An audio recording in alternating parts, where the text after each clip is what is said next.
What's going on, everybody? Welcome to tonight's broadcast of the LPL here on LPL English, where tonight is the night to find out if some of our top Group Nirvana teams can tussle with Group Perseverance and try to push their way into the LPL playoffs for our very first split of 2026. My name is Gordo. I'm joined by Jay Beto on our very first match of the night. It's going to be Thunder Talk Gaming taking on LNG Esports. How are you doing tonight, Jay Beto?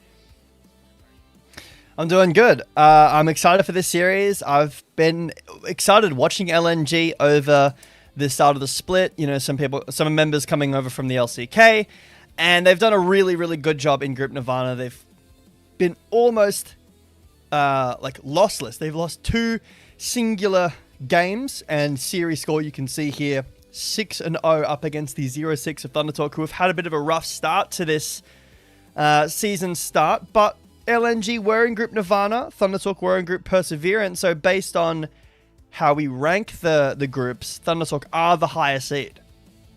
Yeah, absolutely are here. So very, very interesting to see how exactly that's going to end up playing out. First of all, let's take a look at the Knights Road bracket so that we can see exactly what we are dealing with here. The first round yesterday, up in that upper bracket, we saw TES, WE, IG, and NIP all face off against each other. TES and NIP both qualifying their way to the official LPL playoffs. Now we're starting over in the lower bracket where these teams were seeded directly. So these are elimination matches between EDG OMG to come later tonight and TT LNG coming up in just a moment. The winner will go on to face either WE or IG. It will be dynamically reseeded based on who is actually moving on. The real quick way to understand it, IG is the high seed. They will be playing against the lowest seed that ends up moving on from round 2, and all Group Perseverance teams are higher seeds than all Group Nirvana teams. If you've been paying attention throughout the season so far, should be pretty easy to piece the rest of it through from there. Yeah, this is a one and done night, so if you do happen to lose, you will be out. And as the seeding goes on throughout tonight, we will have more updates for you. But Gordo, this LNG roster, it's been tearing up in Group Nirvana.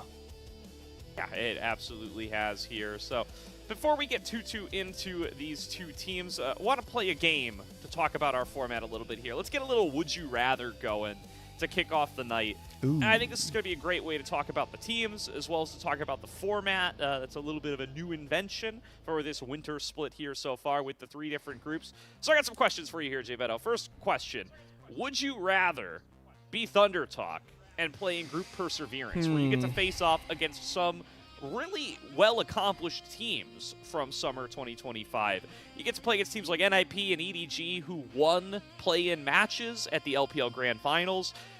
Teams like NIP ended up getting eliminated by Top Esports and AL, teams that ended up qualifying for the World Championship and being real contenders.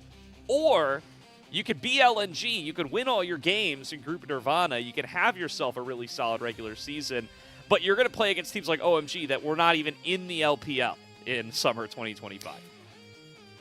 I think in this example, I'm going to choose Thunder Talk. I value practicing against, the best teams that you can play against. Unfortunately, they did end up going 0-6, so that does have an impact mentally on team synergy perhaps and how they're feeling. But I think that getting in that good practice is really important. I think that's fair. I do think I end up, for this particular example, I end up a little bit more on the LNG side. I think, especially with the way the groups ended up actually, how the teams ended up being constructed, there's a lot to be said about how strong Group Nirvana actually ended up being, and that's why so many of us are so hyped on LNG.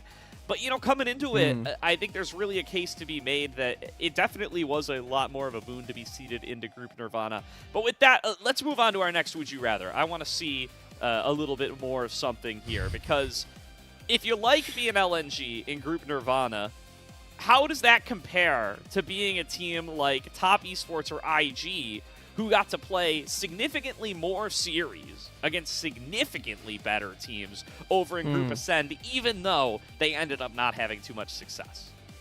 Okay, so I'm going to go a little bit back on what I said earlier, but there's a caveat to this part. So I'm going to go with LNG here, and the reason is I would say Tess and IG. I would prefer to be Tess and IG and be in that group ascend, but the fact that you can see they're highlighted green, that means they're in play-ins. They did not qualify for playoffs, so you run the risk of not making it to group ascend. I mean, look at Tess have already qualified, but IG lost to NIP last night. So I would much rather be LNG in this scenario, be the underdogs against group ascend, and, you know, try to earn your worth through the play-ins rather than be stressed about not making it. I mean, I think both teams do have to be stressed about not making it, though, right? LNG have 2 opportunities to get eliminated here. They're going to have to play up against Thunder Talk, and while I think they do come in as heavy favorites there, they do definitely still have the potential to drop both here, and then they're going to have to play against potentially an IG or potentially a WE and have to come out on top again. That said, I mean, Top Esports and IG, I don't even think they had too big of a struggle in regards to, like, they don't have the 0-6, 1-12 game score that Thunder Talk had going for them, right? Top Esports in particular, you know, yes, LNG got to win 12 games. They got to go 12-2.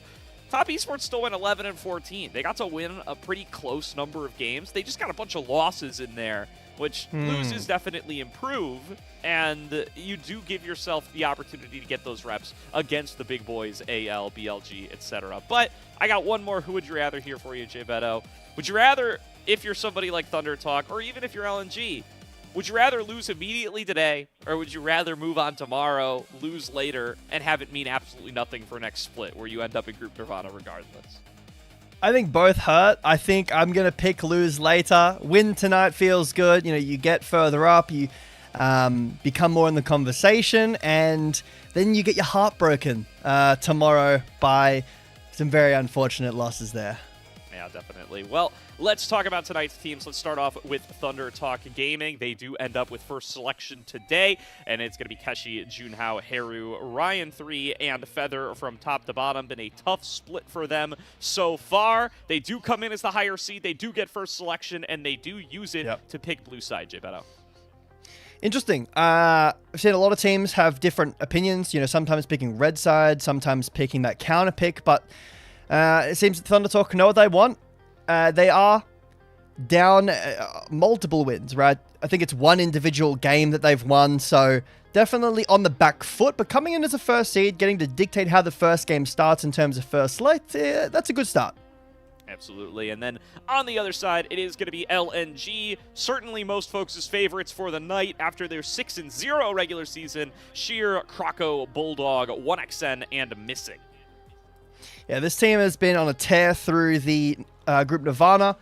Some LCK players coming in, specifically, you know, Croco and Bulldog. Bulldog having really not a successful year last year in the LCK on DNF.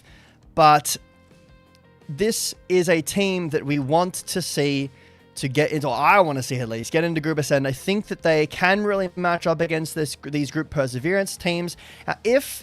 What is the, I guess, prediction likelihood of LNG making it? They will be against most likely IG if OMG lose, or against Team WE. It's going to be some very interesting and fun games, but because this team is so strong, Gordo, I want to touch a little bit on some of the weaknesses that this team has had. They've only lost 2 individual games, but we're going to get into some clips here. So in this first one, LNG have 2 Drakes. They're working on their third. I want to pause here and have a look at some vision. So for LGD, they don't actually have a ward in the Dragon Pit, but they do have one on the bot lane Pixel Brush and a ward over the wall. So LGD know exactly where LNG are. LNG, however, they don't know where Tang Yuan's gone. They don't know where LGD is approaching from. And most importantly, Sasa on this flank to the left side here is going to do so much work at denying sheer access. So we get back into this. LGD go for sheer, they push him out, and even though Hung is the one who gets initiated onto here, LNG are completely surrounded. Everyone is closing in.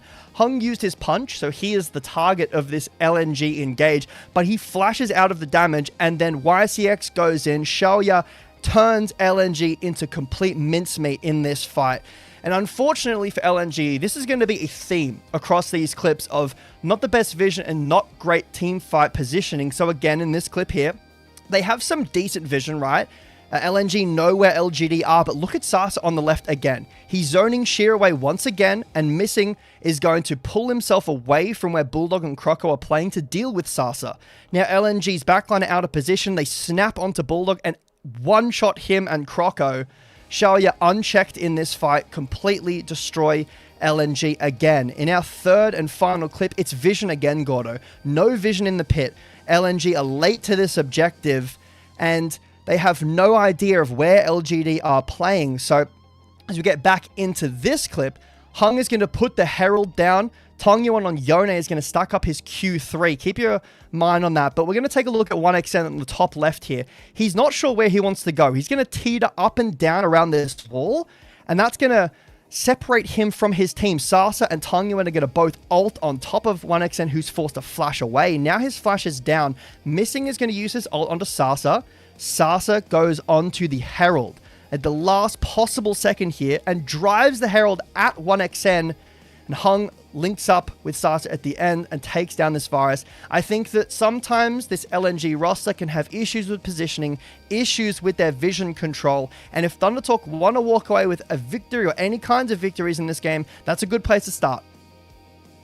Yeah, absolutely here, and that's what ThunderTalk's got to start with. You know, they're going to have to turn around basically their entire season in very short order here, or it's going to be over before you know it, right? So remind everyone of the stakes. A loss here locks you to Group Nirvana next split, does not let you progress any further. You will not play for a couple of months until it is time to kick off the split number 2, spring split, whatever you'd like to call it.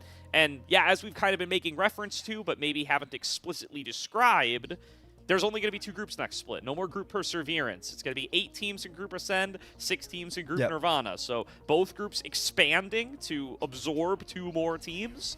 You definitely want to make sure you're in that Ascend group. You want to be playing up against the best teams in the league. LNG certainly feel like they're on a track to do so. ThunderTalk certainly feel like they're not, but both teams want to be there. It's got to be your objective for this season. And of course, you're going to try to go as far as you can, but even if you're not in a position right now where anybody thinks you have any chance of being able to make first stand, you got to make Group Ascend. That's got to be your #1 goal. Yeah, it's a really important part here.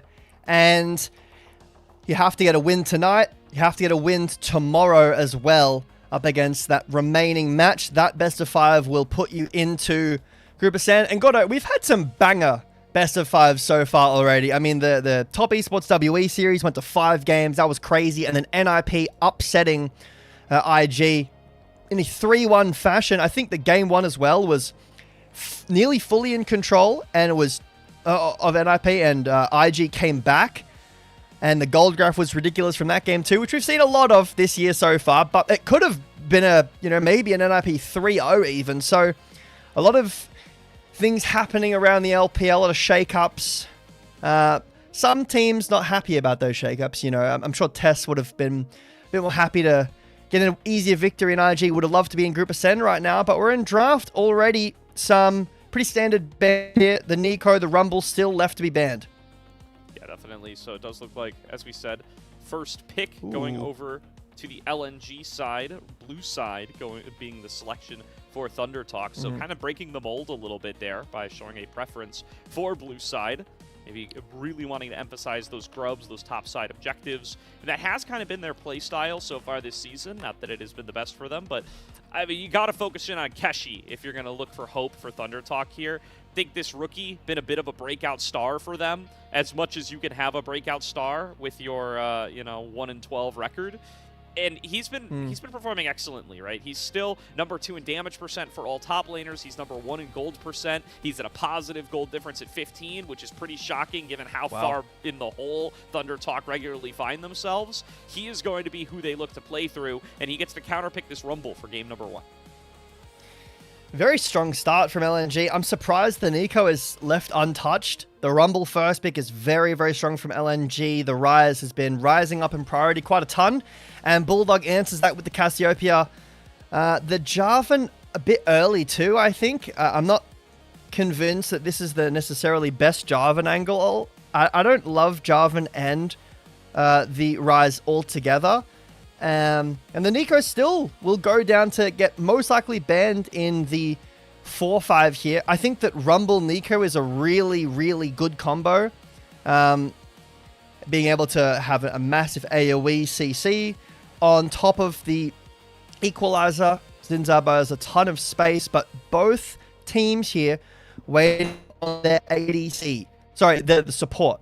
LNG waiting on the ADC, but on the support. So if Nico is left up, I think Nico gets a ton of priority here. Yeah, I think that seems likely as well.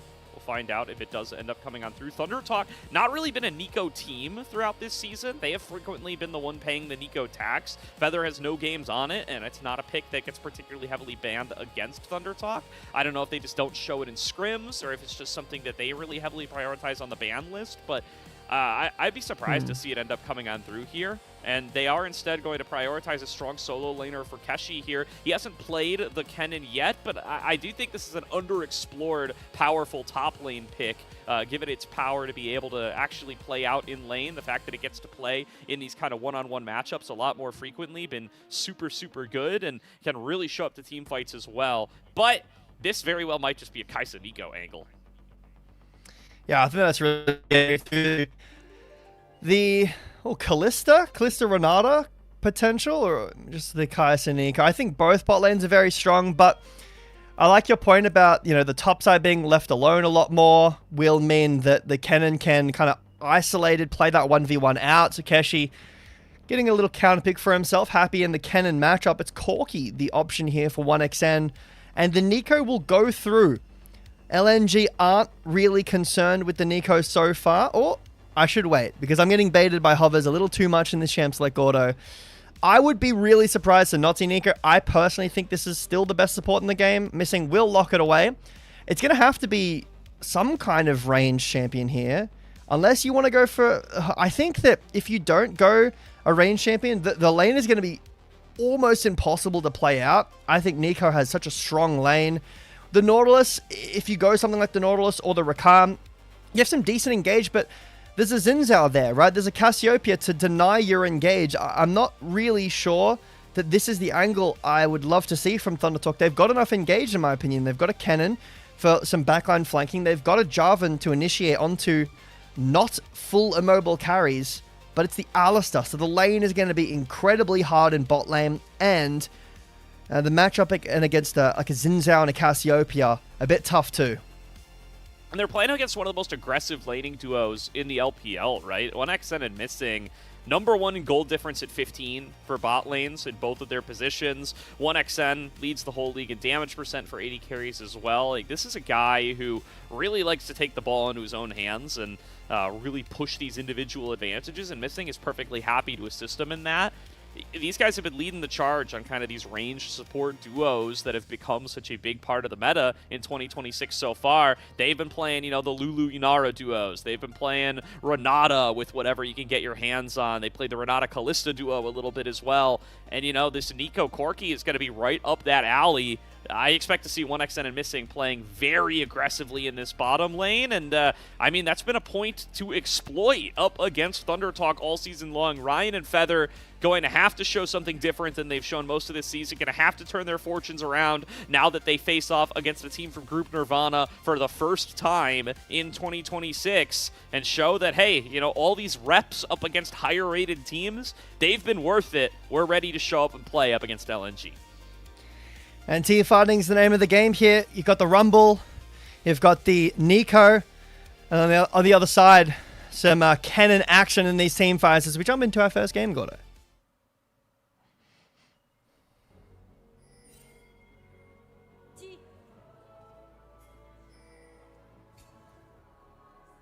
A little quiet. I think I can hear them. They're in there somewhere. They're in there.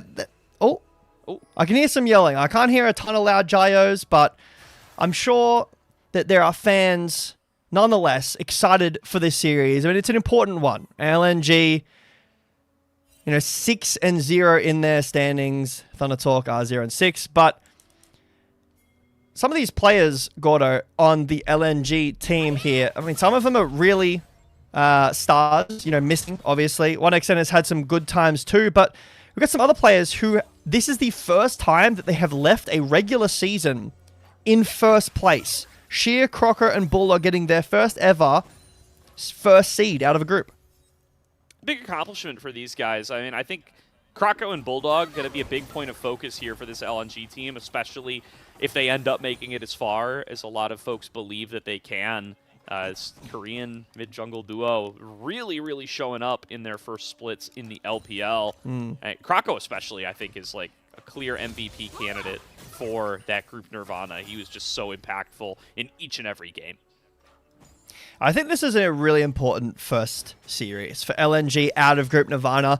They're going to have to play against only teams that they haven't been seen against after this. Nice little ward there from LNG. We'll spot Junhao on this Raptor camp. But yes, for LNG, we've been talking up a lot of talk about this team. Oh, they're great. Oh, they can contest Group Perseverance. They could even stand with the Group Ascend teams. But they need to prove it. This is the first game. This is a best of 5. So this is not only the first series that we'll see them against a team that is not in Group Perseverance. Sorry, not in Group Nirvana.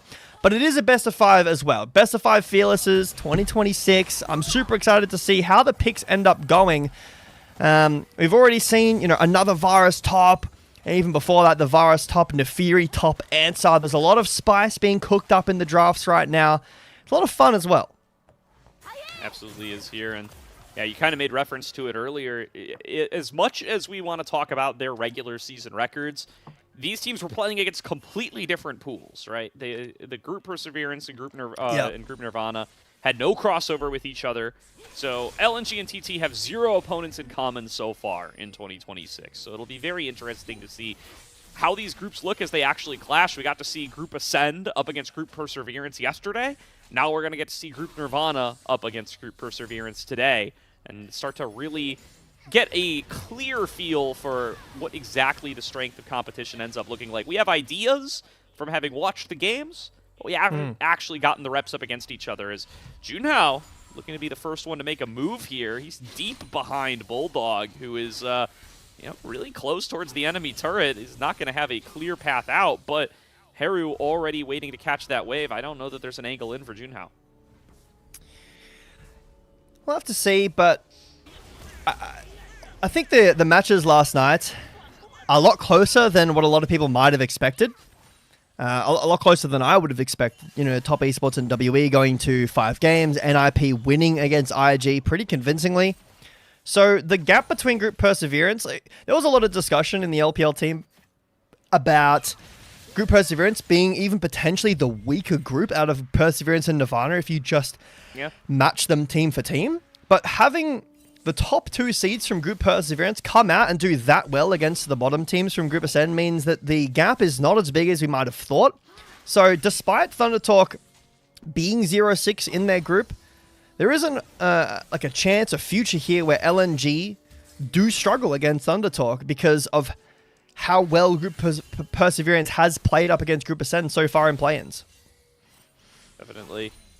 And now let's see how exactly these first few objectives are going to play out. Missing a little desync from the rest of the minions here, not getting the perfect path through, but will it be enough for Heru to fall for it? Looks like Heru is going to step up a little bit.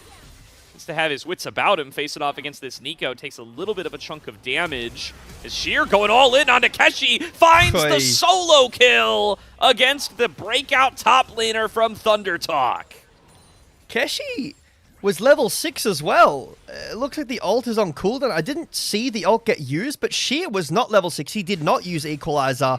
And typically, you see, exhausts into cannon to counteract that ult, but Keshi, this is a matchup he opted into. This is a counter pick, and it's already resulted in Sheer getting a solo kill. Now, Croco, hovering on the bot side, will take a base here as, like you mentioned before, this LNG bot lane, Gordo, coming out with some mega pressure and a ton of priority in the early stages of this game 1.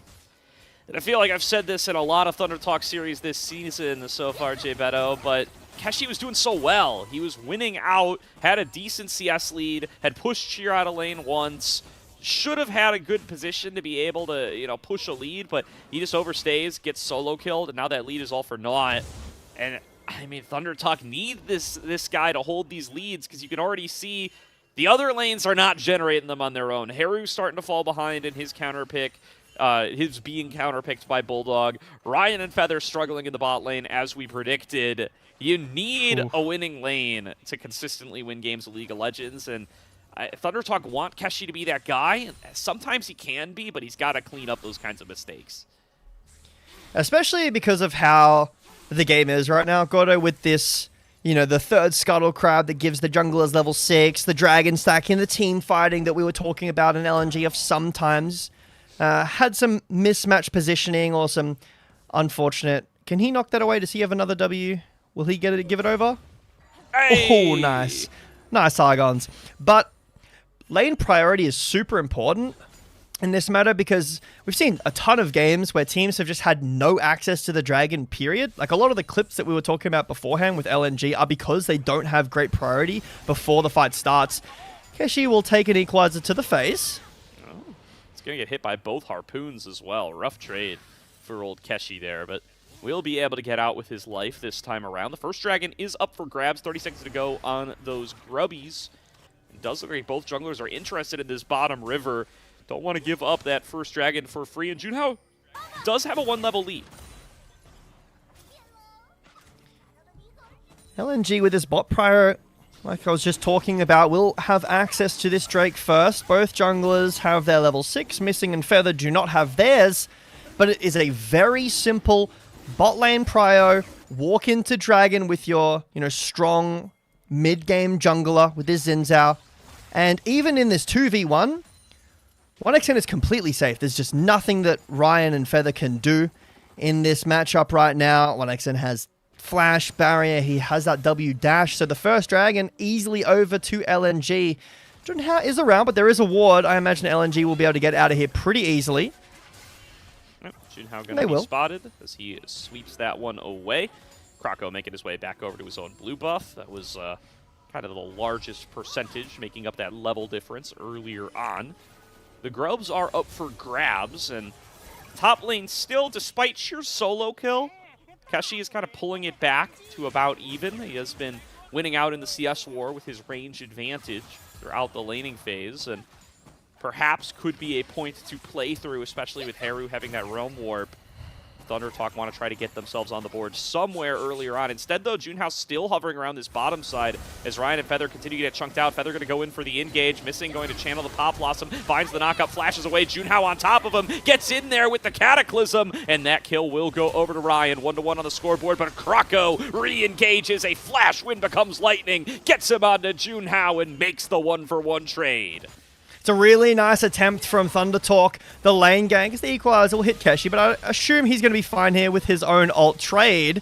Sheer might be in trouble now. It's just a little bit of slapping each other in the face in the top lane, but really nice stay from Kroko. He was basing as that play starts. If that play was 10 seconds later, maybe even 5 seconds later, Kroko was in base, and it's a 1-for-0 play for Thunder Talk, but Kroko is still around. He's able to rotate down and give 1xN a kill back. What do we miss here in the mid lane? Was it a flash burn? Looks like ult from Bulldog. Just an ult from Bulldog. Yeah. Nice little trade there. Bulldog going to be able to force out his lane opponent as a result. Haru going to Realm Warp immediately after that recall just to get himself back to lane. And, I mean, between that and the home guards, look at how fast Haru can be back. This guy might as well have teleported. Yeah. Well, this is why we're seeing the combat summoner picked up in mid, especially on Ryze, Talia, champions that can get back very, very quickly to lane. And taking that Ghost for team fights is super impactful, especially against a champion like a Cassiopeia that you're outranged by, that has the slow, so makes the team fight a little bit easier for you. But LNG have cemented a 1.5 K gold lead. They've got their tiers stacking up. It'll be a little bit before some of these members of LNG do fully spike. We're waiting for the Trinity Force from 1xN. We're waiting for the Manamoon and the Archangel Star for both of our backliners for LNG. So Thunder Talk, while they are down some gold, down the Dragon, they do have a timer here where LNG are not super broken right now. No, they are not off to an completely insurmountable lead quite yet. And Thunder Talk have the kind of wombo combo composition where a nice Cataclysm slicing Maelstrom combo really does just change this entire game on its head. So Really looking to see if they will be able to find those kinds of fights. As Keshi going all in on the top side again. Sheer throws down the equalizer, doesn't even touch him. Just trying to clear out the wave. And nice little trade for Keshi as they exchange ultis, and Sheer no longer feels safe at the top lane. Okay. This cannon does some damage. This little guy does pack a punch, but that's the third time Junhao has been down to the bot lane, and the gank hasn't really resulted in enough. That second one did obviously result in that 1-for-1, but this is he's still down here, and Croco is keeping him, from doing anything in here. And look at this bot lane matchup. Essentially what's happening is the wards and Croco's pathing is keeping this lane isolated. It's so winning, and because of the quest, you can't really lane top away from this. Imagine if Kennen was here as well. You can't do this against Kennen. So you can't put your Kennen down here. You can do this against a Kennen. So LNG at 12 minutes in will break the first turret. We were talking about not having a huge gold lead or not being too OP in any roles right now. LNG are starting to really ramp up this gold lead. 1xn's completed that Trinity Force. He is very strong right now. Yep, and this is basically par for the course for LNG games over in Group Nirvana. 1xn getting tremendous leads in the bottom lane as they can just rely on their jungler to be able to hold down the fort game after game, and they can play as aggressively as they like, and they have liked to play quite aggressively. Nearly a 30 CS lead here for 1xn. It's about 25 right now as both duos do rotate over to the mid lane and are well equipped to be able to get over here and pressure these grubs. I'm starting to get a little worried. This might be a 0 grub game, Jay Beto. Nobody's touched this thing, and the Rift Herald's coming in 2 minutes. Yeah, this is, unfortunately, for the game's pace, a result of... Hold on. Junhao making a little play on the missing here. We've seen this one before. Pop Blossom comes out. Junhao locked down for forever and takes a huge chunk from that Trinity Force Corki. 1xn pushes him back at 2 versus 3. Missing and 1xn just absorb the Jarvan gank. Yeah, just a flash and heal from Missing, but he'll live the gank completely by himself. Now Croco confident flashes forward with the wind becomes lightning. Junhao will escape due to a luckily placed blast cone, but this red buff belongs to LNG. Croco going to be able to secure this one, no problem. Feather and Ryan are in the area, but I just don't think it matters. Keshi looking over the wall, but spotted by Bulldog, and these are just not good fights for Thunder Talk, so they will wisely back away, but that does not make themselves win anywhere. They've dedicated so many resources towards this bottom side. No opportunity for a trade. And once again, these grubs, they're just not getting touched. Yeah, back to what I was saying earlier about these grubs. Because of how important the dragon stacking is right now in the game, feats of strength being out of the game, you don't need the grubs for anything. They do get left alone for a lot of the... not normally this long.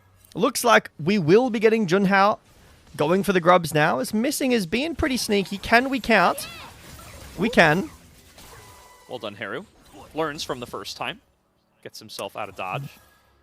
And yeah, like you said, these grubs, they're ripe for the picking. I think Junhao's going to be able to secure himself all 3. Doesn't look like there's much interest from Croco.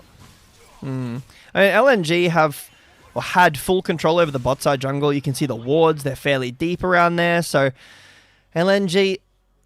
off to a very strong start. It's, the gold lead has kind of stalled out a little bit at about 2,000 gold, but 2 dragons, Cloud Soul, that's a really, really strong soul, especially with champions like Nico, Cassiopeia, Xin Zhao, Corki. You're so fast with those. On the other side, on Thunder Talk, Kennen and Yunara do love that soul as well, but this is kind of how we've seen LNG play throughout Group Nirvana, right? Good early game. They get the early Drakes. They have good lanes. And the other team can't really find their way in. Yeah. And this is kind of what we've seen Thunder Talk play like in their group stage as well, all right? They need Keshi to find the individual advantages. Sometimes he does. Sometimes, he makes some of these more rookie errors. And the other lanes... oh boy, they just have really struggled to get going in the vast majority of their games, and that's I mean, kind of the name of the game here. ThunderTalk won one game throughout group perseverance, so they certainly have not been able to find ways to consistently find advantages. Sheer getting all into by Keshi, but Sheer dishes out just as much as he takes. Here comes Junhao going in for the dive. Doesn't find the flag and drag. Will have enough damage to get the rumble down. Keshi, though, snagged by the Pop Blossom, and Bulldog arrives off the TP to get the execution. A 1-for-1 on a play that ThunderTalk started. And Croco's on this Herald now too. Heru is around, but that would be a very ambitious steal. And Croco will secure it, but can he get out? Well, let's find out. Heru, so far, having a pretty good hit rate on these overloads. Has only missed one. Still looking to keep the chase going. Does have the Ghost, does have the Phase Rush. Here comes Junhao over the wall, throwing down the Crescent Guard and 1XN. The artillery arrives to the backup. TP coming in. This is Sheer. Doesn't have ultimate. Not going to do too much, but will be successfully defending his jungler nonetheless. It's a very nice play here from LNG. Missing is able to give over a kill in bot lane to Bulldog, and then Croco kind of winning out the 1v2 there by himself, gets the Herald. But Keshi, like you were talking about, has the lead. This is what we want to see from this player. A 1.3k lead in top lane on a pick that can really take over team fights. There's no exhaust this game, so the cannon damage will be full force. If Keshi can get onto the backline, onto Bulldog, onto 1XN, onto Missing, he will destroy them as these items come in. But the problem is that you're investing everything into this cannon. The rest of your team is quite far behind in mid, 1.5k. In bot lane, it was 1,000. It's about 800 now. But the map prio is fully in LNG's favor.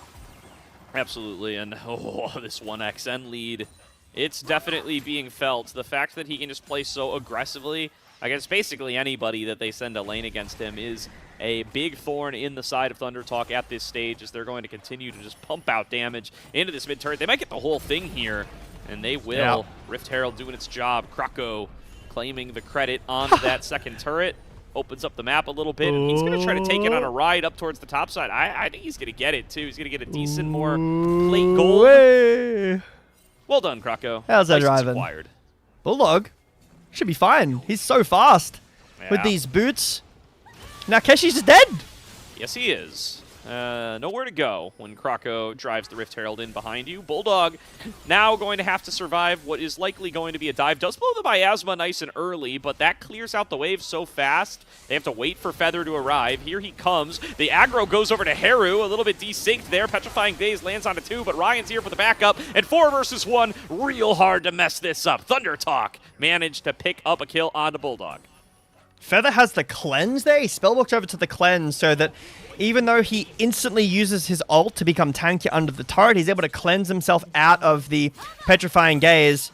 Missing will cancel some bases here, just being a little bit of a thorn in ThunderTalk's side, but ThunderTalk are finding a few answers on the side lane, but not enough. And now, the more important aspect to the game, this dragon stacking, it's sole point for LNG. This has gone completely uncontested. Look at the great vision from LNG. This is not at all what we were talking about in the clips of LNG. Sometimes they don't do that. This game, they have a full, massive line of vision over the dragon wall.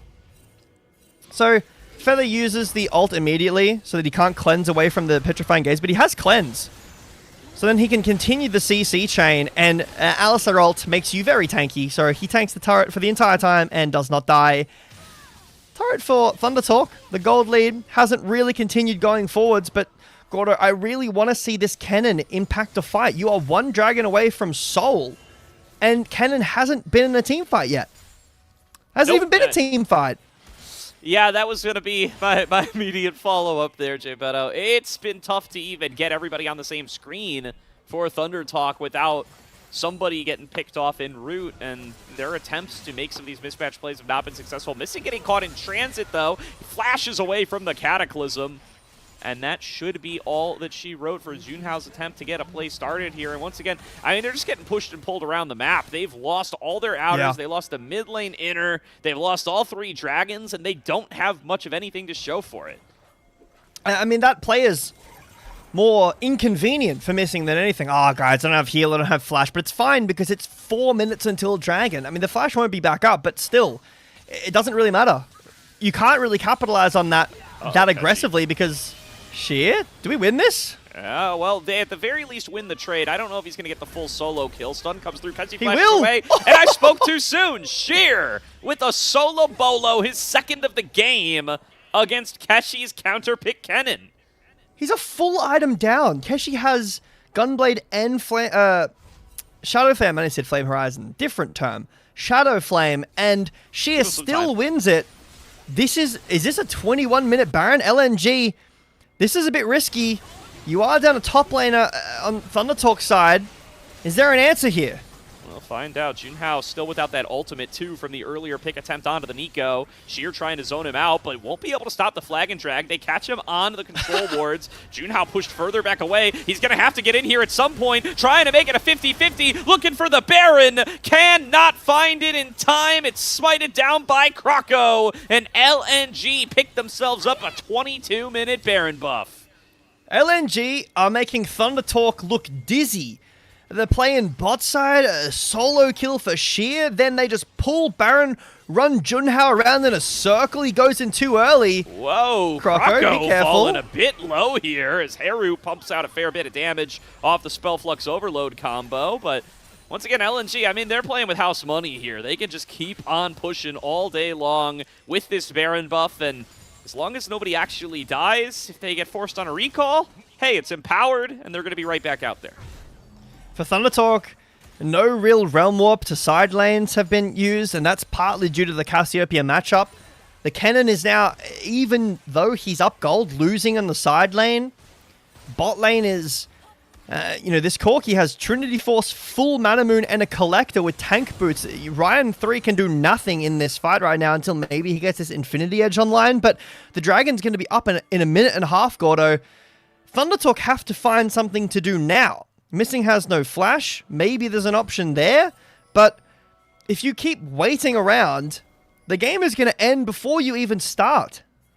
Oh, Keshi forced a TP out of a collapse on top lane there, by the way. Did not want to end up on a repeat of what we saw previously, and that means he's forced out of there. Well, looks like the members are around the Dragon, but vision control for LNG isn't super deep. It will start being put in now. We're 45 seconds away from this Dragon. Missing won't have the flash, or if he does, it's very, very close to being there. Keshi in a good flank angle, though. He's going to be swept. He's just dead here. Is it a good flank angle, or is he just getting found and picked? Really good marking by LNG. They cover all their bases. They are aware of what the singular threat to their dominance over this game is, and it is a nutso cannon flank. And they hose that right away. Now they have the numbers advantage as their Soul Dragon spawns and should have no problem securing that for themselves. They might even get another pick here. Heru getting run down by 1XN, and Krocko is happy to meet him halfway. Heru pushed into the base. And LNG will break open this first inhibitor turret. See how much more they can get. Whether it's just this turret, remember, or not even. The turrets are so tanky when... There we go. The true damage from the Trinity Force on Corki will allow him to break open that turret. But the turrets are so tanky, it's very hard to siege, which is one of the biggest reasons why the Dragon Soul is so valuable. It's a permanent buff that gets added to you. And now, 5,500 gold lead for LNG. They'll just walk over very easily with no contest and take over a Cloud Soul. Oh, I mean, just no opportunities available to actually contest this one, and even if you stole it, you wouldn't really gain very much of value. You'd get a couple percentage points of movement speed out of combat, and that's the best you could hope for. Thunder Talk probably no choice but to give that one up at this point, and maybe you can flip an Elder or a Baron later on down the line, but right now LNG have just played calm, cool, and collected. They've had full control basically the whole game through. And they're just going to be marching on through, waiting for this next Baron to spawn, and very likely going to be able to close out the game from there. Thunder Talk starting to set up some death brushes See if they can get themselves a little bit of an angle. There they go, finding their way on towards Missing. Goes into the stasis, though, and Bulldog and Praco going to be there to back him on up. Praco now subbing in for the front line, right where he belongs, and Junhao's already fallen down. A beautiful equalizer is found by Sheer. Chunks out the remaining members as they manage to finish off the Alistair. Haru going to be forced back. Keshi throws down that slicing Maelstrom, gets back onto Missing, but that is the only kill he will gain as Krakow runs down the rest of the Thunder Talk lineup. A double kill to Krakow, and we're not waiting for Baron anymore, Jay Beto. Thunder Talk collapse at the seams, and LNG look to win game number 1. Thunder Talk get 3 items on Ryan, and they say, this is our timer, we have to go, but Missing doesn't even need to flash out. He Zhonya's, he rocket belts away, and LNG will clean up Thunder Talk in this first game. Yeah, I mean, Keshi ends up cleaning him up at the very end of the fight, but that is the only thing they accomplish, and LNG looking like they did in Group Nirvana in this very first game, building up massive gold leads, winning out on lanes across the board. Krakow looking real strong as he starts to engage these fights and play frontline, and Thunder Talk have no angles to be able to get into the game. They pretty much don't have a positive play the entire game long. Yeah, the only lead that Thunder Talk really found was in that top lane after that first solo kill. So the lane was going well, but then this Kennen really never got involved in any fights. There were never really any fights to begin with. There was never a 5v5, an equal footing where Thunder Talk could find a flank, play their game at all. Then Sheer finds a solo kill again later on. This Kennen is like even in gold now, and the one silver lining that Thunder Talk had, the one potential in, gets taken straight out, and LNG win a very easy first game. I think the lanes were super dominant. The draft was excellent. I'm going to, sometime, maybe for playoffs, maybe it's Split 2, I'm going to ask for a graphic for this Nico champion because I am convinced it is so strong. It gives lane priority the entire game, and then it's got the best team fighting you could ask for. Yeah, and that's one of those areas where Thunder Talk are not doing themselves any favors, right? Like, listen, they've got a lot that needs to be worked on at every aspect of the game, right? We're not super pleased with their team play. We're not super pleased with their macro. We're not super pleased with their laning. I'm not super pleased with their drafting either, Jay Beto, and this Nico's a big part of it, right? Feather doesn't really pick the Nico, and they don't really ban it either, and so they end up having to play against Nico more than the average team. And that's just not something that you want to be said about you in 2026. The less you can play against Nico, the better your win rate's probably going to be, and that's certainly just not been the case for them here. Well, we're going to take a look back at the draft here. Not only did they get the Nico, they got Rumble as well. So they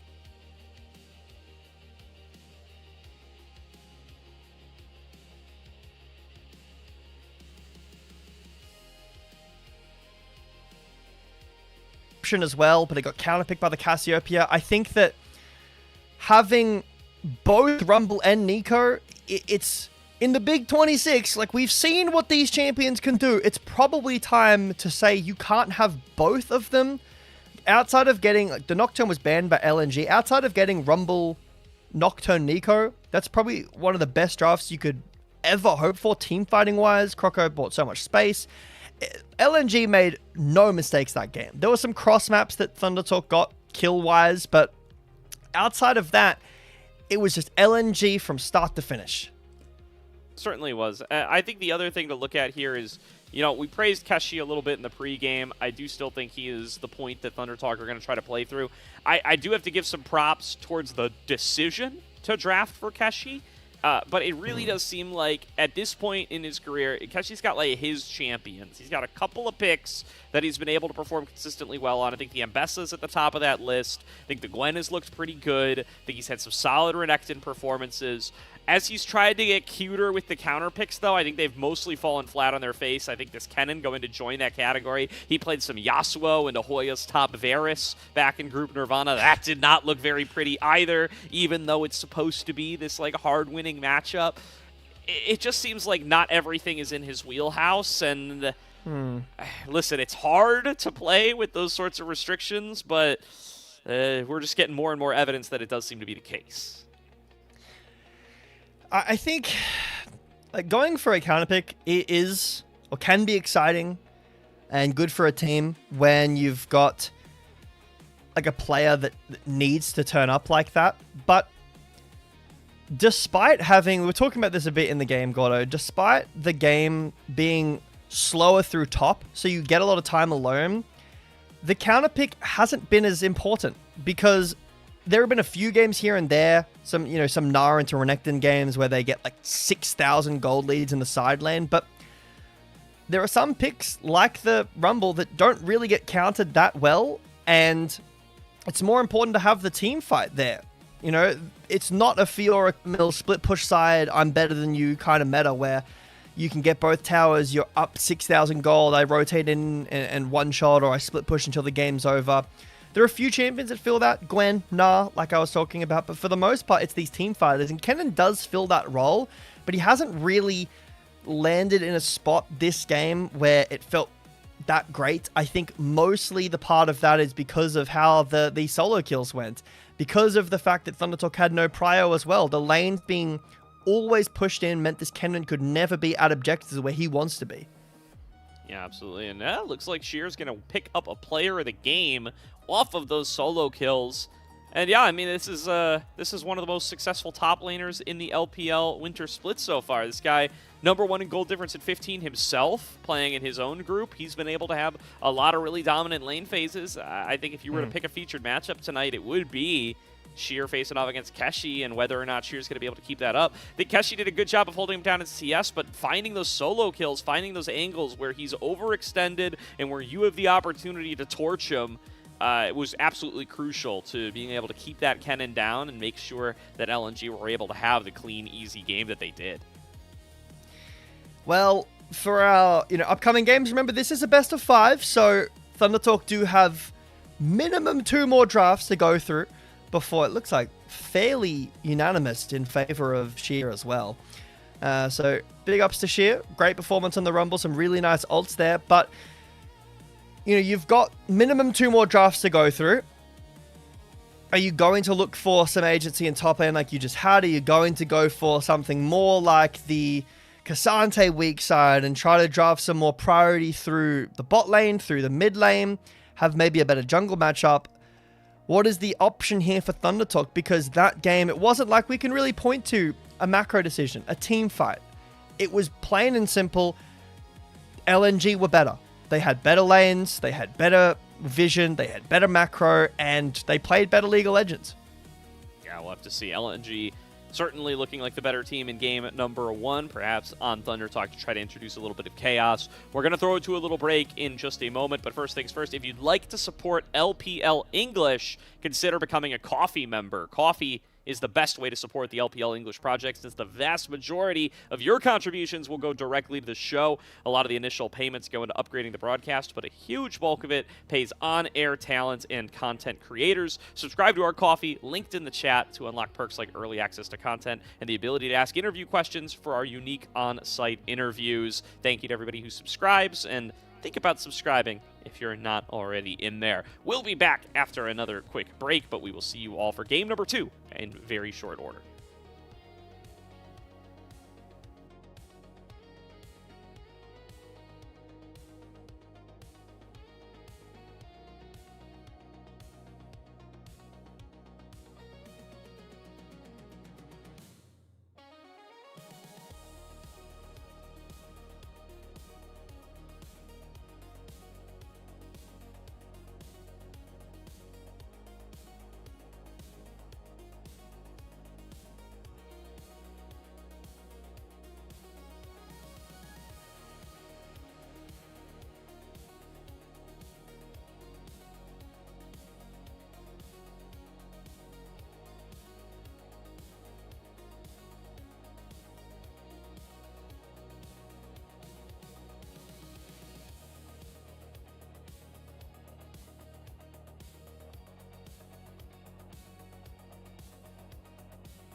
Welcome back, everybody, to tonight's broadcast of the LPL here on LPL English, where LNG Esports find themselves up 1-0 against Thunder Talk Gaming.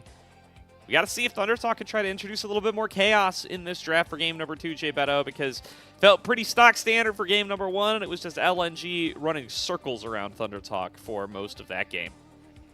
Yeah, it was a very clinical game from LNG. No mistakes. Nothing that Thunder Talk could punish from. The objective setups were good. And any concerns about this LNG team coming into this so far, I don't think have come up at all. But for Thunder Talk, they need to find something. Whether it's strong topside, like a stronger topside, some pushing lanes would be nice, but mostly some agency around the map. I think that they really couldn't play the game, Gordo. Like, they were, from minute 1, they were down tempo the entire game, shoved under their towers, and minute 20 looked the exact same. Yeah, let Keshi play Ambessa, man. Throw us a bone, LNG. That's my goal. That's my ask here, all right? This guy's Ambessa is clean. Obviously, you're going to ban it. I mean, two really good Ambessa games out of this guy is enough to maybe put that one over the list, right? It's a really good Ambessa game. That was the one win that Thunder Talk were able to pick on up throughout this season. It's not a surprise that he hasn't gotten any more opportunities on it since then. But, just do it. Throw him a bone. If you're going to do 22-minute Barons, you might as well let Keshi play a game of Ambessa. Yeah, hopefully he can, find a little bit more value than the Cannon did. I will say, other than the solo kills, I don't necessarily think that it's Keshi's fault that game. There's not a ton he can do other than maybe look for some, flank TPs. But even then he did. Like, he was at the tower, the bot lane turret for the dive, and LNG had an answer for that. So it's a tough series for Thunder Talk. We came into tonight, even though Thunder Talk are technically the highest seed, LNG are definitely the favorites in this series. They haven't shown anything different in our first game. Thunder Talk have only won, a singular game this split so far. So if they were able to pull a game off of LNG, that would be a really good sign, a really good showing from them, but it's still a big uphill climb. Yeah. This is the time, though. Let's wind back to our Would You Rathers from the beginning of the night, Jay Beto, because while they've only won one game all season, Group Perseverance, they've had some hands, right? We've seen from WE and NIP just over the last night that they're able to tussle with some of these teams in Group Ascend. You can find yourself a circle of suck or whatever you want to call it to start matching this team and boxing them against some of the Group Ascend teams if you try hard enough. Does that mean that Thunder Talk are going to be able to show up here and be a little bit more competitive in Game 2? I can't promise that, but there's reasons to have hope. There's examples of teams in Group Perseverance who really maybe should have been in Group Ascend. And very well, there may also be examples of teams in Group Nirvana who should have been in Group Ascend. LNG trying to prove that right now today. Well, even are, right? With NIP's win, they're in Group Ascend for Split 2, so NIP have played against Thunder Talk a few times, or twice, I should say, this split so far, but no Ambessa. Not allowed. It's not allowed, Gordo. Alright, Keshi's not getting it. It's unfortunate. But he's going to have to find something else to have a good game on the Varus ban. It's crazy that we're saying that this is both a bot lane and a top lane ban now too, because of the, increase in frequency of Varus top lane. But it's LNG back on first pick, Thunder Talk back on blue side. Azir first pick, Oriana's banned. That is really tough. Talia is up. You can go that, maybe a Ziggs, but Ari Lee Sin, Ari Vi. I like the simplicity of the draft if this is the idea, but I already think that with the Azir, it's so tough to lane against or to play against that in a game. It is definitely difficult. Bulldog has gotten the Azir a fair amount this season and has been plenty happy to be able to play it when he does get the chance. This will be his 6th Azir game, so really been kind of jamming that series in, series out, frequently against the Orianna. But now he gets to play it against Ari, and he says, yeah, thank you very much. I'll take that. Give me the Wukong for some of that extra team fight power. Sheer says, I'll blind the Gnar. You know what? Let's just make sure that we get ourselves a solid matchup in the bottom lane. And it looks like playing through Keshi. Listen, I again respect it for Thunder Talk if this is their choice. Live by Keshi, die by Keshi. Lock in the Jax as their matchup up against the Gnar. Another first-time debut champion for Keshi here in their play-in series. I'm really surprised at the rise in Gnar priority. Towards the end of last year, we were seeing none of it, even into the Renekton, the beginning of this year as well, and all of a sudden it's just come back in full force. To my knowledge, there weren't any changes to Gnar or even any items that he builds. People just started playing it into Renekton again and then felt like, man, Gnar is actually really good. And it's blindable now. So Gnar blind, Jace is banned, Kennen's gone. Some tough matchups for Gnar. It'll be the Jax answer, which can be good with the gap closed, but I still think the Gnar side lane is very, very scary, or can be very, very scary. Thunder Talk going with a very simple draft. Vi Ari, strong laner, the Jax. I think having an engaged support and then something that can dish out damage from the bot lane from Thunder Talk would be a really good recipe for some strong team fights, but we need to get there. We need to actually be at the Dragon. Or LNG with the Wukong Azir, they're going to get to late game, and it's going to look very similar to last game. Yeah, I think that's definitely a risk. Definitely want to get themselves a little bit of perhaps disengage here if they do want to be able to play through this Jax as a bit of a side laner / flanker. The Ari going to be a little bit mobile, as is the Vi, but this is more of an engage pick duo than it is tools to be able to get themselves out of the fight. The Renata Ezreal both banned away, as is the Ashe, so they deny that Ashe Seraphine duo that has been growing in popularity over the course of 16-2. Doesn't seem like that's going to be on the table for them this time around, so instead, see what direction they want to go. If they do want to just try to play like a group and team fight sort of composition, this would be the time to kind of show that hand. Can also just go for a generic engage support, keep things secret. And the Thresh going to pretty much communicate, we want Aphelios. Yeah, not super secret, unfortunately. I guess you could go Jinx, Lucian Braum, the option here for LNG, or it could be, a Lucian Nami if you want to go that. I think that the Thresh Aphelios, if they do get that, it is a really good look. One of LNG's losses was against an Aphelios, so take what you want from that statement. But it will be the Sivir lock-in for LNG, actually. Sivir, Leona, Rel. I think an engaged support is very necessary here for LNG. I don't love a Karma. I think you want some more engaged to help. Otherwise, you're relying on Gnar. Wukong's pretty good, but Azir, you don't want to have to rely on the shuffle. You'd love something else. You've got a ton of backline damage with the Sivir and the Azir. This will obviously open up for whatever AD carry that Thunder Talk want, whether it is that Aphelios, whether it is the Jinx, but we haven't seen any Jinx played, even though there has been a historic pair with the Thresh. It will just be the Aphelios Thresh for our second game here, Gordo. I like Thunder Talk's draft. I think it's got a good mid-game with the Vi Ari. It's got good catch potential, guaranteed lockdown with the Vi, and the Aphelios is some great late-game damage. Yeah, I like the Jax for them too here, right? They get themselves another counter pick top lane. It's a matchup that on paper looks pretty good. I like Vi into Gnar as well. It's a really good, mini Gnar is a really good target to be able to get in there on the cease and desist and just say, hey, I'm going to hit you with the ultimate. You're going to get stunned by Counter-Strike right after. And between the two of us, you're going to be dead before you get out of that CC chain. Mini Gnar, plenty squishy for a top laner. Will give opportunities for Keshi to find those advantages, which seems to be the name of the game for Thunder Talk in this series as they go for a heavily prioed top lane counter pick the second game in a row. They've got this insurance plan as well with the Aphelios and the Thresh at the bottom side to be able to scale into the later game. They've got a nice, reliable engage combo with the Vi Ari 202. It makes a lot of sense. It does a lot of things.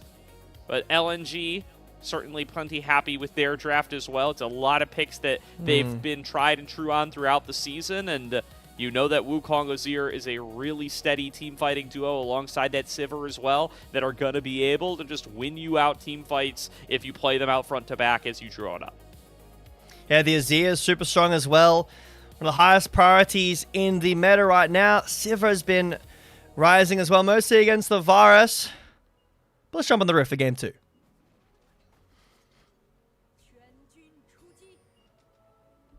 Jayo.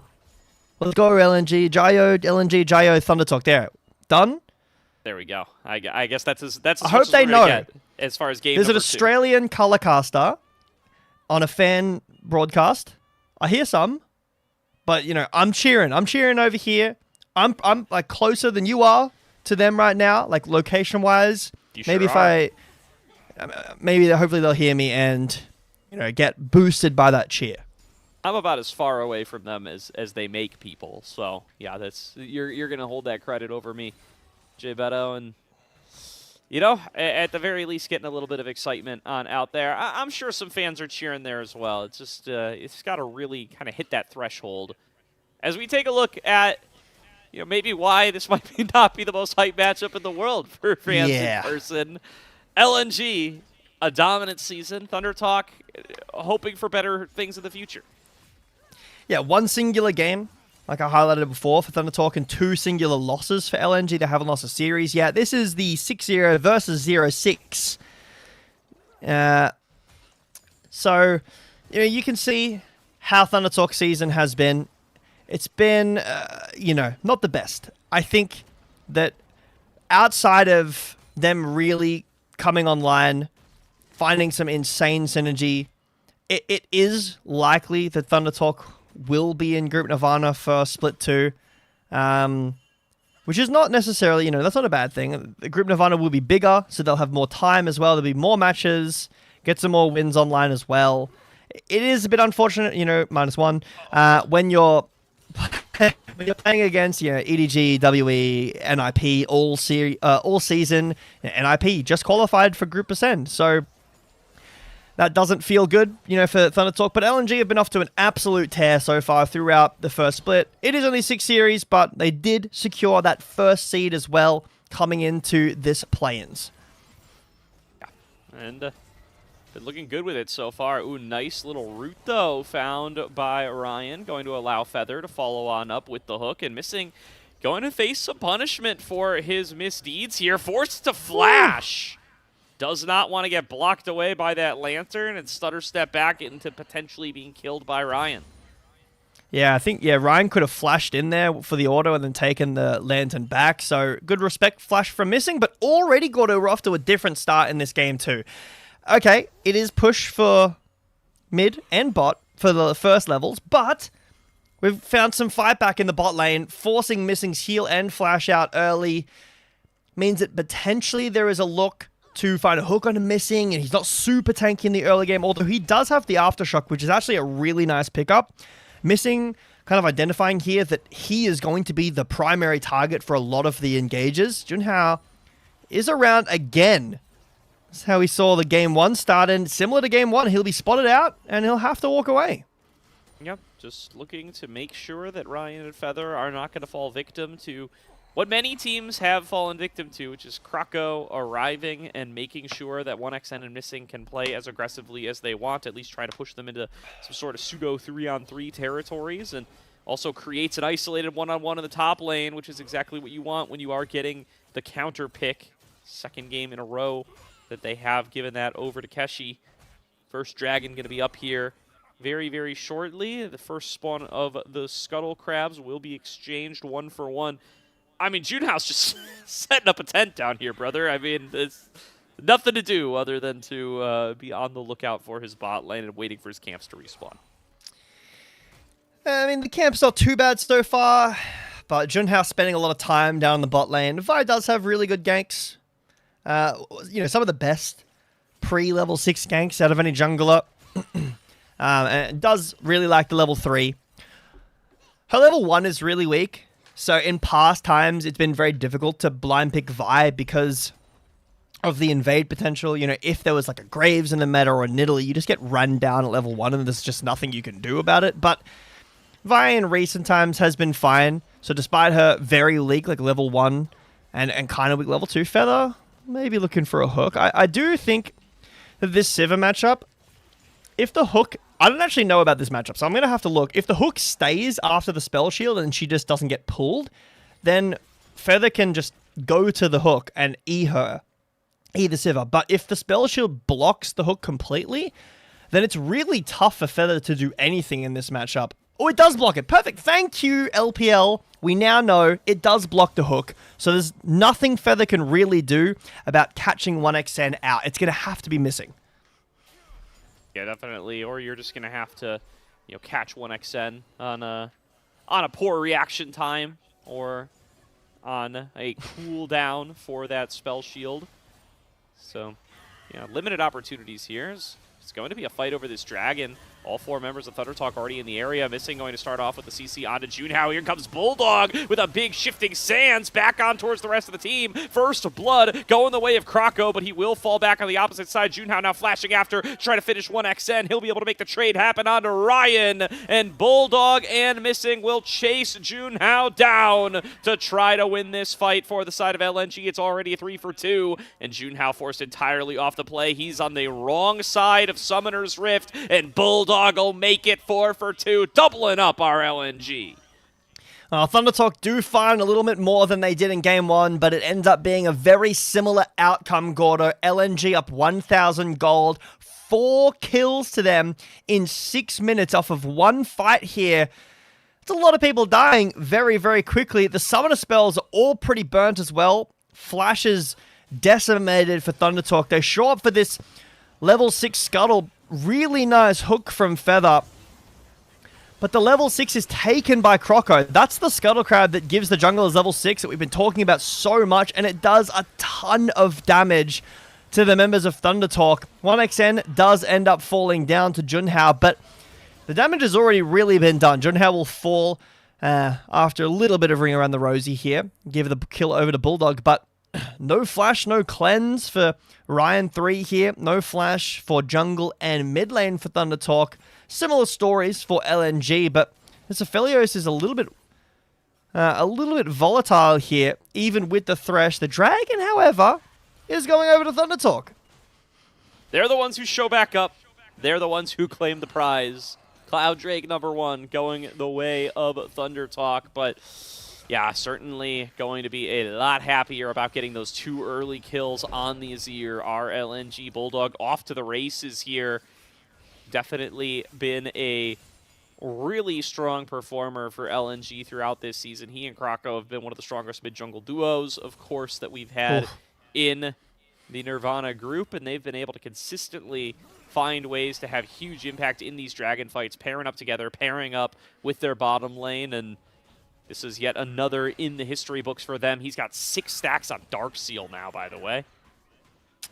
That's pretty scary. I don't know how often, Dark Seal Azir is built. I'll have to ask Fools about that. But Bulldog having 6 to Dark Seal this early, 2 kills, 2 assists.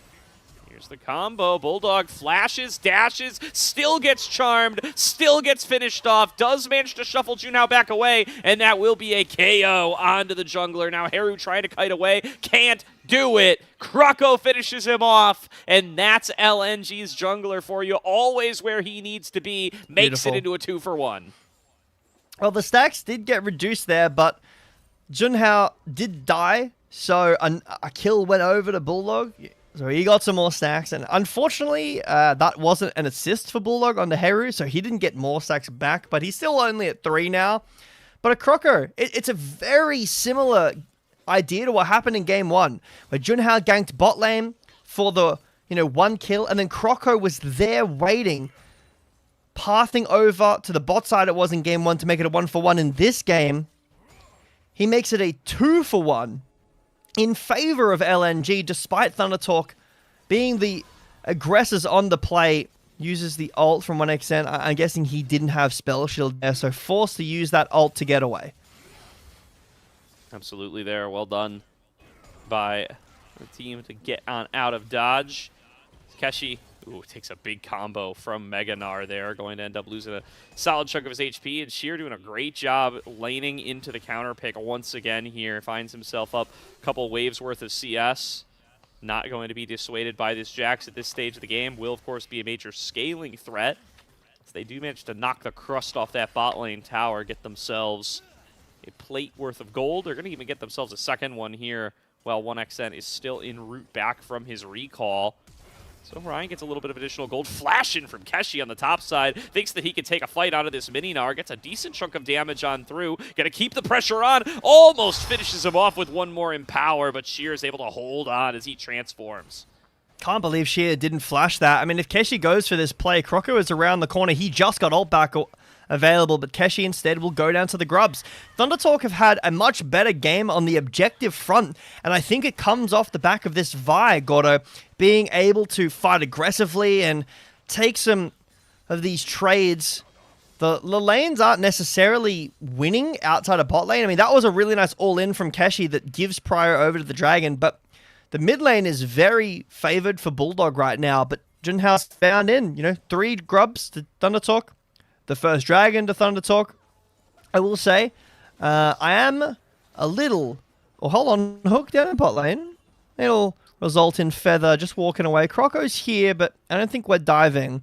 I'm a little upset. We haven't seen Dusk and Dawn Jax fully come in. I would have really liked that. Junhao's here in the top lane.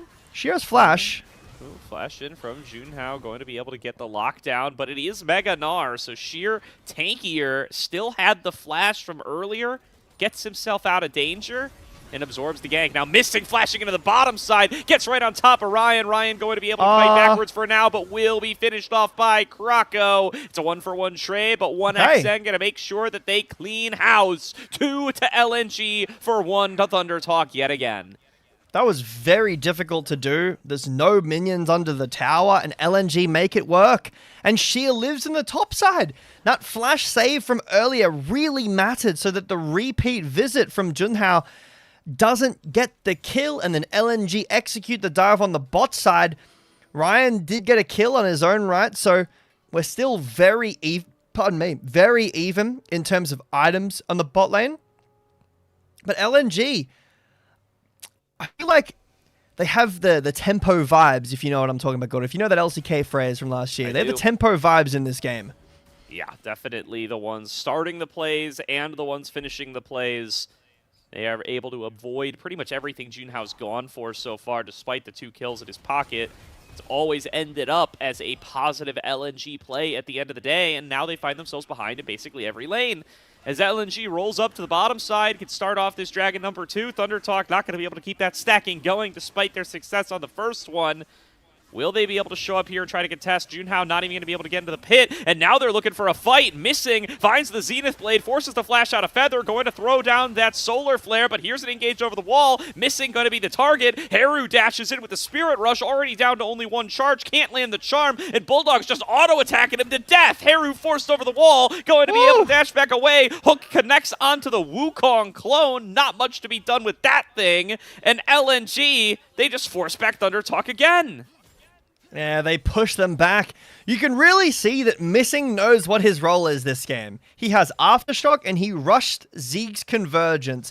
I'm loving the support item variety in 2026. I think that the end of 2025, it was really stale. Because of the low income of the role, Redemption being so strong, you only went Redemption. Now we're seeing a plethora of different items. The Zeke's first for Missing is really nice, makes him tanky as well. But LNG get the Drake. They win the fight, get Heru's flash out as well, so it did cost Croco's flash. Sheer, is this a solo kill? He just runs him down? I fear it may be, J Beto. Really nice positioning on that boomerang. Ooh. Oh, good counter-strike from Keshi. Was it all a bait? Here comes the rest of the squad, but Croco's here to back up his top laner, commits the Cyclone, and will push Junhao and Feather away. Nobody's hit the floor off of this play, and technically, LNG committed more members. Okay, Sheer is playing really well mechanically, but if this is, game goes over to LNG, I think Croco just might be MVP of the series if they win, because he has just been everywhere. Every play that ThunderTalk have made throughout this entire series, and most of them have been in this game, to be fair. Croco has just been everywhere, answering the play, setting the pace on his own right. Sheer is dead there. He oversteps, and he's dead. if Croco isn't there with ult to help him out. Now, it will give Herald over to Thunder Talk. So Thunder Talk, a much, much better objective game than game 1. But still, LNG, with the more pace in this game, Bulldog has just quietly built up this 1,000 gold lead in mid as well. He's going to be hitting really hard with these, the upgraded Merc Treads. He's got the Nashes as well. Hasn't got any more stacks on Darkseal, but when he bases for his next item, Bulldog is going to be super strong. And Jay Beto, hold up a second. Junhao being stared down by multiple members of LNG is channeling that Vault Breaker. Sheer finds a solid little trade into Keshi. Doesn't get him into the wall with the Gnar, but it's fine. He'll be able to retreat. As I was saying, if Croco does end up winning that Player of the Series, that's just going to be another day in the office for him. He leads the league in Player of the Series awards so far this split with 4 of them already. I mean, he has just been such a huge contributor to this LNG team, and in their turnaround from what was a really, really bad 2025.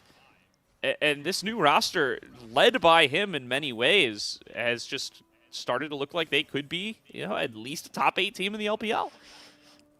I think in Croco's first games, and hold on, this hook comes out. Ooh, nice double knockup found by Croco. In comes missing right behind him. It's a little bit of a 4 versus 3 with the clone involved. Croco going to dash on forward. Nice hook connects onto Sheer, but it just doesn't matter. Croco's brute forcing his way through the whole fight. TP comes in from Haru, stunned up en route. Finally, Ryan will be able to get the kill, but not before his mid laner drops down as well. Throws down the Moonlight Vigil, but will be absorbed without too much trouble by the LNG crew. They win the fight 2-for-1, as I feel like I've been saying on repeat all game long. Yeah, Thunder Talk get a kill, but trading when down is okay, but you're always trading, negatively. It's 2-for-1. It's LNG setting the pace again, pulling TPs out. I don't think you really want this hook feather. You just let Croco come in and ult you. I love the Zeeks from missing this game. I'm going to talk about it again. The fact that he's just constantly got the ult up. He's slowing in an AoE after it. Really, really nice. Croco and Sheer, man, they're just pushing this team forward. Yeah, yes, he did. But he's there, all right? The button was used, and he would have hit them if they had done what he expected them to do. True.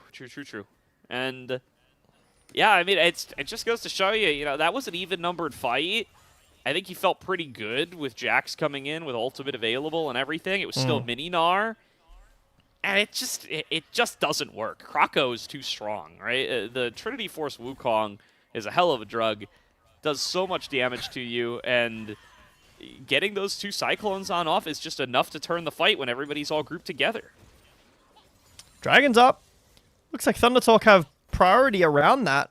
LNG are more concerned with getting some gold onto this Gnar, getting their top camp, so Dragons have been really important in 2026 so far. Thunder Talk able to get their first Dragon lead in this series. Their first Dragon in general in this series, but they've got 2 now, and Junhao's dead.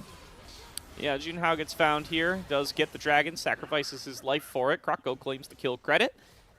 And if Bulldog finds a little bit of a Jax here, might even get a little more action, doesn't end up spotting out Keshi. And the game will continue to go in LNG's favor. They just build up a bigger and bigger lead. They don't mind that they've sacrificed a Dragon or 2 to Junhao, because the end result has always been bigger and bigger gold leads for them. They pick up that bot lane outer turret for their efforts. They take control of the bottom side of the jungle, and they're not going to let it go. They're going to try to keep this push going. So they just don't really have any reason to be anywhere else. Yeah, Croco's up 40 CS in jungle, which is really not great. I think that cross-mapping in this season hasn't been the best because the gold leads feel a little fake. You get gold so fast anyway in the game, so getting a couple of tower plays, it's nice, but if you look, 1xN and Ryan are fairly even in items. This game, not so much. The good news for Thunder Talk is that they've got 2 Drakes. The bad news is they're down 5,500 gold in 20 minutes off of, mostly not team fighting. Again, it's mostly been LNG just getting gold on the map, whether that's farming, pushing down towers, and sometimes it has been the kills always trading up for LNG. This is very suspicious activity from Thunder Talk. They use the Herald as well. Are they looking for a fight, or are they going to try to go for the tower? Ryan used all his Severum ammo, too, so not going to really have red and white for a follow-up team fight. We are driving this. Throw down. All right, we're in the Rift Herald. This is Ari, by the way. If Missing goes for this, it's probably going to be Haru's life. Does take the Dark Passage back in towards Feather. Kind of jukes out Missing a little bit while he's at it, and that might be enough to get him out. The mind games from Thunder Talk give them 3 plates in mid. They do get 3 plates. They lost Flash on Jax and Vi, however. The Flash in Jax was down bot lane, but... Oh, no, it's just bugged. Don't worry. It was grayed out. Okay, well, we walk right back in anyway. There's going to be a Zenith Blade coming on through. Tyler getting knocked up. Feather getting knocked down. As Bulldog going to be able to pick up that kill. Here come the flanking frontliners. Junhao pushed back away. Keshi going to be able to pick up one. That kill credit goes over the way of Ryan. So it is a 1-for-1 exchange. The best one Thunder Talk's had in a while, but LNG are just bursting through this turret. They get themselves that credit, and you know what? Maybe not 2-for-1 in Champions, but 2-for-1 if you count the turret. Okay, now Vi used Flash, but Ryan also used Flash in Clans. Thunder Talk, I mean, they're getting things in this game. They're finding fight back, which is good. They're not just kind of rolling over like they did in game 1. But I'm really not sure what they're looking for. The Dragon is 2 minutes away. Maybe the Herald was expiring. I don't think that it was, but it might have been. So they look at the Baron. They start the Baron to check damage. That's fine, but it is also on full vision, and they take a decent amount of damage from the Baron as well. Then they summon Herald and go for the tower that gets a few plates, and then they walk back in and get engaged on by LNG and then lose their own mid tower. I don't think Thunder Talk are running out of time. So I don't like the idea of sending it and making your AD carry weaker. This is an Aphelios. Yes, there is a Thresh on the side of the Aphelios to help him get through these fights, but you just lost Flash Cleanse on your Aphelios a minute and a half before the Dragon. Dragon stacking is not that much of a concern for LNG this game. They've only got 1 Dragon, but I mean, maybe a Baron startup. I mean, LNG have a lot of damage with Azir Sivir, 2 items in, and this Aphelios is a prime target. Yeah, I mean, between Gnar, Azir, Sivir, they do Baron so fast, but Sheer getting a little bit caught out here. He's got the backup of his team. Krako comes in with the knockup. Still, Keshi will be able to finish off the solo kill on towards his opponent. Gets a little bit of help from Junhao there as well. Junhao going to get chased on down by Bulldog. It's going to be a 1-for-1 exchange so far. And that will be Keshi getting a little bit of gold back in the tank in a trade for his jungler. But without a jungler, how do you contest the Baron, J. Beto? LNG going to have control over that river still in this 4v4. It's another fight where Thunder Talk do get a kill, but like you said, they lost their Vi. Keshi does a really good job of taking down Sheer there. This Jax does do a lot of damage. And Ryan now has 3 items. That's what the 3 in his name for, 3 items. I mean, he had it last game. They lost at that. He has it this game. Maybe this game, the Aphelios does get to pop off with 3 items. But with no Flash, no Cleanse, it is tough. Dragons up. LNG are going to go for it. I think for Thunder Talk here, the best option is to give, which does feel bad. You just spiked on your 3 items Aphelios. You're up on items against Sivir. But you don't have Flash, no Cleanse. You don't have priority. Your junglers just come back out on the map, so you will lose this dragon. Oh, knockup found. It's Missing, getting a little bit caught out. Gets on the hunted by his marksman, but still getting chased. Exhaust comes through. 4 members of Thunder Talk smell blood in the water, and they will be able to take out Missing. Haru gets his 2nd kill of the game. I bought a lot of time, though, so I don't think Thunder Talk can do anything with this kill. Missing is very tanky with the Celestial Opposition, with the Ziggs, the Aftershock. I mean, we're going to try anyway. Missing's dead. Baron is on the table here. It's burning pretty fast. Yeah, they're going to be able to do it pretty fast here with Ryan. He's got the chakrams stacked up. Hook comes through. Charm comes through. Krako can't do anything. The Baron will get slighted down. Thunder Talk successfully secure the purple worm off a pick onto Missing. And they're still down in gold, but hell, they're alive in this game, J. Beto. I'll say it now. Yeah, that's really big. I think LNG also thought, oh, they can't do this. Like, Missing's dead. They can't really do anything. But with the red-white, that Baron melts so quickly. I thought with Vi Ari it would have taken so much longer, but LNG don't even get to walk in, and finally, one of these hooks hits onto the real Croco, not the clone. And even though they don't kill him, it means he can't get in for a steal. Bulldog can't do anything, so Thunder Talk get the Baron. What more can they get for this? Because this Baron is more or less a time save, and let's try to close this gold lead a little bit. Mostly in mid and jungle, Ryan has his lead. But if we can get some of these tier 1 towers down, make the gold even, this dragon will be a lot easier for Thunder Talk to approach. Yeah, there's some decent standing gold around the map. If they were able to clean out all of these outer turrets, it would do a lot to collapse the gold lead. But LNG so far doing a good job of the defense. Nobody is keeping that wave pushed in on the top side. Sheer's going to be able to fix that. Keshi working to be able to get some push going in the bottom, but that's going to take a while, even with the Baroned up minions. Now the clock is starting to tick here. Sheer's got to be able to get down there, or they got to assign somebody else in that area, or they will end up losing that bot turret. And the current rate of things, it looks like they will probably lose it. Keshi's going to finish this very fast. Yeah, side lane Jax with the Sheen. It does that very quickly, but we've got a minute of Baron left. The Sivir destroys waves instantly.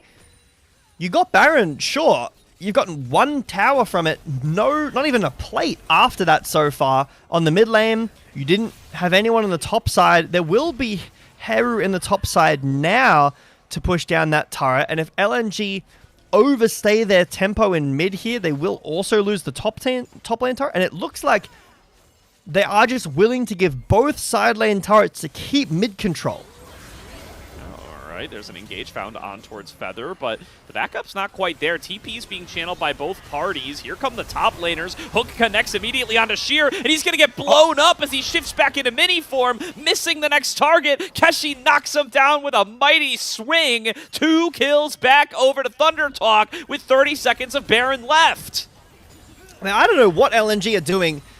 They looked for the play. I thought originally it was just to get the double TP out. I thought, man, that's a really smart play, but no. Sheer is on the TP. I'm pretty sure he was mega as he TP'd in, and it wore off as he landed. So he TP'd in as mini Nah with no chance of developing rage, and he just got instantly melted. And now, after that, the gold has been completely evaporated. Thunder Talk even up this game. LNG stumbling. Yeah, I mean, props to Feather there too. Perfectly timed hook. Yeah, in 9 out of 10 situations, this is a hook onto a Mega Gnar, and you probably can't one-shot him. But still, I mean, the presence of mind to know to go for this. So he's Sheer Mega. Comes on in, and it's right there. And does it wears off as soon as he gets there? Look, he's Mega here. He gets hooked, and then he turns mini instantly, and then he just gets obliterated. Then missing dies as well. Why? Why are we doing this, LNG? I don't understand. You've got a gold lead. Like, they got Baron. They're only getting some side lane turrets. I don't like the 5 in mid, give up both side lane turrets to begin with. But I really, really don't like go to the side lane and then TP straight back to mid to fight into lose your entire gold lane combo. It was really well executed by LNG. But the dragon is in 20 seconds. And Gordo, no vision. This is more like those clips we were talking about before the series started. LNG with some bad teamfight positioning. They have no vision over the dragon, and this will be sole point for Thunder Talk. Yeah, absolutely. Here is going to be continuing to try to face off in mid lane here is Heru. Looking for another charm to potentially come on through. Does not quite find his target. Junhao going to start up onto this dragon. This is going to be soul point whoever gets it. Croco charmed up right away. Chunked to about half. Nice start here for Thunder Talk as they do still have control. Croco going to be able to look for a steal. Does not decide to go for it. Soul point secured for Thunder Talk over the wall. Junhao ultimates the clone, and now Croco's got a pathway to get out of here. Feather going to get focused down by the rest of the team. Tries to flash out to safety. Will be finished off by Sheer. Quad knockup found by Croco with the recast of his Cyclone. Sheer over the wall going to transform. Go Mega. Croco going to get involved with another clone. Triple stun found here by Keshi. Can he turn this back for the team? 1xN and Bulldog doing his best to be able to fight back through. Keshi in that counter strike will finally be taken down, but now it's Ryan's turn to turn it back around. It's a triple kill to Ryan 3. 1xN trying his best to fight 1 versus 3, but he's just got no chance. He's got to bail on this fight as Thunder Talk walk away the victors. So many things went wrong for both teams in that fight, Gordo. I mean, it starts, like you mentioned, with the Vi ulting the Wukong clone. But at the end of the day, untouched Aphelios. So ults the clone here, which is not a great start. Croco gets a massive ult on this second one as Missing goes in with the Zenith Blade here. A massive flash ult. Bulldog goes in and pushes everyone away. He pushes them away. If he had pushed Keshi in or maybe flashed onto Ryan and done the Faker combo, Ryan was dead. But he's completely untouched and Keshi gets a 4-man stun on the Counter-Strike. Ryan on this Aphelios is pretty much untouched throughout the majority of this fight. And we're back on another Baron. Does that say 8,000 damage for Aphelios in live? I think it does. That is a lot of damage. I can't believe that we can Vi ultimate a Wukong clone and win out the team fight. This is not a good sign for LNG, J Beto. As no, Thunder Talk have fought their way back into this. They have the gold lead now for the first time in the entire game. Ryan is grooving. He's got a full-on legendary shutdown available to him. He's absolutely massive on a 7-3 scoreline, and LNG have not been able to reach him in these team fights. Now a second Baron at their backs to be able to take whatever they can. One of LNG's losses against LGD was a Jax and an Aphelios together in one comp with a Vi. This is almost exactly the comp that LGD played against LNG that Thunder Talk are playing, and it's working the exact same way. LNG get completely distracted by all these members zoned away by Keshi, and they can't kill Ryan. The only damage is Ryan. We need to kill this Aphelios, but he has GA now. Solar Flare used. I think he was fishing for Haru. Haru used the Spirit Rush to get out. Quick little exchange of ultimates on the top side. Thunder Talk will get away unscathed. And now with a little bit of breathing room, LNG going to do their best to just siphon up these waves, wait out this Baron buff, and they got to show up to this next Dragon or they're going to be facing down a Mountain sold up Thunder Talk. And make this Aphelios even harder to kill. I mean, he has the GA, he's got 4 crit items, you know, full 100% crit. 1XN also has 4 items, so while down a lot of gold, it is just that GA, which is a really important factor of the fights, but 1XN will still do as much damage as you want from a Sivir. But I think that 1XN has been quiet this game so far. I haven't really seen a Sivir pop-off moment where, you know, the bouncing autos do so much damage. The double GA and the Zhonya's from Keshi, they're so hard to kill. And in a minute, this Mountain Soul is going to make them even harder to kill. Very well could. That's why we need LNG to show up and try to defend this if they want to be able to still have a chance in this game. Working 4 members on towards this turret. LNG still up in the front line. Hook connects on a Bulldog, but the follow-up is not quite there. Sheer still working on the split push, meanwhile. Should be able to take this inner turret for his name, but Keshi going to be working on the inhibitor turret, and it just one-shots it there. So it's a turret for turret trade, but another turret going the way of Thunder Talk. They go up 2 for 1 in that metric. Finally able to protect the inhibitor is the likes of 1XN, but nice moves on the push what's even behind? Thunder Talk is TP behind. They want to get the play going. Croco finds a double knockup off the back of his Cyclone, and Feather is done for right as the Dragon is about to spawn. Can Junhao get out of this? Channels himself another Q. Will be able to fall back away in time, but still no support for this upcoming Dragon spawn. No flash, no Cyclone for Croco for the support.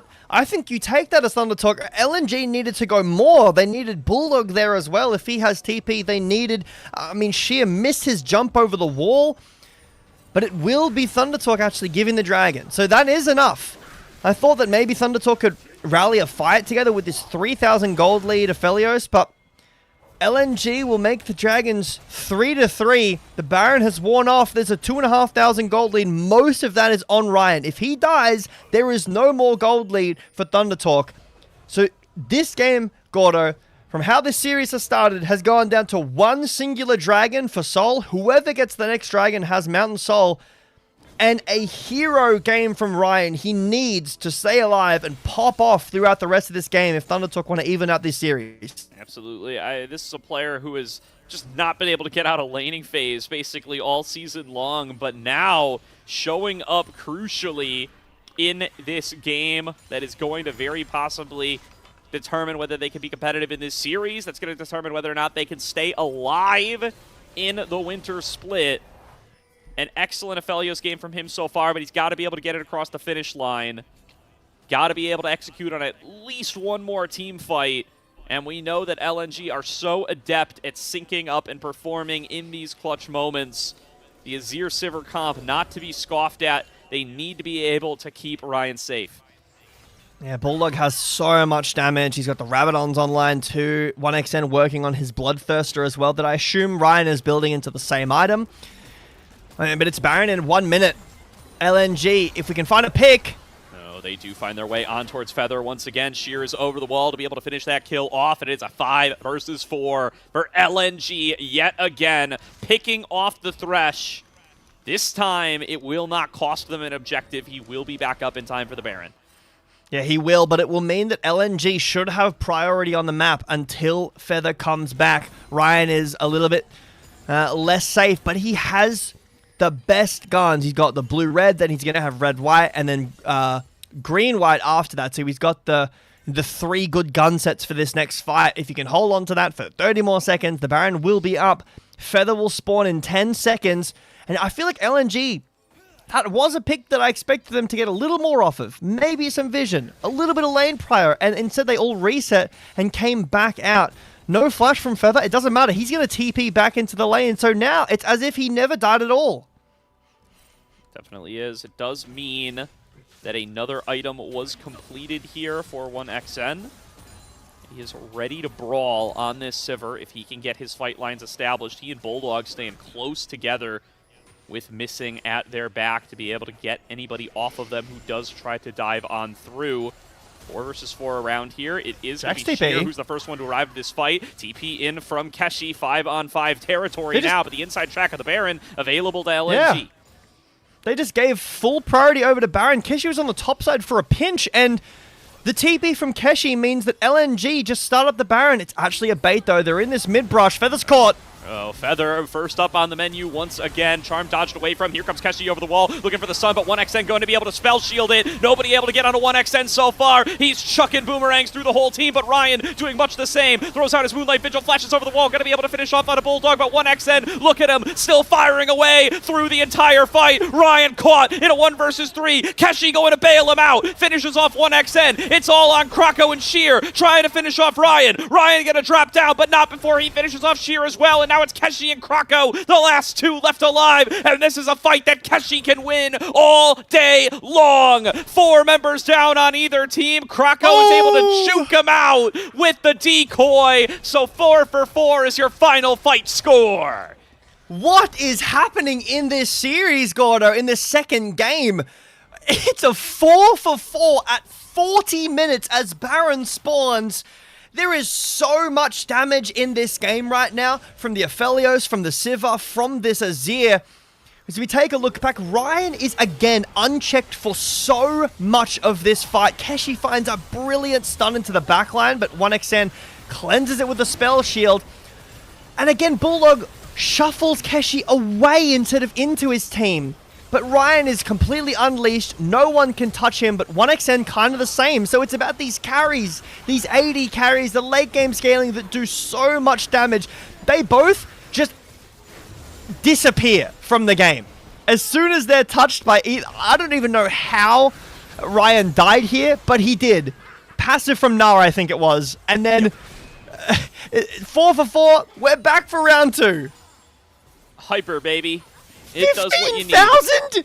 15k from Sivir in one fight? Yeah. That was a gorgeous team fight from 1XN. It's another Solar Flare onto Feather. Sheer finds him yet again. Haru cut away from the rest of the team. Already had to use 2 charges of Spirit Rush. And missing will not let this fish go. Keshi gonna dive onto 1XN. Once again, it's gonna be spell shielded. And Keshi not going to be able to get on top of this Sivir. Just rampaging through the fight as 1XN. Continuing to chuck out boomerangs. Keeping Ryan at bay. And now another Zenith Blade connects through. It's on towards Haru. Haru low on health. Got sectioned off by the Sivir and is easily finished off. So much damage here from 1XN. LNG find the fight that they need. Ryan cut off from the rest of the team. They're trying to section off missing and take him down. He will fall, but it's gonna be Ryan taken out on the opposite side. That is not a worthwhile trade, Thunder Talk, and you're not gonna be able to win that fight without Ryan at your back. Keshi goes into the stasis, but he is just delaying the inevitable. As Sheer will shuffle him right back into the wall. Dragon Soul for LNG. Team fight for LNG, and they pull the game back from the brink. And now they'll be able to walk over with their jungler still alive, Gordo, and go for Baron. Feather dies at the start of the fight every time, but he takes so long to die. Bulldog is getting one shot through every fight. So the engage is onto Feather, but he's tanky. He doesn't die quickly enough, is able to get over the wall here. But watch Keshi's flank. He's not seen. Again, LNG don't have great vision. Bulldog just dies so quickly here. He gets the shuffle away, but he gets one shot by Ryan and Keshi together. But 1XN, after that engage is done, there's no more onto him. He gets to free fire throughout most of this fight. LNG have superior health bars, still have, you know, their jungler around here with a decent amount of health, still have their support, which is so much of the CC. These AD carries just die so quickly. This is like, what, 50 minutes in, 45 minutes in. Mountain Soul with full build. Baron now on every member of LNG. We are 41 minutes in, Gordo. It's a 400 gold lead for LNG. This game has gone completely off the rails. Gold doesn't matter at all anymore. They are dead even for all intents and purposes. The Dragon Soul for LNG, absolutely massive though. Being able to secure these last 2 Elemental Drakes in a row, giving them that permanent shield, giving them that little bit of extra health. And the fact that 1XN has gotten to play out these last 2 fights on such a safe plane of existence. They've gotten Bulldog, but they haven't gotten 1XN. And once again, the highest damage percent AD carry in the LPL is showing up in the team fights.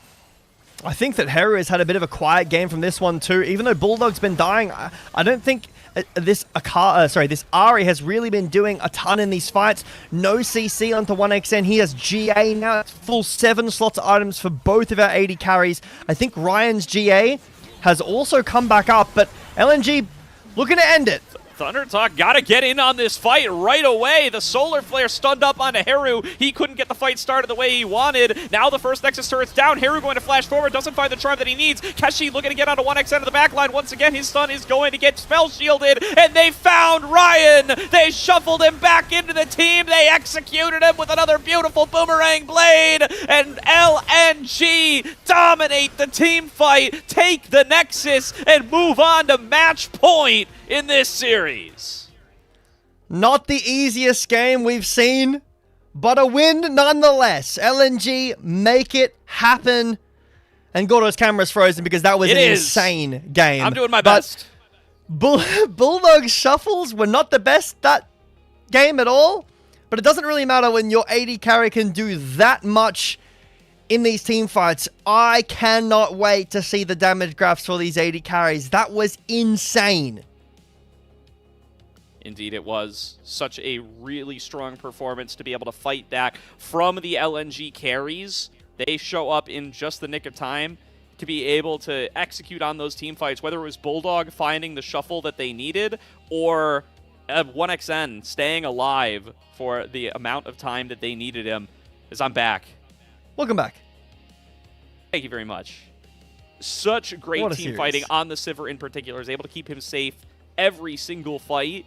That mattered towards the end of the game there, and all the credit in the world goes to how well he was able to navigate some of those fights, kiting around the edge, continuing to find boomerang blades. That's how you end up with the 16k damage team fights. Yeah, that fight was ridiculous. I think the Aphelios also had like 12k or 12.5k damage. So that's more damage than like multiple roles get in a professional game of League of Legends in the entire game sometimes. Like junglers will get 5k. 10k is like whoa, that guy popped off. Like he did so much damage in the early game, but ridiculous damage from the AD carries throughout that game. But I mean, the question is now for Thunder Talk, you were in a great position. You had in that game, and LNG managed to pull it away from your hands.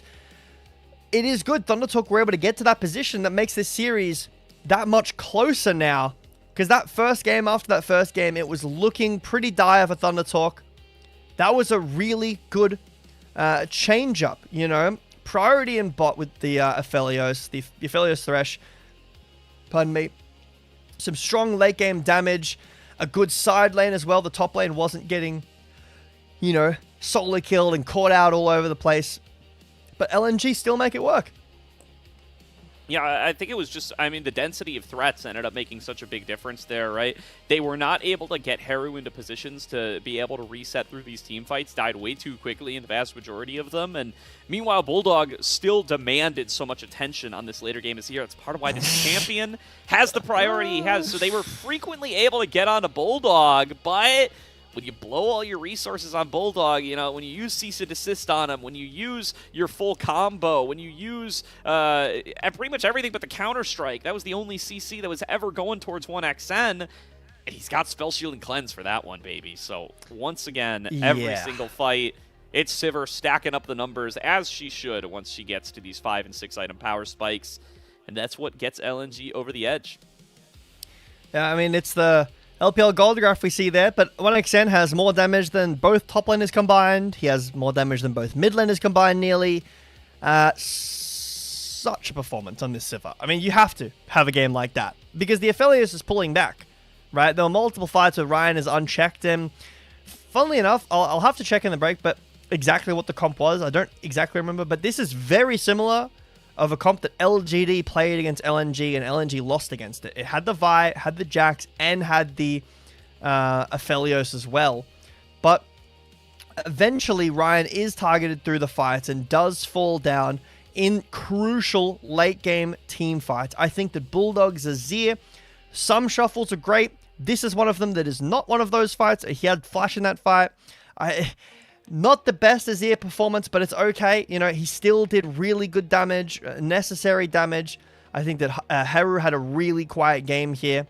But that was a really exciting game too. It means that this series is a lot closer than it was, both in, you know, performance, but in terms of implications. You know, Thunder Talk can win games. We just need to see them close it out. Yeah, I think they put themselves into a really solid position here. I think they were really kind of grooving in some of these team fights for a while when they were able to access 1xN, when they were able to kind of play it out at their own pace, when they were able to find good positions for Ryan to be able to play. I mean, this is almost a fight that they're able to take for themselves here, right? Keshi gets onto 1xN. It's just Ryan can't quite stay alive for long of it. He's one hyper proc away from being able to stay alive, and then when you have two members, one of them being your marksman, you know, the world's your oyster. You could have accomplished so much more off of that fight, but just not barely able to make it. Great engages from Keshi. This was a good shuffle from Bulldog, keeps his team alive, but he gets one shot, but 1xN is just free hitting the entire fight. And Ryan should be able to, but he has no support, so he can't be safe. And Heru walks in by himself, gets caught here. I think that some of the pieces for Thunder Talk weren't the cleanest, although the mid game was really, really good from Thunder Talk. For LNG, you can't be getting into game states like that where you're relying on late game Sivir to carry you through the game. I mean, maybe that is the gameplay. Like, it's actually fine. We're happy to. Yeah, I don't know about this shuffle either here. It is a little awkward, but I think it's okay to rely on your Sivir to do a ton of damage, but getting into game sets like that isn't where you want to be necessarily. You want a game more like game one for LNG, where you're really destroying Thunder Talk. I think a lot of this came from, you know, some target prioritization issues. I think that when you allow Keshi in like that, and when you let Ryan have a game like he had, you run the risk of this Aphelios coming back, which he did do, and then nearly taking over the game completely. I mean, MVP, it's got to be... Okay, you know what? I was going to say it's got to be, my Siva, but... Yeah. This is okay. I think that it was Crocker until the Siva took over and did 60,000 damage, but I'm still with it. I'm still with the Crocker hype. Yeah, I mean, found some good engages there. I mean, again, it's a team fight that they lose, but he gets a quad knock-up in one of those fights that really allows them to play basically to parity when it looked like it should have been a team fight that really could have been a big wipe for the side of Thunder Talk. And, I mean, I think everybody's kind of starting to come around on Croco as just the major force on this team and a player that needs to be respected in the LPL.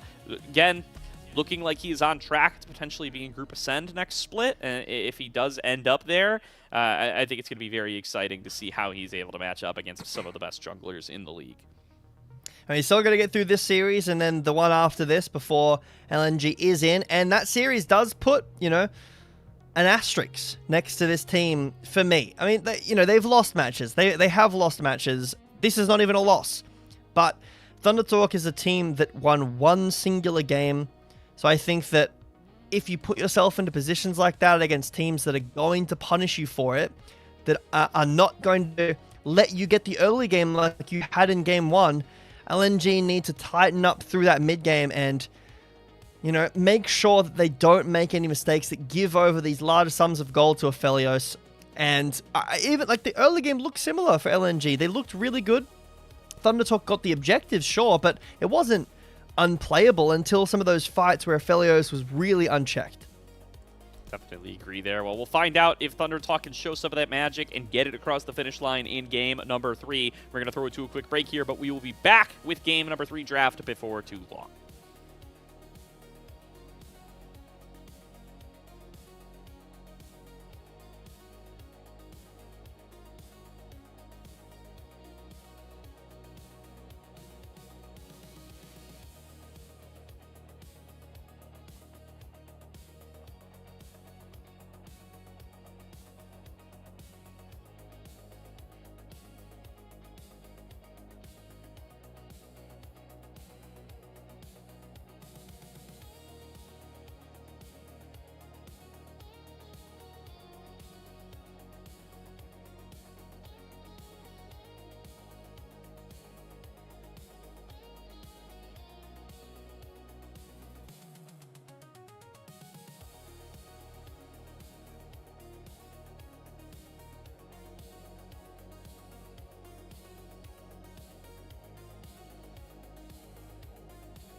Welcome back, everybody, to tonight's broadcast of the LPL here on LPL English, where LNG, after a hard-fought game number 2, find themselves on match point up against Thunder Talk. One more win will earn them a date with one more match before they will be able to get themselves into the LPL playoffs and into Group Ascend. Thunder Talk, it is time to put up or shut up. If they can't win out this game, they will be eliminated from contention. They will be guaranteed Group Nirvana for split number 2, and they will be taking a 2-month vacation.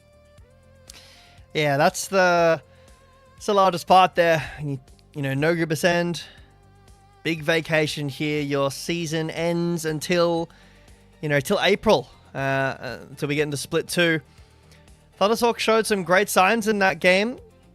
Some winning lanes, some objective priority, some stacking of the Drakes, the Herald, the Grubs. Strong, Keshi played a really good game on the Jacks, I feel. And LNG showed up when it mattered. Some great team fighting in the late game. And the Soul as well. LNG, probably, some beads of sweat on their forehead that they're wiping off now and saying, okay, let's not do that again. Let's make sure that we have a clean game like Game 1 and Thunder Talk, maybe a fire ignited in this series for them, as, like you said, they are backs against the wall here. Yeah, I mean, you got to hope that, they're a little reinvigorated by winning out some team fights, by showing some gaps in LNG's armor. It can be tough to end up losing a game like that, too, where it felt like you were in a winning position, and when you've already had such a rough season, can really start to get in your head that you just can't win a game no matter what happens. But a slightly better mid-game, if you could pair a mid-game like that with a better early game, you don't even have to worry about the late game. You could just win the game the way that LNG did in game number 1. Oh, I still think the place to look for Thunder Talk is going to be those laning phases, and it does look like they've changed up their strategy here. They take they take first pick. First pick. They took first pick. They took first pick. They took first pick. LNG took the blue side in response. There's the Ambessa ban, so Keshi will not be getting it. If this is a 3-and-done series, Keshi will not have access to this pick throughout the entirety of the series. Something a little funny when I was, just looking at the losses for LNG today. Both of their losses were off of Croco playing Pantheon. I don't necessarily think that that's why they lost. Like I spoke about that with Eclipse before, but is a little funny. Like he does have a 100% loss rate on this champion so far. But true. Game 3 of Fearless, I mean, even if it's 3-0, you still get to this game 3 and the bans start to get a bit crazy. Orianna left. Will be banned, but the Akali, the Renekton. So what's top lane here? I mean, the Varus is left open, of course. I mean, this could be top as well, but ADC most likely until we see further. But another priority pick left through in the draft. Yeah, I mean, could be the Varus top, like you brought up. No Hoya in this game. He is our resident Varus top expert, but there is going to be a quick Aurora. Can't name my champions today. Misfortune coming on through for the LNG side. 1XN actually has not been the biggest Misfortune guy so far this split. Despite the high presence of the champion, he hasn't played it once so far. So this is going to be his first Misfortune game of the split in this Fearless Game 3. Haru, well-versed on the Taliyah, going to snap that one up as the blind mid laner. Yeah, it's the kind of pick after the Sivir has gone into Varus. I love the hover from Junhao on the Nefiri, kind of highlighting and hinting at that, that matchup we saw the other week, the Varus Nefiri top. But fairly standard stuff. I mean, the Taliyah, very high prior mid. Nautilus picked up. The Rel will be played into that. You can't play Rakan. You could have played Braum. MF Braum is an option, but not the best. You'd like someone who attacks a bit more frequently. So instead, you go someone who can lock down. And you've got a lot of circles in this comp for LNG. It's very simple, and I love simple comps when we get further and further into Fearless. I think that's the way to go. If you have something that's tough to execute on, that has a difficult of execution, sometimes you don't have the champs available to you in Fearless that you might need to get the draft off the ground. Yeah, certainly. That was kind of one of the things that players talked a lot about when Fearless was kind of cooking, when they were still in that kind of pseudo-Fearless era where it was only picks for your team, is when you start to get really deep into these series, I mean, it starts to kind of become a contest of who could build a team composition that works, depending on how deep your champion pools end up being. At this level, you hope that you're always going to be able to construct something, but that's not really always the case, especially when you start to go real deep in these best of fives. So far, LNG doing a pretty solid job of getting themselves a nice team fight composition, though, with this Aurora, Misfortune, Rel. Good wombo for them here. Yeah, I think that Thunder Talk have a nice front to back as well. I'm assuming this is going to be Lethality Virus, so they've got some CC on the first target, a lot of burst potential as well. So there is an identity so far from both sides of this draft, as mostly jungle bans coming through. I'm interested to see with LNG on the second pick what their counter pick will be. If they want to blind a jungler or blind a top laner here. I think it's better to blind top because Gwen is the risk. Oh, I was going to say Cassante. There is still the Scion and an Ornn available, but do you want to go that with the Gwen available? You could take the Gwen, or you could go jungle and go something that doesn't really fit your team very well. I like the Trundle a lot more. I think this is great. So this not only stops the blind tank, because you don't want to give Trundle a good matchup, but it's great into Nautilus, right? It's good into Virus as well because he's a mobile, but Nautilus goes in, you ult the Nautilus, he gets shredded instantly. Yeah, I like that the Aurora Flex is still alive for them as well here. This could be for Sheer, it could be for Bulldog, depending on the matchup here. You know, it's not like it's a world beater up against the Taliyah. This isn't real. I'm not going to pretend that it is. If only. Yeah, I mean, listen, we can dream, buddy, but I mean, technically the Virus is still available. The Varus Flex is still available. That's definitely true. And I mean, that's the kind of matchup where you start to wonder, do you send the Aurora top in that case just to be able to play range v range? The Fury could be real, and it is real. Okay. Gets snapped on up by Junhao. Certainly going to be for Junhao, at least you've got to believe. And now here's the question. Does Ryan play this Varus, or is Ryan going to play something else? And Keshi going to play the Varus? Has he learned from his games up against Hoya that he can't play the Yasuo top counter? But no, he's going to go to the Gwen, which is, I think, a very good Keshi pick. He's been performing very well on it, even though he hasn't been able to come home with the wins. He's been individually good. Ryan going to pilot the Varus, and now will it be Aurora top? It's looking like it as they're hovering through mid laners right now. I think with the Gwen locked in, there's nothing really left up that you want to play against the Gwen. So Aurora is the option. And the Yone in the mid lane. So very big wombo combo team comp here for LNG. And it's a front-to-back comp for TT. They are hitting the first target. And they are trying to kill that first target. Get the reset for Junhao. And Keshi can buy a lot of time in the front line too. I think that for LNG, they are pretty squishy, so I do like this idea. But in a straight-up 5v5 where LNG can land their damage onto you, you're getting knocked up, you're getting, stunned. The bullet time is going to do so much damage here.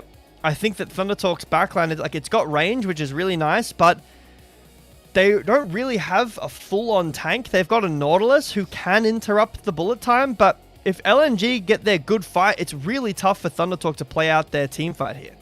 Yeah, the best thing that Thunder Talk have going for them is they have ways to avoid that perfect fight. They have two different forms of invulnerability on the team between Call the Pack and the Mist.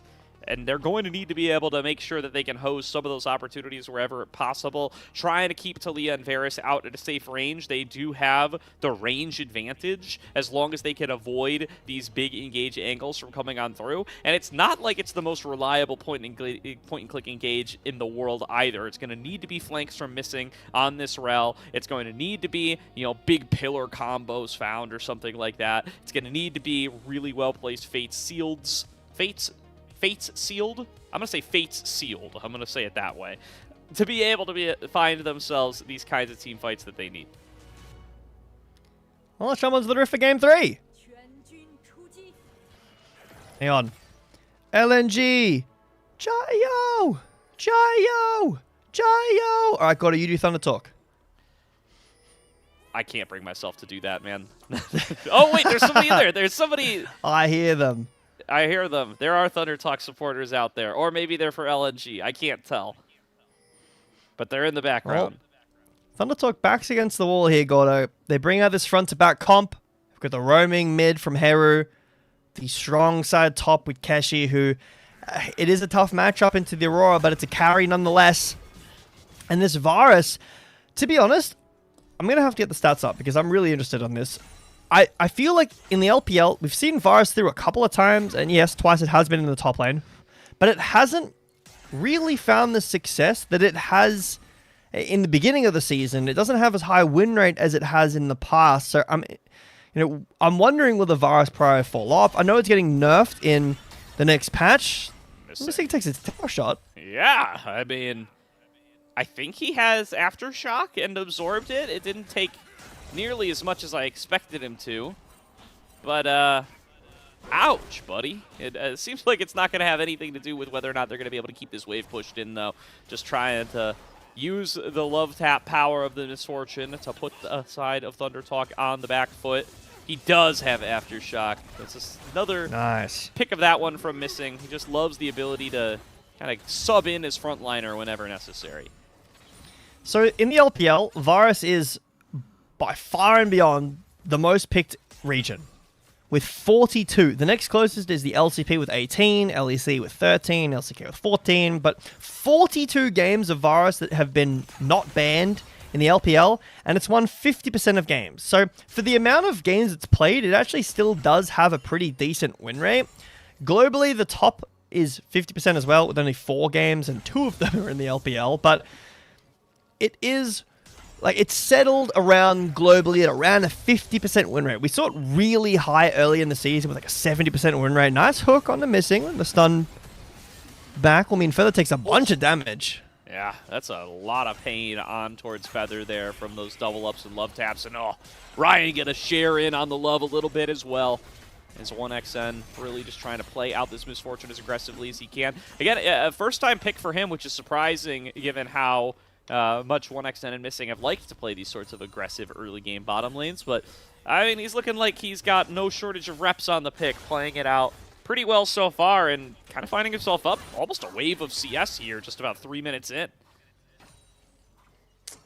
Imagine you're just chilling in the top lane, enemy picks Aurora, you're like, okay, that's mid lane, I'll pick Gwen, we can't pick tank, and then it's actually Aurora top. Like, that's really unfortunate. But Keshi, even though having a tough time in the lane and will continue to do so for most of the game, in the team fights, he does so much damage. I think Gwen is also a champion that has found some resurgence, who kind of fell off the beginning of this year, the end of last year with those nerfs that came in. When we were getting Gwen Rumble trade every game, I found that really enjoyable, actually. I think it was a really skill-based matchup. But when that fell off and we were getting, Rumble, Cassante, Galio, Ornn, and tanks, and Renekton's come back, and hold on, Bulldog.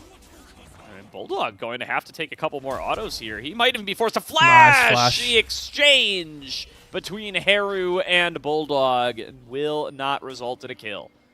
That was really well played from Bulldog. Haru getting Bulldog that low and going for the solo kill, also, I have to say, well played, but the fact that Bulldog reacts to that flash and now is able to stay because he has the Doran shield and the pots ticking with the fleet footwork as well will mean that he's able to catch this wave.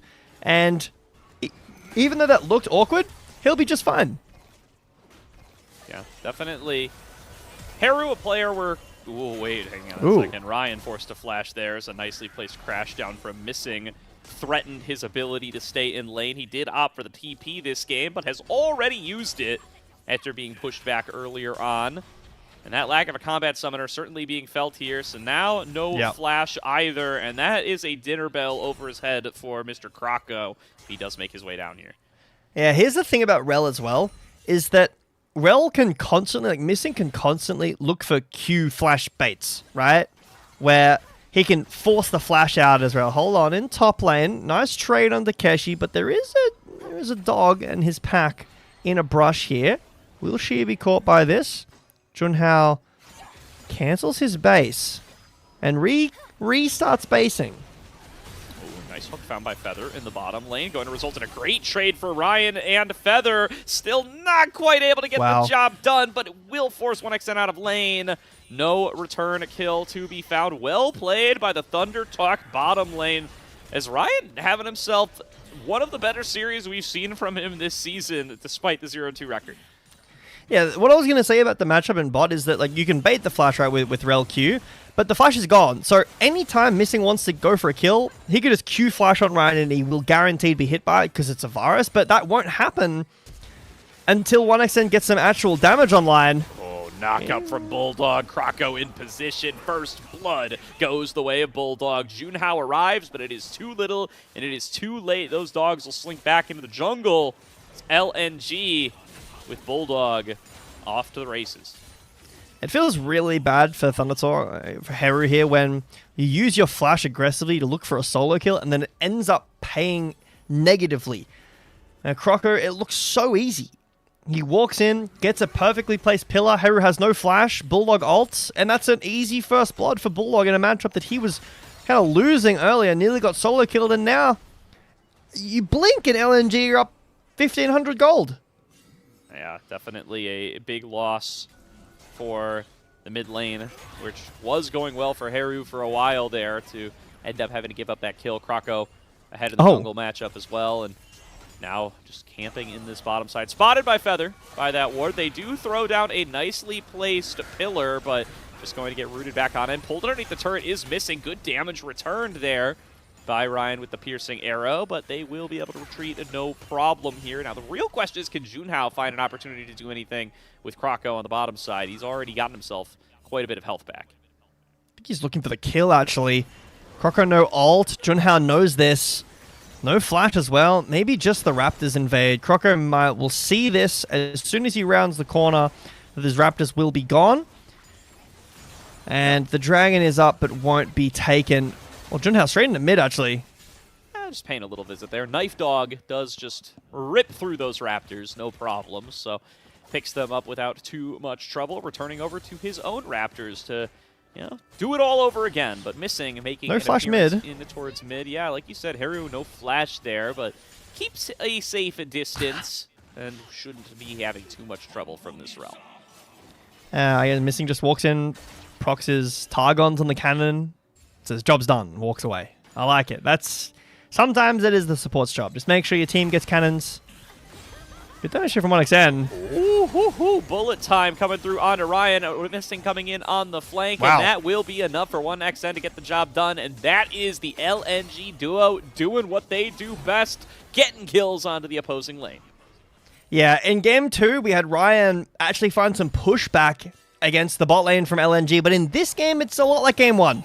And that's with this virus that has been very highly prioritized in picks and bans, but 1xN simply hits him with a Q, ults him, and then Missing is around the back with a really nice flank caught, I guess, when Feather is on a base timer.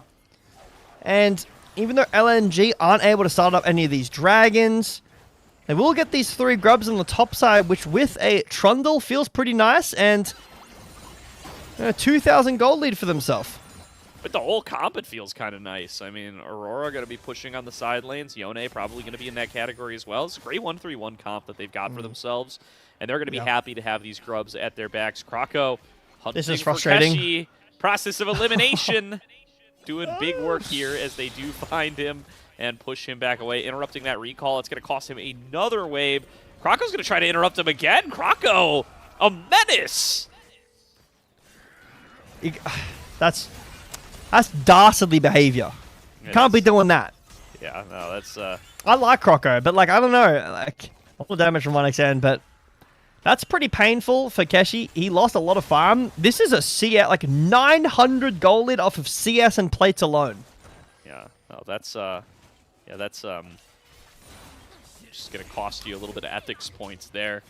Be going up there, interrupted Keshi's recalls. Dark side points going the way of Krako, but does certainly give him a little bit of an advantage. Gives some more time for Sheer to be able to farm up on these plates. He's got 3 of them to his name now, and a pretty big individual gold lead, the biggest in the map.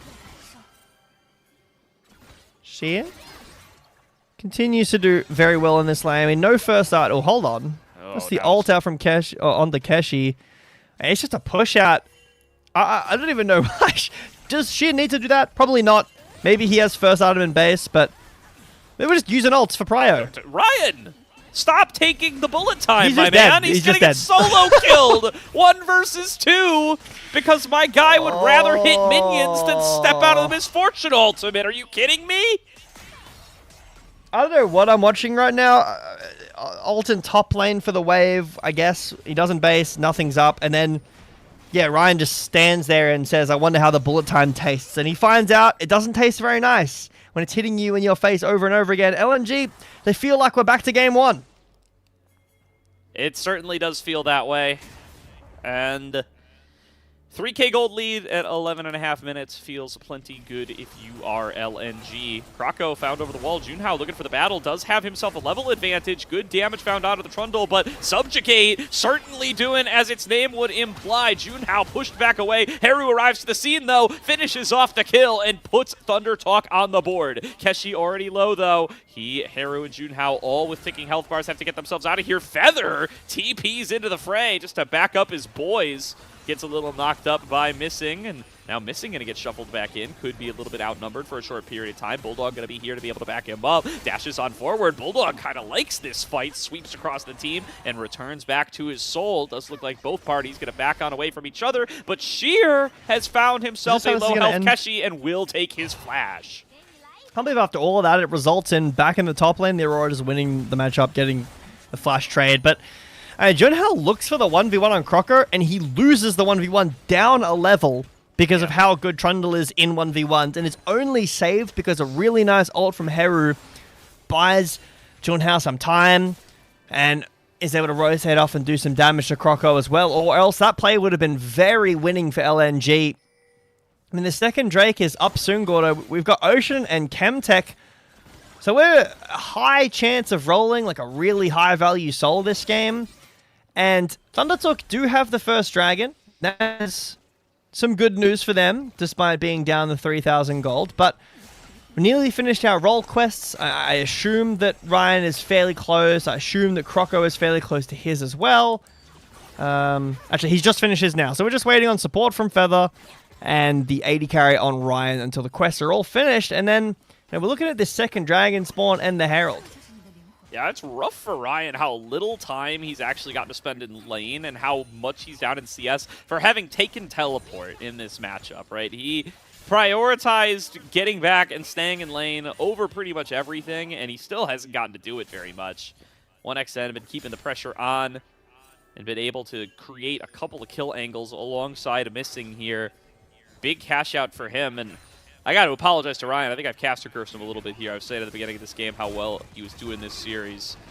Haru a little bit found, but actually maybe more than he bargained for the side of Bulldog. He's going to have to snap back to his soul. Meanwhile, Keshi and Junhao trying to get this fight started, diving forward onto Krako. Keshi going to be able to chop him down, and that's going to give a reset over to Junhao for them to pressure on towards Sheer. Could be a little bit squishy on this Aurora, but returning in the fire onto Nefiri to push Junhao back into the jungle. A quick kill picked up by Thunder Talk, keeping them in this game. All right, so Bulldog goes in. It has to ult. Wow, so I think Haru is actually playing this matchup really well, constantly catching him. He's always using this Q3, using the E, playing the matchup quite well. And then in top lane, we see the 2v2 that goes in favor of Thundertalk. Croco just can't do enough damage, but 1xN is up a ton of gold. This is a situation where Thundertalk have actually kind of pulled the game back in their favor a little bit. And in game one, we were talking about it being Ryan on this Aphelios and his job to really pop off through the game. But this game, it's 1xN's job. He really needs to have a solid team fight. He's got the BT completed, working on the new the new Essence Reaver, my mistake, the Essence Reaver. Soul, Infernal Soul. We rolled a high one for our third game here, Gordo. Indeed we did. And it is tied up 1-1, so going to be a while before either team going to be able to secure it, but going to be a major objective regardless. Thunder Talk did manage to put themselves on the board in that department. Still going to have themselves at about a 2K gold lead and going to continue to try to play through these side lanes with those grubs that they obtained earlier on. Bulldog able to use them to help secure an additional plate here.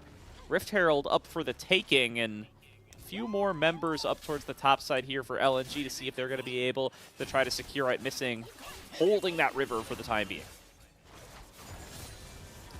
even despite the matchup in mid, that Harry's been playing pretty well, Bulldog still has great CS, so he's, you know, even in gold. I think that that's a really good thing for LNG because of how hard this lane has been for Bulldog to play out. He's got the pork finish, he's got those upgraded boots as well. And this is the slowest game we've seen, Gordo, so far in this series. It's one dragon apiece. Sure. It's also like the most even game we've seen. A little bit of a gold lead for LNG. They've got 3 grubs. Mostly, like, the game would be completely even if 1xN didn't play his lane superbly well. Because that's really the only massive gold lead. There is one that has been developing and falling back down in top lane with that top tower. Sheer will... Nice flash from Heru. Yeah, Bulldog choosing to go all in here, gets the flash out of his lane opponent. You know, I think you can call that one a quick little victory. Does not use his own summoners for the effort. Meanwhile, that's a ghost out of Feather. They're trying to chase on towards Missing. Junhao just throwing double daggers out there into the bushes. And Krako going to take advantage of that opportunity to secure himself the Rift Herald for free. He's just chilling. And TP onto the wave here. Thundertalk are trying to rotate members down to the bot side to punish Bulldog with no ult, but Missing with the cover. Woo! Hook goes wide, barely. But Thundertalk will get nothing on this side of the map. Over the wall, Junhao, they still want this fight on a Missing. He's going to stun them both up. Has Bulldog there for the backup. No fate sealed, of course. But these three are not going to be able to get this play started. Krako arrives, having secured that Rift Herald earlier on, so... he might just use it down here if he sees a good opportunity. That turret already plenty low from the work that Bulldog has done to it earlier on, and they're going to even look to try to invade onto Junhao's jungle. They see him working on this blue buff, and here they go. Jumping right on towards him, going to try to steal away that blue buff. Did not quite see if they got it, but here comes the backup from Heru. Missing might be in too deep, throws down the Magnet Storm, flashes back out to safety, stays alive. Now Bulldog is here. Junhao did finally manage to take down Missing with the red buff ticks, but 1xN going to get the kill back on towards Heru. 1 for 1. Alright, so Thundertalk did get the blue buff there because Heru got the extra blue buff, and you can see Junhao still has his now, but Kroko is using the Herald in mid. Does this kill the tower? I mean, it will with 1xN around, but Missing living for so long, it was only the bleed from Junhao who has to go invulnerable here. And the turrets around the map are just falling in favor of LNG. The bot lane turret here by Bulldog Split Push, who played that fight really well, and that mid lane turret after the Herald was used too, so... it's still an even objective game with the Dragons, but 3,000 gold lead for 1xN. Yeah, really good start here. I mean, 1xN is the whole gold lead basically for LNG, and now they're starting to try to take the fight deeper in. It looks like Missing made a mistake here, but he kind of stays alive forever. Yeah, it's just the bleed from the Nefiri Q that ends up killing him, but it's support for mid lane. Mid lane, like, Heru was the one who picked up the blue buff on the floor. So you deny the additional blue buff, you get a kill onto Heru. Really nice. You break open the mid tower as well. So LNG, they do lose Missing. They don't invade the buff, but they still get a positive trade. 10,000 gold at 20 minutes. That's a lot of gold. He's 3,000 up on his own team, or 2,500 gold up on his own team. Yeah, it's a wealthy misfortune. He's already on 2 items here, has an item up over Ryan, and Ryan is playing Lethality Varus. One of the advantages of the Lethality builds tends to be that their items are cheap. 1xN doesn't care. He's buying full price, and certainly reaping the rewards. As he rolls back up with an Essence Reaver, also has the additional pickaxe in his inventory. The question is going to be, can he utilize them in a team fight effectively? You really want to get these big bullet time combos down. And he's just stepping up aggressively on his own, going for double ups through the dogs. It's a nice little benefit of the Nefiri dogs. 1xN forced to flash. A bit out of position there, as Bulldog is solo killing the Dragon, so they're split up here. LNG are doing the Dragon. They're a little weaker in the 5v5. They're grouped up, though. They're TPing in Keshi. Missing going to be the first target. Junhao advancing forward. Dragon at 2k HP. Heru comes in with the Weaver's Wall. Caught on the other side. The Dragon going to go down, but so does Missing. Quick pickup for Thundertalk. Can they get some more? Looks like they're going to have to settle with just the support. So all in all, LNG probably pretty okay having walked away with this Dragon.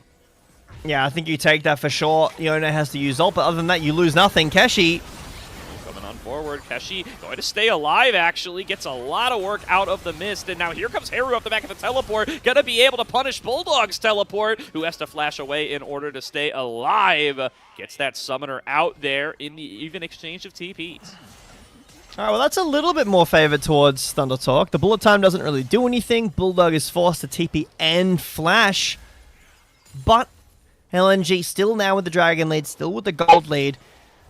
I think that for Thunder Talk, if they are around together, like their pick style comp is what we need to start looking at, right? The hook onto the first target. They have so much front to back damage. The Varus has 2 items. Now he's going to be working on the Mana Moon with the fully stacked tier now.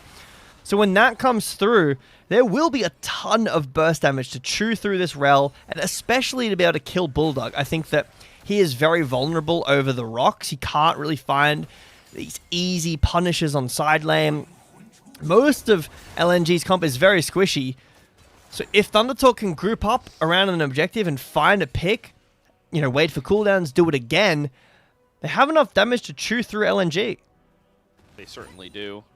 And it's really all on 1xN. He's the pretty much the entire lead, right? You get rid of 1xN, and you're basically just looking at a couple hundred gold, which at 22 minutes is not all that substantial.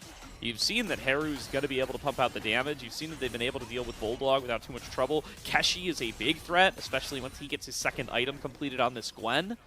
Getting that additional kill worth of gold onto Krako earlier, a big help for him, but now he is getting targeted. A little bit of a caster curse here onto my boy Keshi, trying to snip his way out of this one, focusing onto Krako. 1 or 2 more snips would do it, and Keshi outplays the gank. 1v2, kill back to the Gwen.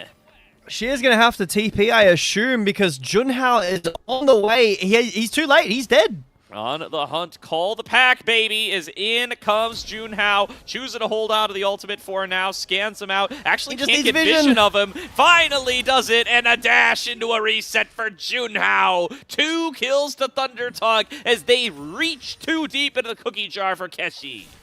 A huge lead on this jungle roll now. Junhao, 1,300 up against this Trundle, who goes way too far in the 2v1 to chase Keshi down. And even if you got that kill, what do you get from it? Do you kill a full turret? I mean, he's probably not staying around. Uh-oh, Keshi. Get out of there, brother. Oh, no. Make it rain finds him, and now he's going to get Magnet Stormed right back in. There's no drain tank in 1xN when he's this far ahead. Keshi will fall. Kill credit over to the carry. Still going here. The wall onto Krako. All right, Haru looking to be able to shuffle back in Krako. He's trying to put on the fancy feet, trying to put on the blue suede shoes, trying to dodge his way out, but Junhao will find him with the double daggers. That's twice in a row now Krako gets picked off. 0-4. What might be his worst game of the season so far. Haven't seen Krako struggle in an early game like this in quite a while. Yeah, we are just kind of scrapping. Keshi, after getting targeted all that, just wants 1 wave in bot lane, and there's 2 more people who show up to kill him, but then Crocker comes out of base and dies again. So it ends up being a 1-for-1 across the map. This is not clean from LNG. It's not what we saw in game 1. It's not what we want to see from a team who is in the conversation for making it to Group Ascend. But LNG still maintained the lead. And this lead for 1xN is really building. He has 3 massively expensive, valuable items, the BT, the Essence River, and the Infinity Edge, working on what I assume will be an LDR or maybe a shield bow. There's not really a ton of, protections on the side of Thunder Talk, so maybe he could go towards the shield bow instead if he wants a bit more survivability. But Junhao now has 2,000 gold lead over Crocker. He's got 3 items of his own, and Nefiri scales very well. With 20 seconds on this next Drake, it will be soul point for LNG. TP into mid. Junhao, nice call the pack there to be able to dodge out on a potential stun from missing. Trying to get himself a little bit of an inside track here to be able to threaten out a 1xN. Having these assassins available in your team composition when a lot of the gold is all funneled into this misfortune. Got to feel plenty good for the Thunder Talk side.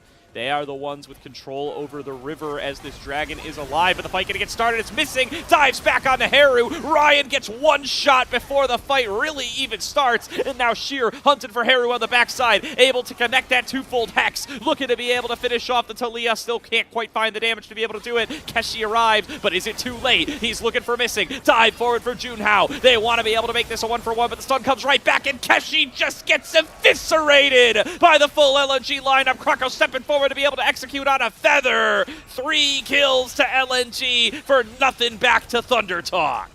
Missing's engaged with 1xn's bullet time, does so much damage to Thunder Talk. And the lead on this Nefiri is not enough. Soul Point will go over to LNG unless a miraculous steal from Junhao, but the Dragon is already taken. LNG poised in this game. They have a great position, so Missing goes in. He is the one who pulls the trigger, and 1xn is ready. There's the Q flash I was talking about. And the bullet time, so much damage. Haru doesn't die, but Ryan does. And Haru is low. Gwen rotates over, and maybe there's an option here to look back, but Keshi and Junhao just don't do enough. Missing. He doesn't even die in this fight. Yeah, I mean, you do not get team fight angles with this team composition from LNG that are better than this. Not only does Missing find a flash stun onto a carry, but the second carry is also there, so both get caught in the Magnet Storm, and you have room to throw down the bullet time on top of both of those carries, and nobody can threaten the Misfortune, so she can full channel the bullet time. It's just perfect, Jay Beto. You can't draw it up better than that.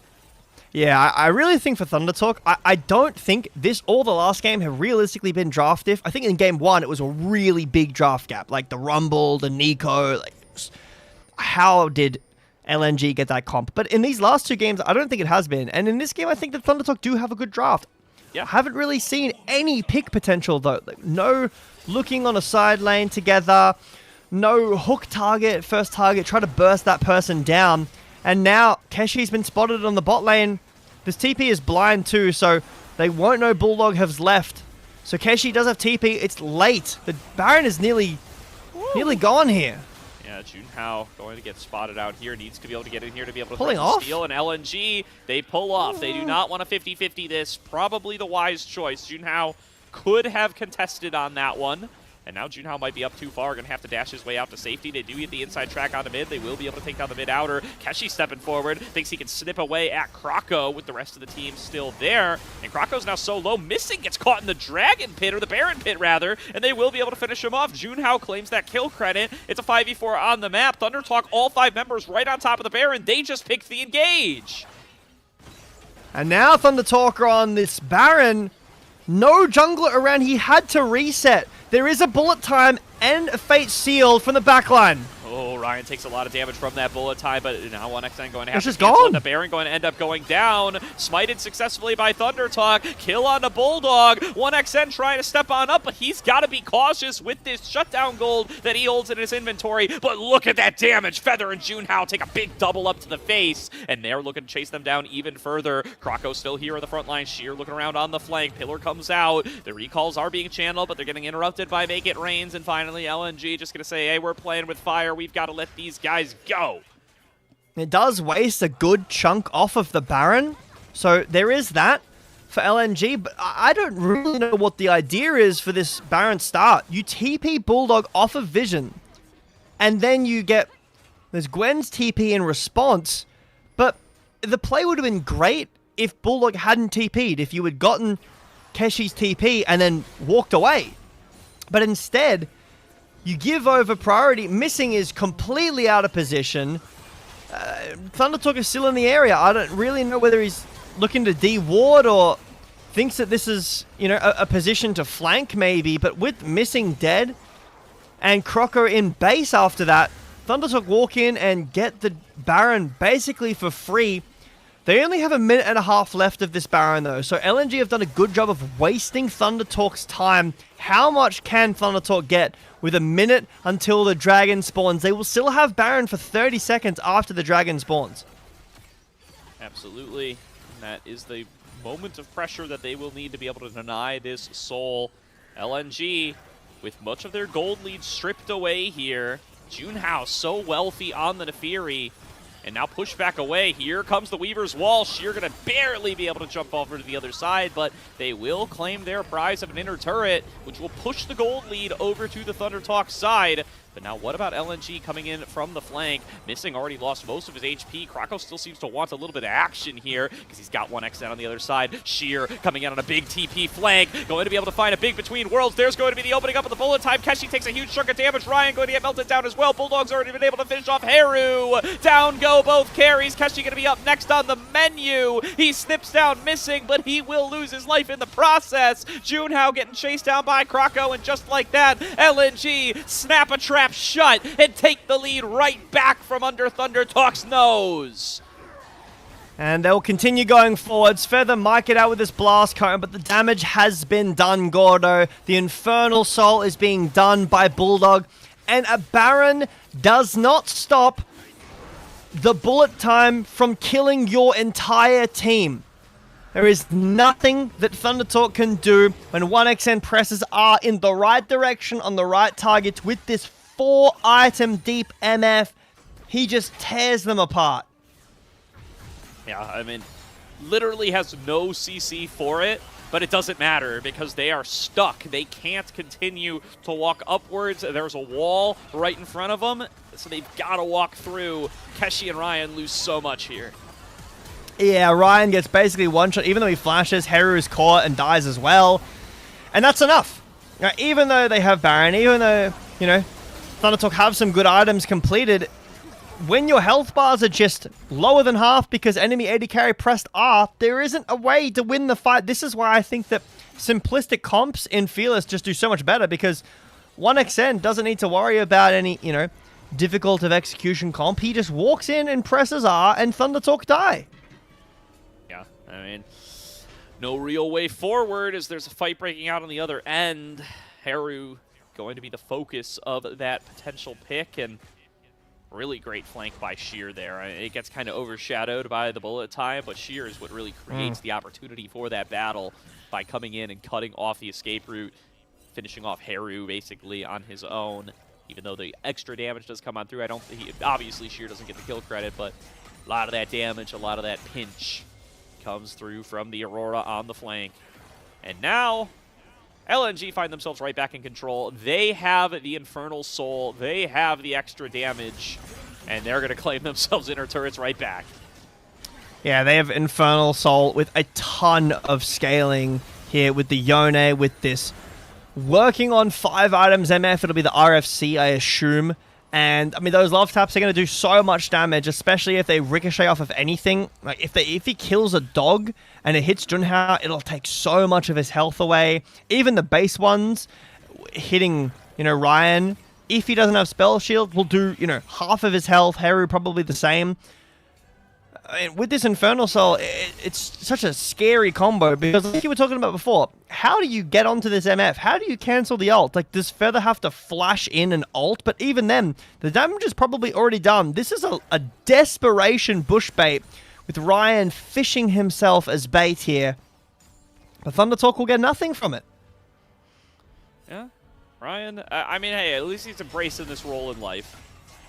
Out here playing bait for the rest of his teammates. Haru and Keshi, kind of the big, and Junhao, of course, one of the big damage dealers on this team. I think this Varus' moment, maybe occasionally going to be able to soften up a target, but largely going to be playing a little bit more of a utility role here.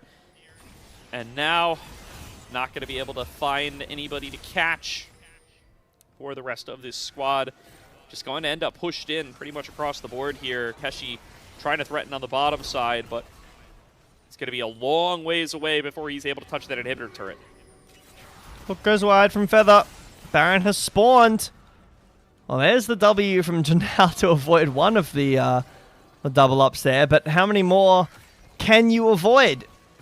LNG have a really fast Baron with Yone 2, MF. Early game doesn't have a super fast Baron, but 5 items MF has a decent amount of attack speed with the RFC. So much crit as well, like 100% crit. She does so much damage. I mean, last item is probably just going to be a GA. But LNG can do no wrong here. I mean, missing its chunk down. ThunderTalk still have no way of getting in. Like, LNG have great vision. Bulldog's just either damage checking or he's just decided he can solo the Baron. Well, the Baron's gone. Yeah, it does seem to be so. Junhao's on the wrong side of the map. The Baron is down below half HP. Missing is catching out Heru, or at least marking him. And that's Baron buff to LNG. Alongside their Infernal Soul, they are certainly equipped to push for some base turrets here as soon as they get their waves figured out. Keshi pushes in the bottom side, goes for a recall, looking for his 4th item, but ThunderTalk muster no resistance to the Baron buff. Well, ThunderTalk will get an Elder flip unless LNG can end the game in the next minute and a half, which I think is pretty unlikely. Croco is spotted on this ward. That is so ridiculously... like, the guts Croco has to have to stand there when he sees them in the brush with his sweeper and not do anything. Like, Feather could flash the wall, Heru could look for a, if he was there, right? He doesn't, like, Croco doesn't know where... Oh, Junhao is just dead. Flash over the wall on towards Junhao. Junhao doing his best to be able to retreat back away. Will be able to stay alive. Croco now going to be the next target. Look at that bullet time damage, though. Ryan and Feather are nearly taken down by the ultimate alone, but do manage to hold on for the time being. And now Missing, looking to fend off any remaining stragglers. Not going to be able to find any kills here, but LNG get to flex their muscles a little bit. Yeah, this bullet time does so much damage. It nearly fully killed Ryan with just the bullet time. Now Heru is into stasis, but will not fall down just yet. The map is falling apart, Gordo, for ThunderTalk. There's, 20 seconds on this Elder. You were maybe hoping for a flip, and Junhao's in base. 1XN is nearly full build. Bulldog has 4 items deep. LNG are so strong right now. What did we miss here? Missing using a flash, or Missing just died? Oh, Missing died. I didn't even see. I didn't either. I mean, but there he goes. All right.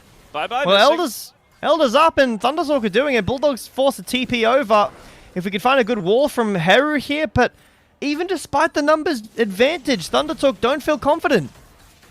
Right, well, can ThunderTalk try to get in here and do something? Missing going to be back here before you know it, so they'd better start pulling that trigger soon. Keshi looking around on the flank. They are coming back out of base with Feather. Keshi taking a little bit of a chunk here, going to try to find an angle on towards Sheer, and now Missing has arrived, so Keshi's got to back on away. Weaver's Wall comes on across, does cut off Bulldog and Croco, but the follow-up is not quite there. Double daggers going in towards the Elder. Junhao forced to back away. Heru takes half his HP in a chunk, and now LNG see their opportunity to push on forward. Feather throws out the hook, finds it on a Missing. Bullet time comes across, doesn't find its target. Bulldog gets the first kill of the fight. It's on towards Feather. Keshi now 1 versus 1 with Bulldog. Missing going to disrupt that, but Keshi should be able to finish off. No, he can't. 1XN turns around, fires away. Meanwhile, Sheer just demolishes the rest of ThunderTalk on the opposite side, and that's going to be an ace for LNG. 5-0. They're going to clean out this series. It's a 3-0 as many predicted, and LNG continue their march towards making the run from Nirvana to Ascension. LNG will continue their undefeated streak in 2026. They've taken down Group Nirvana. They will brush ThunderTalk aside, and now one best of 5 stands between LNG and Group Ascend. It was what a lot of folks predicted. It was what looked like it was destined to happen based on these set records that you're looking at the bottom of your screen, but ThunderTalk put up a little bit better of a fight than expected in that game number 2. Started to show a little bit of life in game number 3 as well, but LNG show up. They play to their level, and they are able to handedly take a 3-0 sweep of the series. LNG, I think that they found some of that stability that they had in game 1 in that third game. The Infernal Soul, the Elder. There's so much damage at the end of the game. There is no way to win for ThunderTalk. But I will say they did put up a fight. I was worried after that first game, Gordo, that we weren't going to see, a real performance from ThunderTalk. I thought they were just going to sit there and lose the series, but they actually came back. Game 2 could have easily gone their way. Game 3 was a lot closer. The early game was a lot closer as well, but LNG will end up winning this series 3-0. They'll move on in the play-ins, and they are close. They are close. They certainly are, and that will move them on in here to be able to play in this next round. We don't know whether they will play WE or IG yet. That's going to depend on who wins EDG versus OMG. If EDG wins out, then LNG will play against IG. If OMG wins, then LNG will play against WE. I mean, for LNG, I think you're... Actually, I don't know. Who are you hoping for here? Like, WE went to 5 games against top esports, and IG lost to NIP. So, I think for LNG, you just prepare for both. You watch this next series. As soon as you know, get the prep going and don't even think about it, right? Don't consider, oh, I would have preferred that matchup, I would have preferred this. I think that they both seem to be fairly even in terms of, you know, power, in terms of who you'd want to play against. But it is up to OMG and EDG. If OMG do lose, like you mentioned, then it will be IG meeting LNG, and that would be ridiculous. That means that either LNG or IG will not be making it to Ascend, to Group Ascend, will not make it to playoffs, and we will be seeing them in Group Nirvana for Split 2. Yeah, for me, if I'm LNG, I would rather go up against WE. If purely for the reason that I think Bulldog has been their lowest performing member so far this season. When I was casting all-pro ballots, I put Bulldog as my one not first-team player for Nirvana. And if that's something that you accept as true, much rather play against Karis than Rookie. I know Rookie hasn't quite had the season that you hope for him so far, but it's Rookie, baby. I mean, come on. That's my opinion coming on in. But, you know, I agree. I think LNG is going to have to prep for both. You know, you can't guarantee any results of this upcoming series, so you're going to have to just, you know, just win, as we say in NA Amateur. Just play the opponent in front of you. That's all you can do. Yeah. An important series after this for that as well, but you know, some of these teams that we're seeing will continue into playoffs, and they will also just have to just win in those matches too. But this is a lot closer of a game. I think that Thunder Talk, although they are eliminated from the playoffs and they will be in Group Nirvana for the next split, I think that they didn't perform badly. That game 1 was very tough to watch. That was a stomp. But they had pushback in game 2, massive pushback in game 2, and a good fight in this third game here as well. I'm excited to see how this team does further on into the season. And can they get some wins? They are still series lossless. They still only have one individual game win. You know, starting to build up, that would be a really good start to the Split 2. We're a while away from that. They are eliminated until April. For LNG, I think that there are some things that they need to work on here. You know, that second game, some of those team fights that, you know, we pointed out at the start of the series, you know, against maybe not WE, maybe not IG, but if you do make it to Group Ascend, those stronger teams will not let you disrespect them like that by giving over a big lead and then pulling it back with 1xN on Sivir. Yeah, definitely. I mean, I think it's a somewhat of a good sign for Thunder Talk coming into their future that, you know, Junhao is able to have a performance like this up against Krako. I think this was a solid game out of him on the Nefiri. It's what may be a little bit of a pocket pick for him. It's not a pick that very many folks are bringing out currently.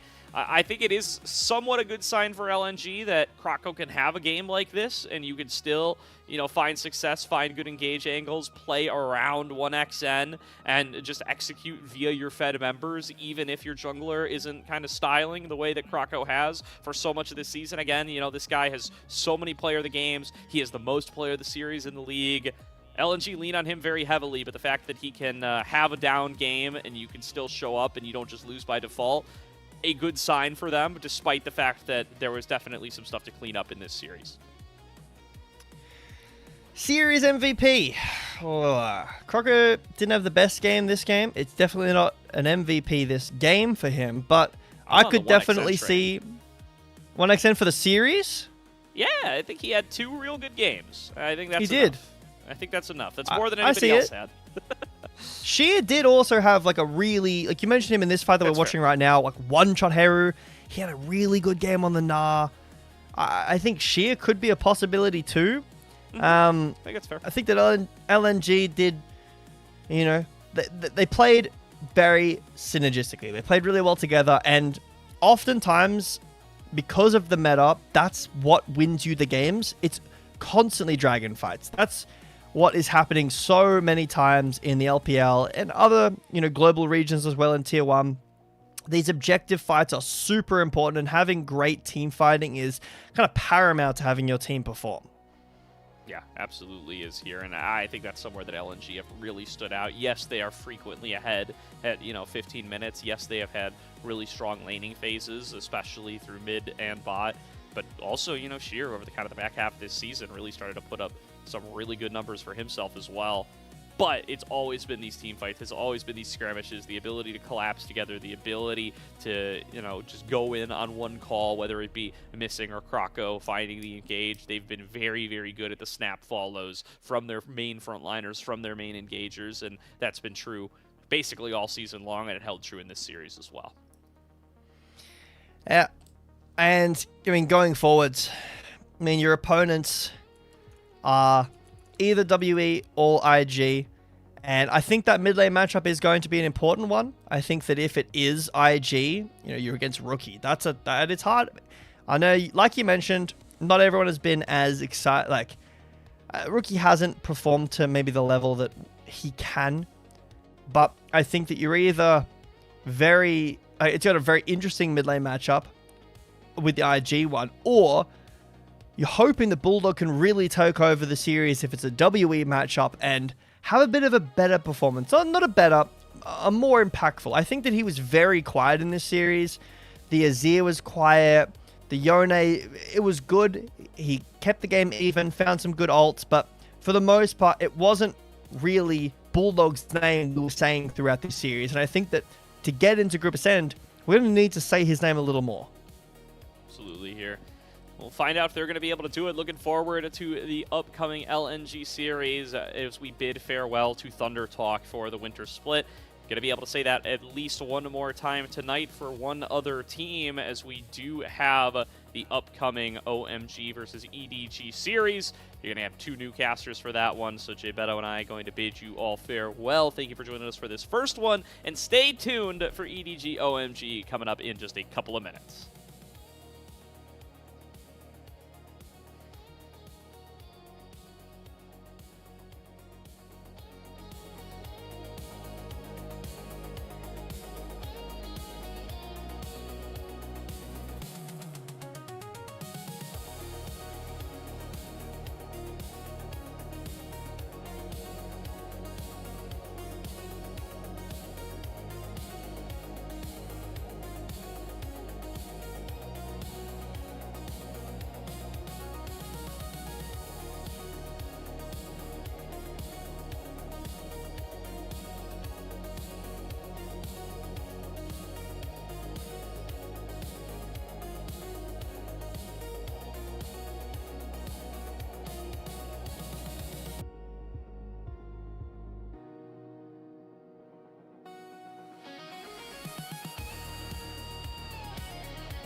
Welcome back, y'all. We're getting ready for our final best of 5 of the evening between OMG and EDG. Because we've got a new best of 5 coming your way, we got a new caster pair coming your way as well. I'm Rafa, joined by the one and only Super K-Man Rocks, back in the house. Yeah! Woo! Come on, hit him with the YouTube intro. Come on. I want to hear it one more time. Hey guys, what is up? Super K-Man Rocks here. We've got a fantastic series ready and Yes, waiting sir. to get rolling here, and I cannot wait to get into it. All right, well, let's start rolling through. Also, shout out to Gordo and Gebetto for covering the 3-0 series from LNG and Thunder Talk. Everyone on the LPL broadcast was like, damn, whoever's got to do that one, you know, 07 in the chat. And the fact that Thunder Talk almost could have won games, Mew and I, we were getting frustrated in the green room, just like, oh, come on, Thunder Talk. You should be winning these games. Oh my goodness. But of course, we'll get into that later. Right now, it's time for OMG and EDG. And so let's start with the EDG roster lineup. For those that are tuning in for the first time, this split, and if you are familiar with their 2025 roster, for the most part, it is practically the same, but they did pick up Lee from the Ninjas in Pajamas roster, who, for a majority of that split 3, was their main clutch carry, trying to make or break some of the games that NIP were in danger of losing. But this split has been a bit of a roller coaster for EDG so far, K-Man. I think a roller coaster is probably the best way you can possibly describe EDG's split up until this point. They start really low. You got to get that build up going, but they have been excellent in their past couple of series. It feels like their carries have finally started to come online in terms of some of their consistency, both early and later on in the game. And they're coming in here probably the hottest team in Group Perseverance with a lot of momentum under their back. And to be fair, we had estimated that this EDG roster was going to be the best team coming out of Group Perseverance and at least challenging for a spot into Group Ascend. They were one of the best in Group Nirvana this past split. They were also one of the better ones, at least as well, in Group Nirvana towards Split 2, but they have not been able to cross into Group Ascend yet, but that can change. It has to start with a win over OMG tonight, and then a win up against their next opponent in the play-ins for Knights Rivals.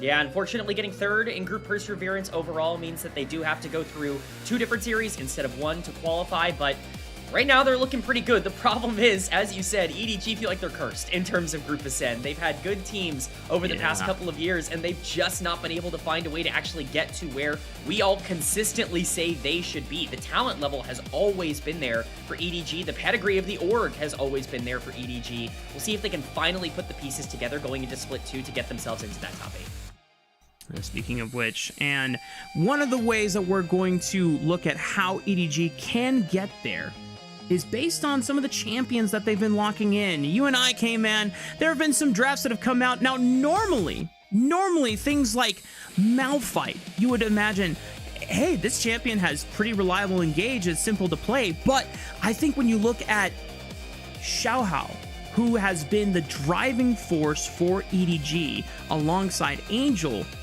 they have to swap up a lot of their primary kind of win conditions and how early Xiaohao can not only get on the map, but also how much agency he has, not just as an initiator, but also as a pretty aggressive carry himself as well.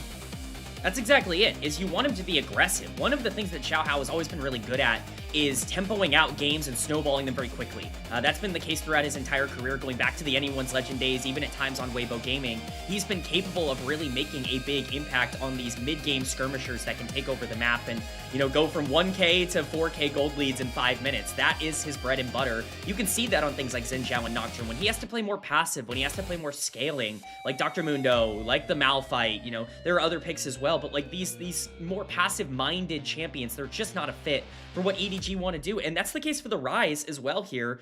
Worth noting, none of the 3 champions that they have picked on the bottom of your screen here that they have yet to win on, they have not picked any of those during their big win streak. They have just completely abandoned Rise, which has been like the premier mid laner in the meta, in favor of something like Malzahar and, you know, playing a lot more Talia. It's the combos off of this mid-jungle duo that are going to be the most important for this team, and I think that's really been the thing that has turned this team around. It's definitely very interesting to see that conversation between you would rather have Malzahar versus Ryze or even Talia versus Ryze, because it's not like Ryze cannot roam and make proactive plays, and it's not like his scaling is different than Malzahar, but I think it's just the reliability of execution that you get out of either Malzahar point and click suppress, or when you have combos like Xin Zhao and Wukong and Jarvan that can reliably set up a full Talia burst combo, that's where the difference is made. But of course, we got to start having our conversation shift over to the other side of the rift with OMG, their opponents. Now, oh my god, has been quite surprising. We had a little bit of hope for them off of their Demacia Cup run before unfortunately falling to LNG not once but twice in best of series. But OMG still proved to be the second best team in Group Nirvana, and low-key K-Man, ever since Rio has come back into this lineup, replacing Juhan as the starter, we didn't necessarily expect there to be massive changes in how this team functions, but it seems like the overall engine for Rio and Haichao seems well more coordinated than when they had Juhan in the lineup.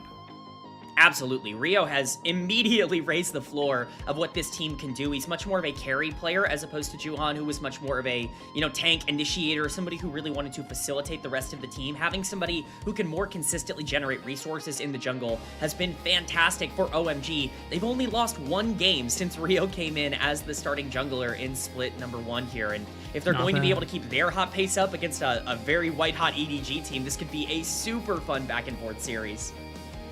And OMG have the potential to do something really, really funny in tonight's series. Edward Gaming are massively favored. Edward Gaming have not dropped a series since their hot streak, but OMG with Rio Haichao look significantly better than when they did with Juhan in the lineup. And one of the other things that you have to look at for this group for OMG is that while it's kind of all over the place, they are coming from a very low point in the org's history, being one of the 2 orgs that was relegated at the end of Split 2 in 2025 alongside RNG. RNG is not even part of LPL anymore, so OMG tried to do their best to survive after a very, very early end to a 2025 season. And while, yeah, that's not a great place to start, it's technically at the bottom. So there's only upwards to go from here. And OMG kind of get to play with the benefit of, listen, no one is really expecting us to do anything, so we get to be the underdogs, and we get to be the ones that play with not as much pressure as EDG. Yeah, I mean, definitely kind of playing with house money here. Promotion and relegation is a hot topic in League of Legends right now, just generally across a lot of the regions. This is as close as we're getting here in the LPL. They were relegated. They were playing in the LDL in Split 3 of last year. This team basically as a whole was down there, especially the core. Harry, Starry, Moham, they were all playing in the LDL. Rio was down there as well for OMG Academy, which is an insane thing to say, but to be able to bounce back, not only get yourself into a spot where you're able to make the play-ins, but to go on this hot streak and, start to feel like you're putting something together in the LPL, it really goes to show the endurance of an organization that really is historic here in the LPL. I'm glad you mentioned that where Rio was, because he is now just starting for this team, coming in after mostly being in the OMG developmental pipeline for not even more than 2 years at this point, because he joined OMG Academy in February 2025. Not necessarily as fast of a promotion as Perukia over on the other side in EDG. I mean, that brother promoted in 30 days.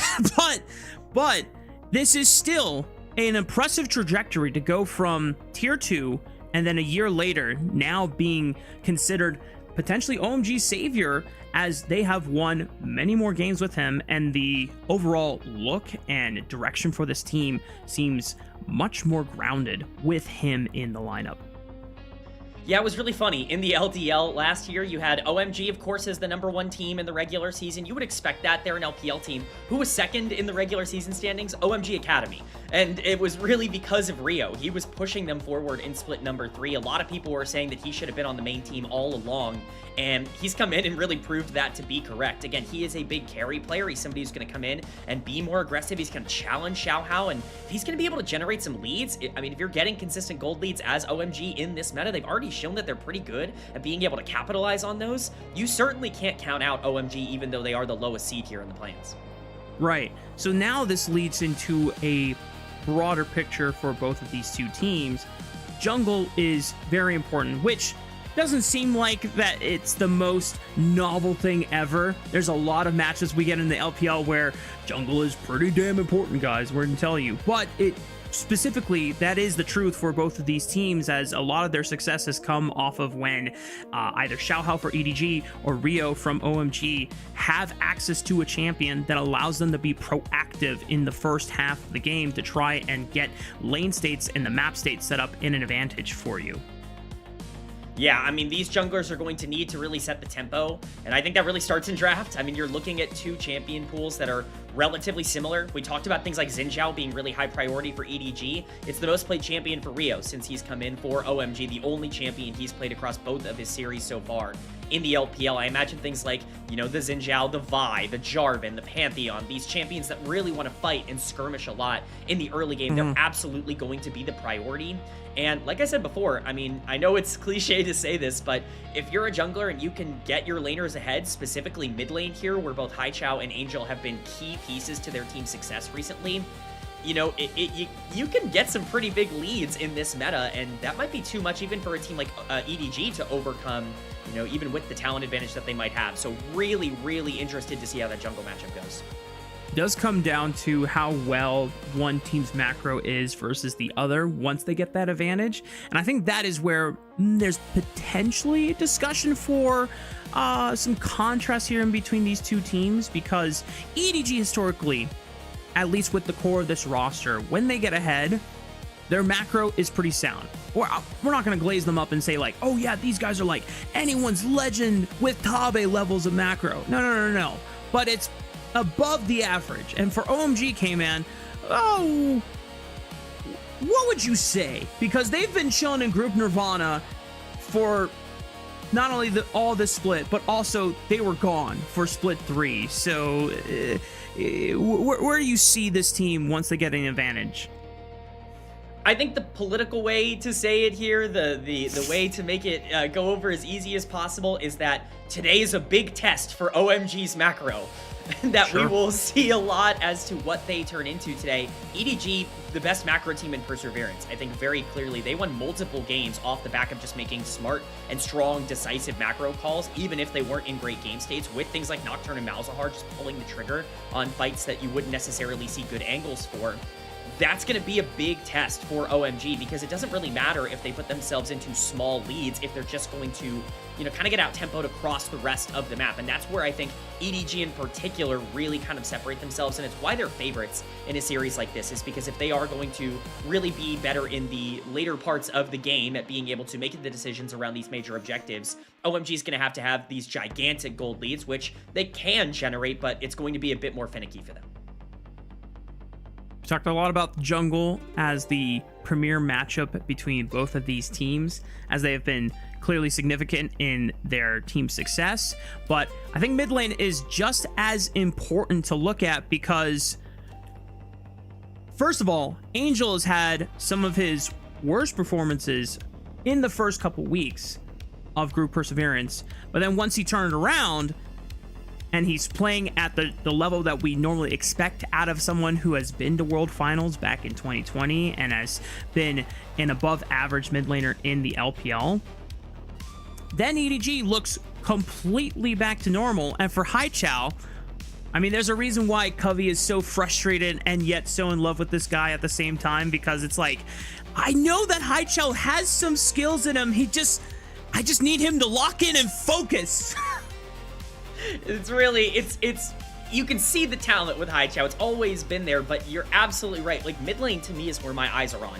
in this series. When I think of why EDG has been able to turn around their form, why they started 0-2 and what has changed since then, a lot of people will point to Leave starting to get a bit more consistent, especially towards the end of the split. Xiaohao, I think, has generally been consistently good. It's been Angel that I think has really been able to change the way he's playing the laning phases. And for my money, I know not everybody, agrees with me here. Haichao for me was my all-pro vote for Group Nirvana in the mid lane. Again, the only non-LNG player that I selected for my all-pro vote. I think he's been integral to OMG's success. I think if one of these mid laners is consistently getting leads, therefore pushing, lanes forward, shoving and roaming, getting jungle priority, winning skirmishes, that's going to basically decide the entire series. So really cool to see a matchup between two players that have had very different career paths kind of going head-to-head in a big moment here. Haichao got a pentakill towards the end of Split 3 last year on the Ahri, man. And when I saw that, that's when I knew. I was like, hold up. Maybe Haichao's got a little something to him. And then I've seen some of his Silas performances in Demacia Cup and this split as well. It really does take having Rio in the lineup to unlock this guy, since it seems like these two, even if Rio is more new to the tier 1 level, they just have a better understanding and a better click on how to advance forward in the game, or at least try to find these leads early on. And it really does seem like when Haichao is locked in, I don't know how unstoppable he is, because he is playing against Group Nirvana mid laners, but the performances that he's put out were spectacular. So now, going back to what you said, K-Man, this is the true test for OMG. This is the first time that they'll be playing against a team that is of similar, if not potentially higher caliber than LNG, which, depending on how much stock you put into LNG before that Thunder Talk series, might have been a hot take, but now that LNG were low-key kind of struggling against Thunder Talk to get some of those games closed out, it was still a 3-0, but we thought that it would just be like stomp, stomp, stomp. And the fact that Thunder Talk was kind of winning in some situations before throwing it, who knows? Maybe LNG may not be as strong as we have perceived coming out of Group Perseverance, or Group Nirvana, I should say.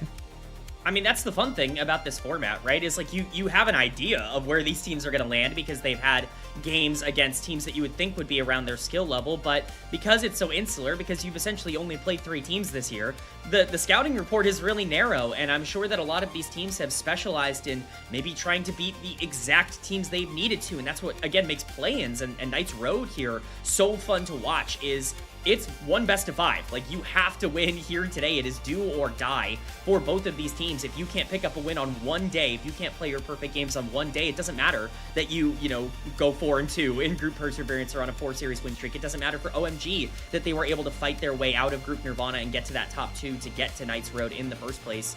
It all really just comes down to how you perform on the day, and that makes this so exciting because both of these teams have so many explosive play opportunities and players that I think are constantly looking for aggressive engages, and that could mean some really feisty gameplay, especially early in this series. Yeah. Gives us an opportunity to even talk about some of the more underrated parts of each respective roster. Starry, one of the other OMG developmental prospects that made his Tier 1 debut last year on this OMG roster, low-key, even though the team looked horrendous, if I'm going to be, as honest as I can be, he was doing everything he can to just put up numbers. It was kind of like a Jachi light performance where the team is struggling, trying to figure out what they can do, and Starry's like, hey guys, I'm putting up numbers. I'm doing what I can, so it's not my fault. I'm doing the best I can. Whereas we look on the other side, Leave was someone that we were very insanely excited to see paired with Perukia, who was our Rookie of the Year for 2025. And we thought that, okay, wow, you take the most exciting, newest edition of EDG and the best part of NIP 2025, and you put them together, this team should just be stomping. Didn't necessarily happen that way.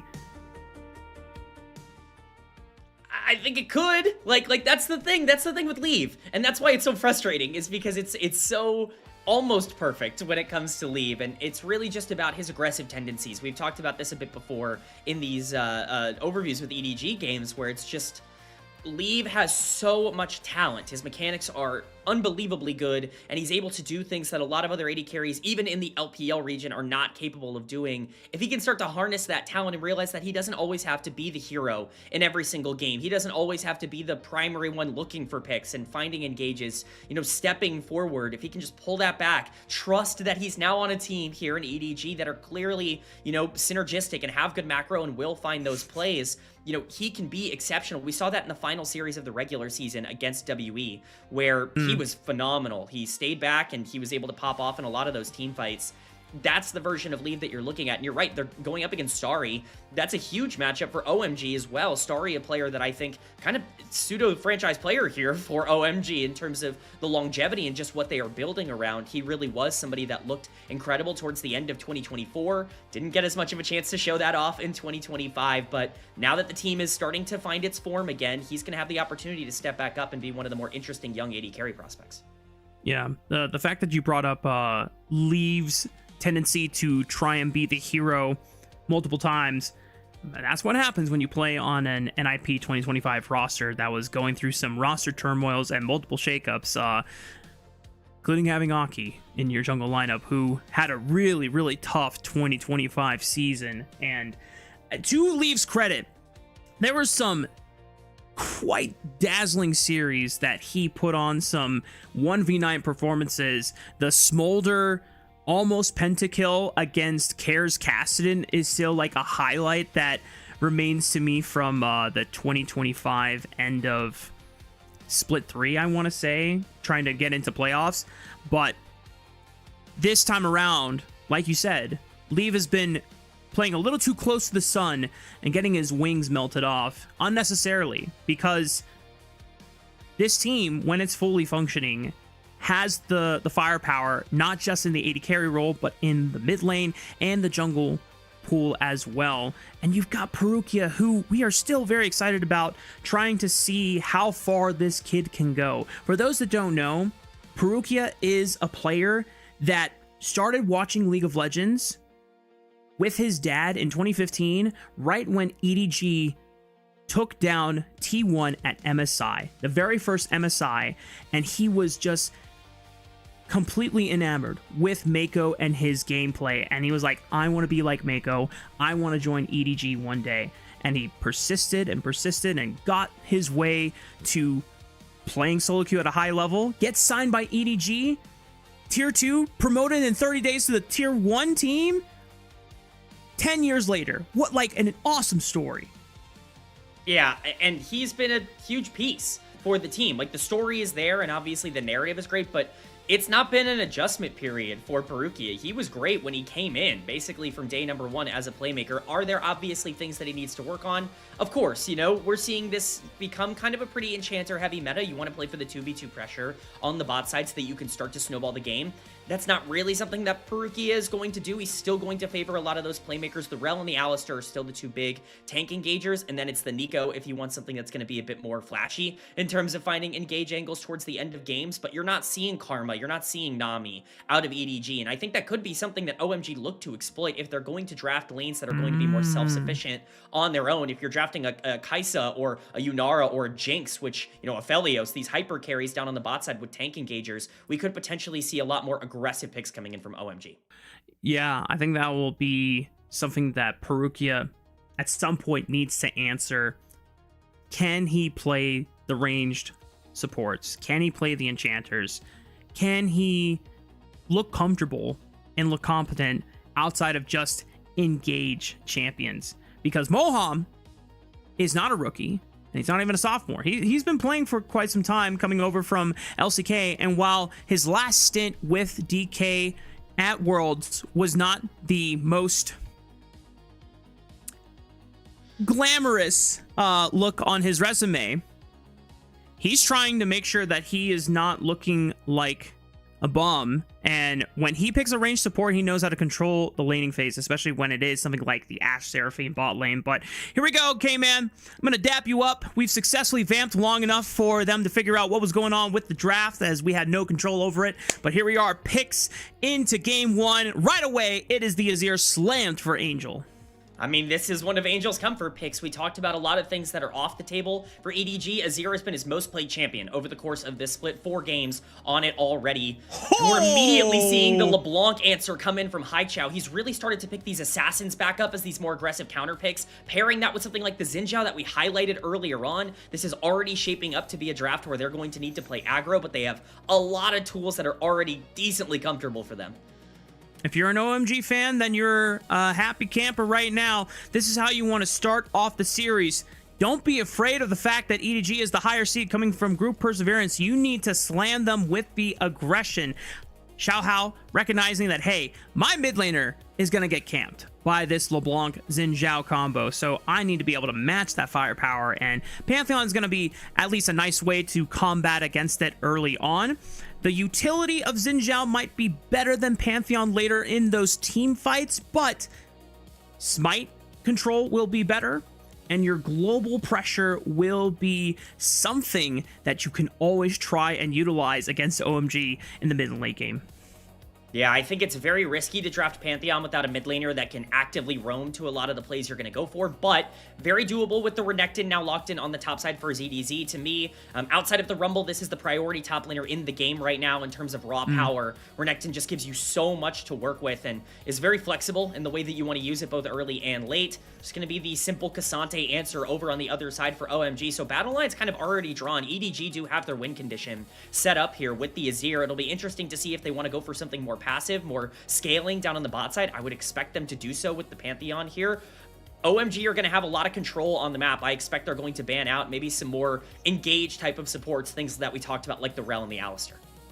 And because Pantheon and Renekton are not traditional tanks, you can just go for one of those support tanks that will provide primary engage for Perukia here in game 1 of this draft. OMG, they have Cassante. So they freed up Moham to go for something that provides a little bit more lane pressure and lane bullying potential if you want to go something like Ezreal Karma, Ashe Seraphine, something, even a, well, I guess not Yunara, but something paired with a Lulu just to have that double ranged pressure to give you push and the ability to invade into the jungle. Yeah, I wouldn't be surprised to see any of that. Ashe Seraphine has really been favored by Starry and Moham over the course of this split, more so than almost any other team in the LPL in terms of just raw priority. We're seeing things like Aphelios commonly banned out against League, but the Poppy notably against Perukia really does indicate to me that they could potentially be looking for more engage on the bottom side of the map here. It'll be interesting to see the direction that they want to go in. You know, we talk about Fearless in best of fives. We mentioned champions like the Rel and the Alistar. If you take those as OMG, now they're taken away from EDG and you get one of the better engaged tanks in the meta. So definitely some other options available there. It's actually going to be EDG themselves who are banning out the Alistar, kind of recognizing, I think, that that might be the direction they want to go in. It's going to be the playmaker Nico to pair up with the LeBlanc and the Xin Zhao on the other side. There are so many tools right now for OMG to make plays. And that's the best of both worlds for OMG. You get a champion that is a ranged bully and can poke, but then you also have the Pop Blossom for engages and denying that as a tool away from EDG. Contemplating what bot laner and support to go with into this Nico. Misfortune might be the answer. Definitely makes the most sense here. People are going to be yelling about certain other champions that are left up, but in terms of combat pressure and leave as a player, Misfortune is somebody that gives you that 2v2 priority that you're looking for to pressure out the Nico, but also can still be relevant in the later parts of the game with that Azir to be able to capitalize on Renekton flanks. The support here is going to be interesting. Again, I imagine it's going to be some sort of engager. The Rel makes the most sense with the Alistar off the board, you yourself banning it. This seems like the easiest way to set up for those bullet times for Azir potentially taking over. Can play off the Pantheon relatively well. That will be the lock. OMG probably want to take this laning phase as easy as possible, and they'll do so with the Jhin. Both of these comps are very fun, Rafa. Jhin definitely makes a lot of sense here. A lot of your champions in this draft just want to go forward and force the fight onto EDG's backline. Jhin can easily sit a screen away, provide utility with the deadly flourishes and the follow-up with the curtain call. So I think for fans of both teams, you're pretty happy with what each composition was locked in here because EDG have their win conditions in Xiaohao trying to get early snowballs. He can play either through the Renekton lane, which will have an easier time into the K'Sante before he gets his armor and tank items online, but you also have the flexibility of trying to protect Azir in the mid from the Xin Zhao LeBlanc combo. You can even play around Misfortune and Rel with the CC and the setup on a squishier champion like Nico and Jhin. Maybe if you get Perukia unlocked, that is another thing available to you as well. Yeah, there are plenty of tools for EDG. For OMG, though, I'm really focused on this mid-jungle duo. This Xin Zhao LeBlanc has to get going. This one-item power spike the moment they hit level 6 and to get to move around the map and start to fight around grubs and, you know, second and third dragon. That is going to be the most integral time of the game to determine who can end up winning it. OMG have all the tools necessary. This LeBlanc is going to have a lot of tempo and priority to shove and roam into the Azir. Haichao is somebody we really highlighted. We'll see if he can step up here today. It's going to be a big game for both him and for Rio, who are obviously the main pieces for OMG. See if EDG can keep their pressure up, their winning streak going, or if OMG is going to take game number 1. Let's find out how this story unfolds between EDG and OMG and our second best of 5 of the night.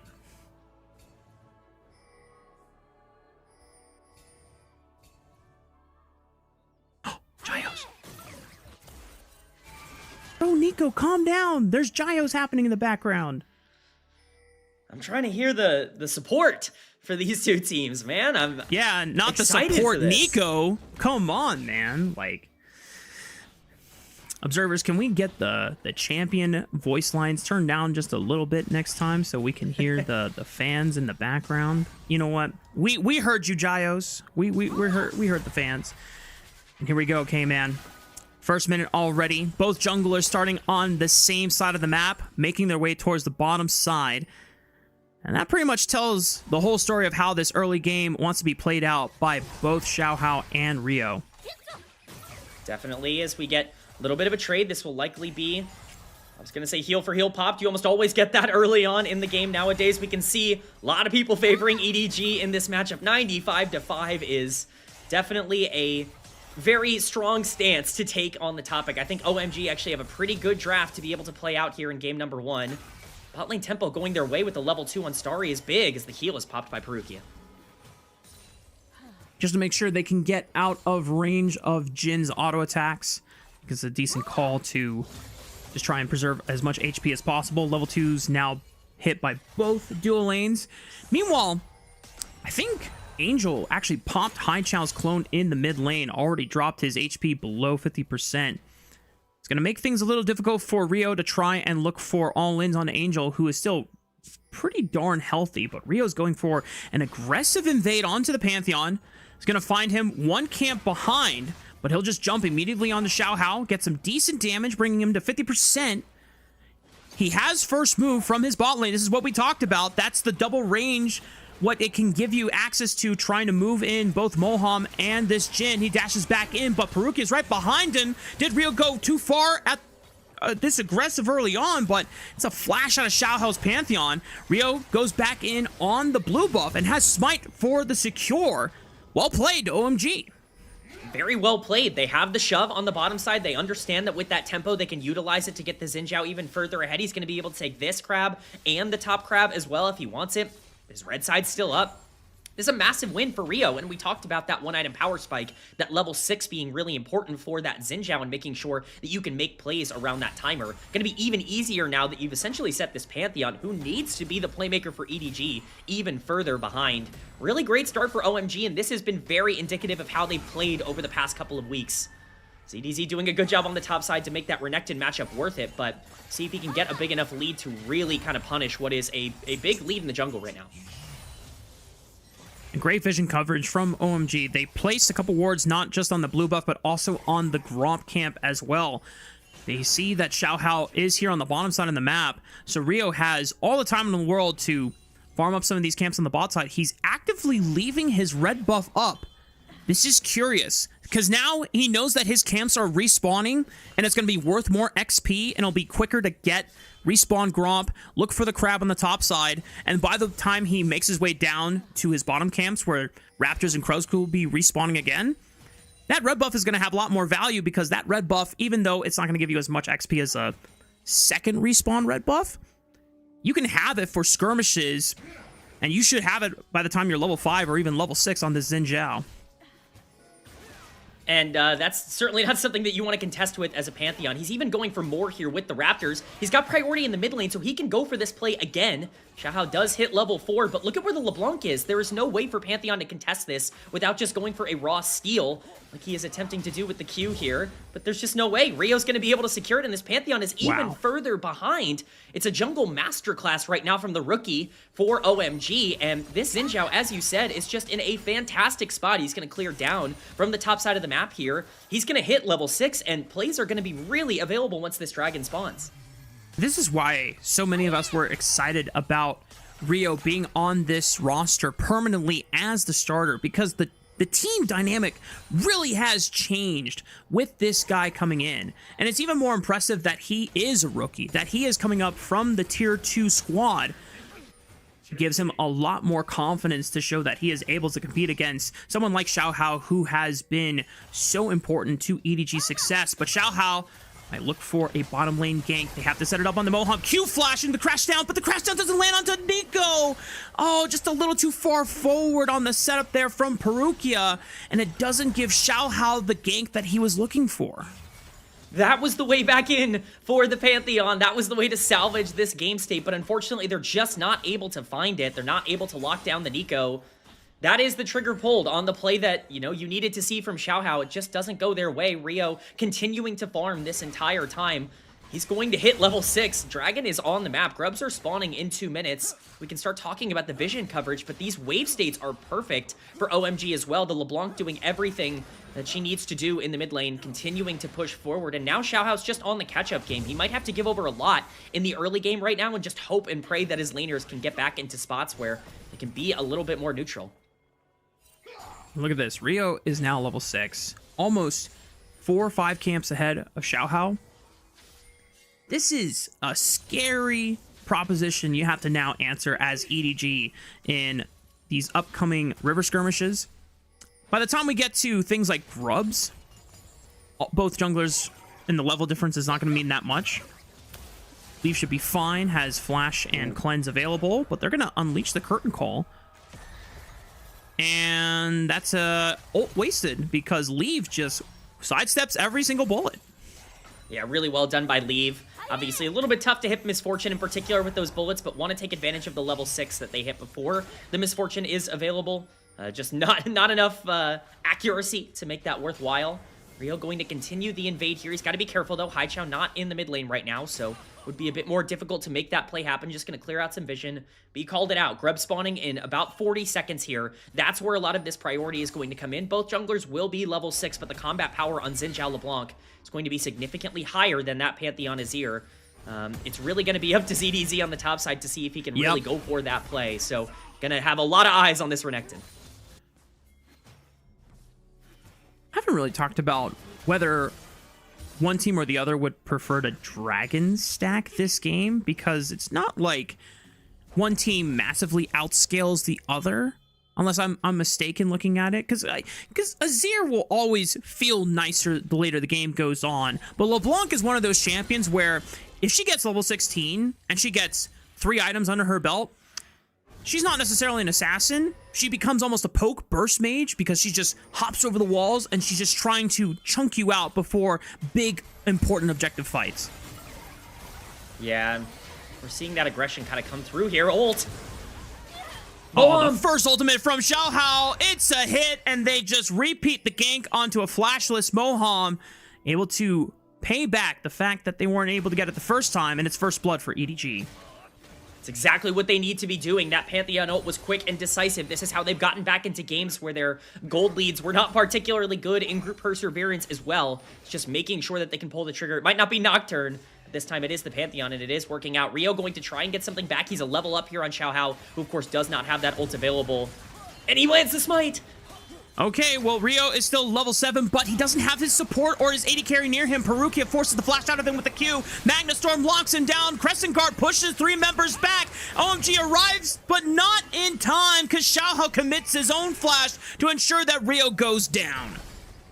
it's a support gap in terms of being there versus not being there. It's a very aggressive invade from Rio, who does not have his team there for backup, and this lead that we saw OMG generate, Rio's great pathing and ability to take this Pantheon out of the game, it's all gone. Pantheon now has a 200 gold lead despite being down almost 30 CS in the jungle. Really well done from EDG to capitalize on some mistakes, and this is what we were talking about with OMG. Are they ready for this moment? A lot of young players that have not really been tested so far. It's not looking good in terms of their decision making. Oh, potentially under the tower. Woo! Haichao in the face of Perukia. Knowing that there's no Magnet Storm, and it's pretty damn hard to land a Q stun onto a mobile LeBlanc like that. Able to find a clean assassination. And meanwhile, bot lane, I guess there was another curtain call expended. Leave sidesteps it once again. Thank you, replay observers. Showing us that Leave is able to pretty much handle himself against Starry in the 1v1. Yeah, I mean, it's a chaotic game. We could have asked for nothing more, Rafa, in terms of how Game 1 has broken down so far. The gold lead is completely even between these two teams, but the gold is in prime spots for both of them. Haichao having that gold lead makes this LeBlanc very dangerous. It's going to be a lot of damage with that first item completed for that LeBlanc moving around the map. Angel has to be so careful in this lane with that electrocute proc. It's just so difficult to trade. And that shove is going to be there. That's what makes this Xin Zhao so scary at this point as well. Even with 2 kills on the Pantheon, you do not want to run into Xin and LeBlanc together. Yeah, already 2 combo rotations, and Angel was nearly at 50% HP, so chugging on his refillable pots at the moment, trying to sustain back up and make sure that he is not in lethal range for Haichao to commit another full ult-empowered combo rotation. He keeps getting close to it. Ho, ho, ho, ho, ho. It's dangerously close, Rafa. It's very scary for Angel in the mid lane right now. I will give some credit, so we get a little bit of a trade on the top side as we are used to at this point. I will give some credit over to EDG. They have survived what I think was the hardest part of the game for them, which is this Xin Zhao being super far up. At this point, they have a lot of tools to be able to fight with, especially with the Pantheon having 2 kills, having that first item completed. And you're really starting to hit some of these spikes that they can use, and Xiaohao's going to try and make it worth it on the bot side here. Oh, Moham is able to detect a sneaky Pantheon thanks to his clone walking forward into the bush. You can see that Xiaohao was trying to contemplate using the wards in their coverage of Rio in his red side jungle against him and catch OMG unsuspecting, but it's not going to be able to find it here. This dragon is yet to be taken by both teams, K-Man, and I don't know when either EDG or OMG will look for it.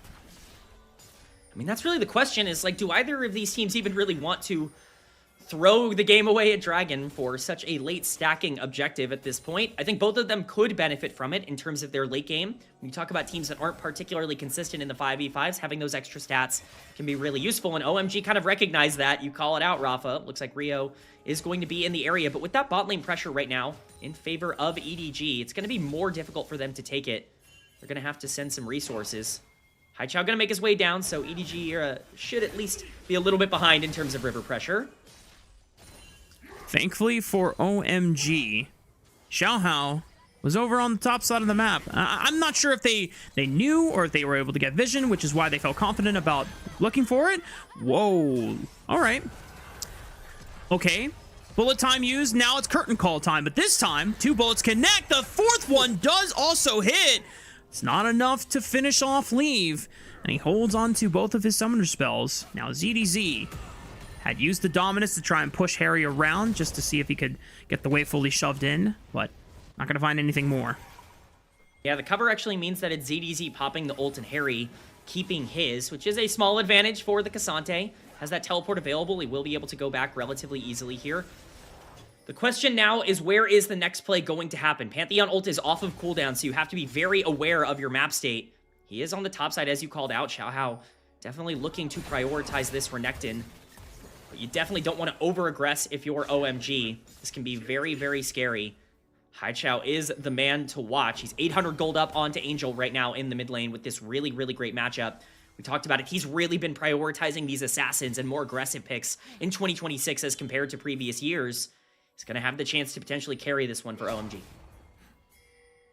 Angel sneaking over to the top side of the map since ZDZ went to the bottom side. It's going to pick up a massive wave in the top side, and Perugia is forced to at least hold the wave for now so that Leave can get there. And now we're shifting both of our bot lanes into the mid lane, and we're at that point in the game, K-Man, where Angel's going to have to feel very, very precise about his positioning in an overextended long lane like this, because this is where LeBlancs can really thrive in a favored matchup like he has for himself right now. Yeah, especially with some of those items coming through. Once Haichao hits that second item power spike, it is going to be very difficult for this Azir to safely side lane. That's why you see the pressure here from Perugia. You need to cover this Azir to make sure there's no chance of a dive. We see some of the inklings of it on the top side of the map, but mostly Rift Herald spawning now. It looks like OMG are going to utilize that split push on the top side to start that objective up, and it looks like it's going to be relatively uncontested with Xiaohao once again on the bottom side of the map. Dominus forced out of ZDZ. Harry's just going to hold his ground for now, still keeping hold on to the all out there. It's a big chunk onto this Cassante, and Xiaohao is in the area. Perugia is also floating to the bottom lane. Xiaohao going to jump onto Harry, but he buffers through the stun thanks to the W Pathmaker. But because Xiaohao shows himself on the bottom side of the map, that allows OMG to invest all their resources into picking up the Rift Herald, as well as using it to crash into the top tier 1 turret. I mean, this is the play right now. Starry, got to be very careful under this tower. Looks like he is going to have some backup from Mohan, but Angel... Okay. It's a nice attempt by Angel, gets the flash out of Moham. They'll be able to at least try and punish it the next time they see this Nico alone or isolated. But EDG not able to find a kill and a play off of that, whereas the Rift Herald does crash a second time into the second tier turret. Yeah, overall, definitely a win for OMG. Able to get even more gold onto Haichao. He's only behind Leave in terms of gold in this game, but the LeBlanc could be a bit scarier in terms of effectively utilizing that gold. Haichao, again, a player that we have highlighted a lot. He's got a lot on his shoulders in this game with the counter pick that he opted into. See how he can execute on it. Leave is very big on this MF, but you need to set up those bullet times. My eye is going to be on both Xiaohao and Perugia in terms of what they are looking for. This Pantheon ultimate still on off cooldown, has not been used since the first ult that we got in this game. We see that trigger pulled on a potential play. That could really make the difference in this one. Yeah, it has been definitely a slow one in our first game of this final best of 5 of the night.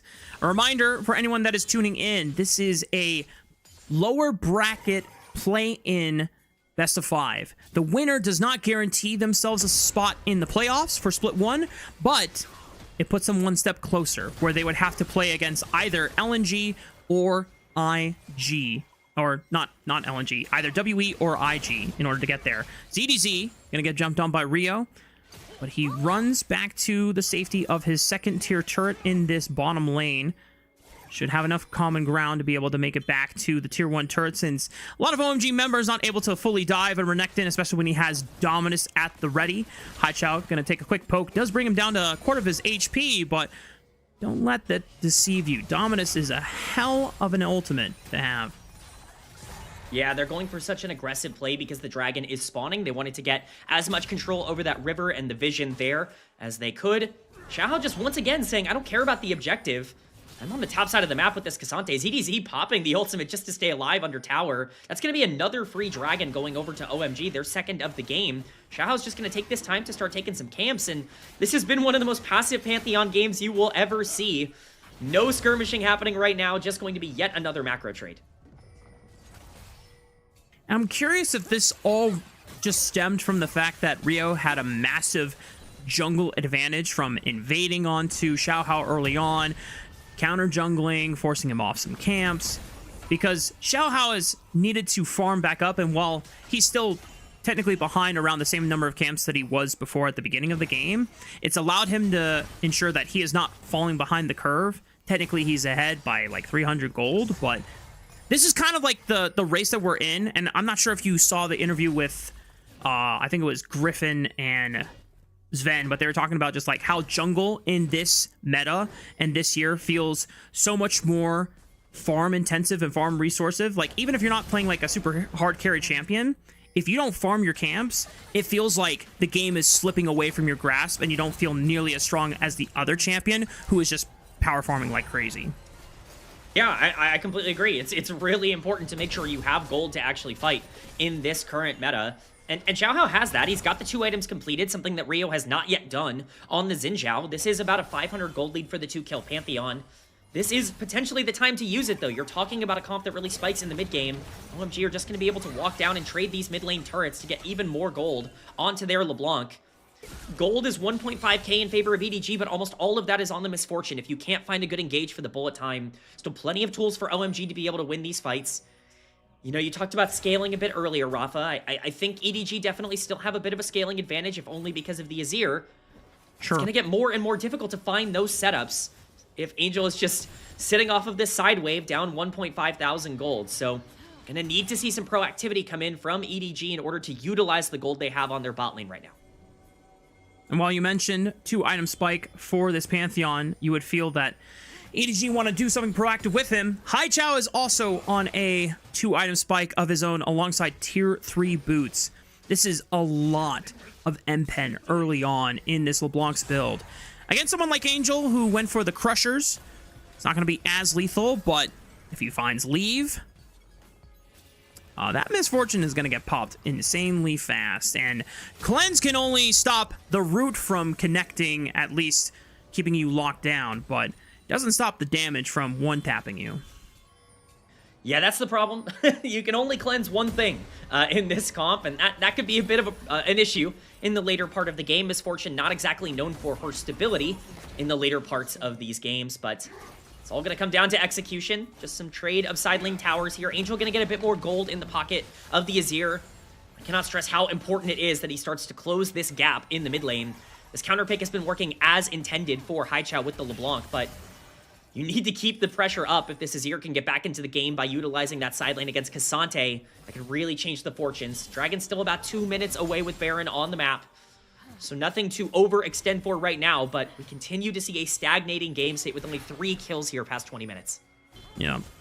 ZDZ does not have any MR on his build. Where is it coming from? It's behind, but we got more action in the mid lane. Leave under fire, gets knocked up. The cleanse is not going to stop him from going down, and he recognized that there was no point in trying to flash away, so he's just going to have to accept his death on that one. Meanwhile, the TP from Angel did not find Haichao. He escapes, and our OMG's just going to flip the Baron here at 21 minutes? I like this. They absolutely can. Angel burned teleport on the bottom side of the map, and you killed all their gold in the AD carry. This is a Baron that is on the map to take for OMG, and they are pulling the trigger right now. Xiaohao has flash available. If they can get into the pit, you can always try and 50-50 smite steal with the power of empowered Q and smite on your side as the Pantheon. ZDZ is going to get vision of the pit, but Moham holds both Angel and ZDZ at the door. They turn off the Baron resets. Xiaohao jumps right on top of Rio, and the Crescent Guard pushes them momentarily before he eventually falls. ZDZ is 1v4 in the backline, is able to hold them all strong by himself, and OMG are forced to retreat. ZDZ on this Cassante is taking up 4 people at one time. No AD carry, no problem. We just continue to win these fights even down a man. That was a huge momentum shift for OMG that they cannot capitalize on. They are likely not going to get a better opportunity than that to be able to take the Baron. They just don't have the damage. We're going to see how this pick ends up happening in the mid lane. It's just Leave over-aggressing. He sees Rio on the ward, and he just walks up anyways. This is what we were talking about with Leave, trying to find these picks and stepping up when he doesn't need to. It really costs his team here. Luckily, they're able to bail him out in the team fight, but we will see if they can avoid making those mistakes even further as we start to dance around the dragon. It's the third one of the game. Angel looking for Moham. He knows that he still doesn't have flash from before. Then again, flash did come up off cooldown. And I guess Angel was trying to play a game of chicken to see if he could burn the flash out of the support. Emperor's Divide was not quite ready yet either. EDG start up the dragon. This is the third one of the game. If OMG somehow steal it, it would put them at soul point. Haichao is threatening on the right side. Curtain Call unloads. First bullet comes through. Second, third. Looking for the fourth. It's the smite from Xiaohao that secures the dragon. And ZDZ is able to tank up a majority of the bullets. That fourth one did hit Perukia in the back, which doesn't feel great, but thankfully he's still a support. And he can still unload and engage if they want to go for it. But rest of EDG say, you know what? We got what we came for. We don't need to force a fight. And that's really bad for OMG. They continue to lose in the gold department, but now the dragon stacking is also off the table for them. That was a pretty big win condition that they could play for. Soul Point, very relevant for a comp that they have built that doesn't necessarily have the damage in the late game with things like Jhin and LeBlanc not being huge teamfight threats. That Hextech Soul could have really mattered, but now it's becoming even harder to imagine a world where they're able to get back in this front-to-back against an Azir that is starting to get online, Pantheon that still has 2 kills, and a Renekton that has very sneakily become very difficult to kill as we saw in that previous fight. So EDG looking pretty good with their 2k gold lead. Still plenty of tools to get back in for OMG, but it looks like they might have missed their window of opportunity. Okay, man, it has been 25 minutes, and there's only been 5 kills so far. For OMG, and especially some of the games that they have won in Group Nirvana, this is a far cry from the kind of state that you want to be in. It's not even about the gold advantage. It's about how bloody the games have been when they have been smacking the other teams in their group. I think EDG did their homework on OMG's tape with Rio in the lineup, who is someone that just wants to fight, and display his mechanical skills and prowess. And EDG have been very meticulous. They've been very calculated in how far they can push their limits, and they are almost goading OMG to be the ones to over-aggress, because that is where errors can be forced out of a younger team like OMG. It's exactly what it is. EDG were doing this against teams like Ninjas in Pajamas and WE. Up in Group Perseverance, they definitely feel comfortable doing it against OMG down here, and it's really working. It doesn't matter that you have a Pantheon and you're not utilizing that ultimate around the map. It doesn't matter that you have a 1.5k gold lead on your Misfortune. You're playing patient, you're playing safe, you understand that eventually someone is going to make a mistake. It's exactly what is happening. OMG's comp is really struggling now that you've hit the late game, and this LeBlanc has not gotten very, very fed. You need a big engage from someone like Boham in the back end of this game to really try and separate yourself. Lee was picked off once. If you can do that again, things can definitely still go OMG's way, but it's getting harder and harder to imagine a world where their, damage and front to back is going to come through. It's all going to come down to that Nico for me. In the 5-on-5, absolutely right. That Pop Blossom needs to connect onto the key backline members so that OMG can blow them up. I still will give a little bit of a last hope over to Haichao once he hits level 16 and what I assume is going to be a death cap. There's a bit of scrapping from both of our top laners in the bottom side of the map, but eventually the noodle fight does come to an end, and nothing is really gained in terms of advantage. It was just the dominance used by ZDZ to assert dominance and just say, hey, I'm the big bad croc on campus. Better watch where you're stepping. Is Haichao not quite level 16, but does take a 50% chunk out of Angel's health bar, and Rio's here to assist on the play. Emperor's Divide pushes him back momentarily, but Haichao cleans up the kill. These are the picks they want to look for, but a collapse. Here comes the Avengers from EDG. Grand Starfall onto Harry, but he is here to turn the tides. ZDZ no longer has dominance. They could not fight this fight without their buttons. Crash down and Magnastorm onto 2, but it's the Pop Blossom answer back, but the bullet time starts shredding the members of OMG as a response. Xiaohao still surviving, but one more bullet from Star and a flash away. OMG finally find the window they were looking for all game long, and EDG succumb to the aggression.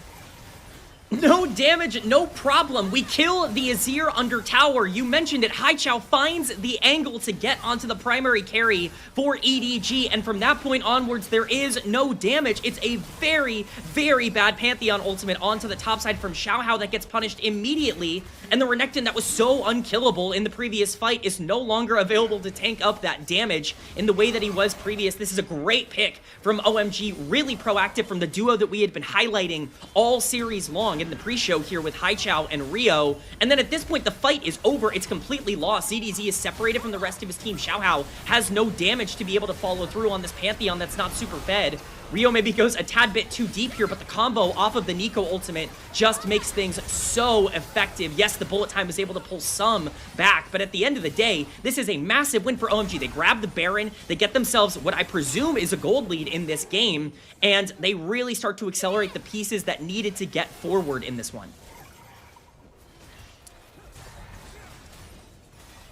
Props to OMG for finally getting that leverage that they had been desperately needing to pry open from EDG, who have been, for the most part, playing a very patient, a very safe game. But one lapse in judgment. As we called it before, there are some ultimate buttons that were already down. You would think that EDG would just say, okay, you know what, Angel dies here. We're not going to overcommit onto this play. We'll just wait for him to come back up and we can try and punish at the Baron. That's not the case. And now they're in the situation where they're starting to lose an inhibitor structure off of the siege. Angel was pushing on the top side of the map. ZDZ is behind them. He popped Dominus. Who is he going to go for? Angel's on the left side flank. Rio pushes them away with the Crescent Guard. But Starry has already popped Perukia, and now it's a 5-on-4 in favor of OMG instead, so they can resume the siege into the inhibitor. It's super uncoordinated from EDG. They are marching down into the base right now, and they can keep going. They killed the Rel. These are towers that are in danger. OMG might not want to stick around too long. EDG going to try to capitalize on maybe some miscommunication, but it's just going to be a ton of gold going into the pocket of OMG as they continue to siege down mid. They jumped right onto the mid lane. Oh, but Xiaohao's the first one that gets pumped. Harry's way too tanky on the Cassante, not able to get a kill back or a trade in time.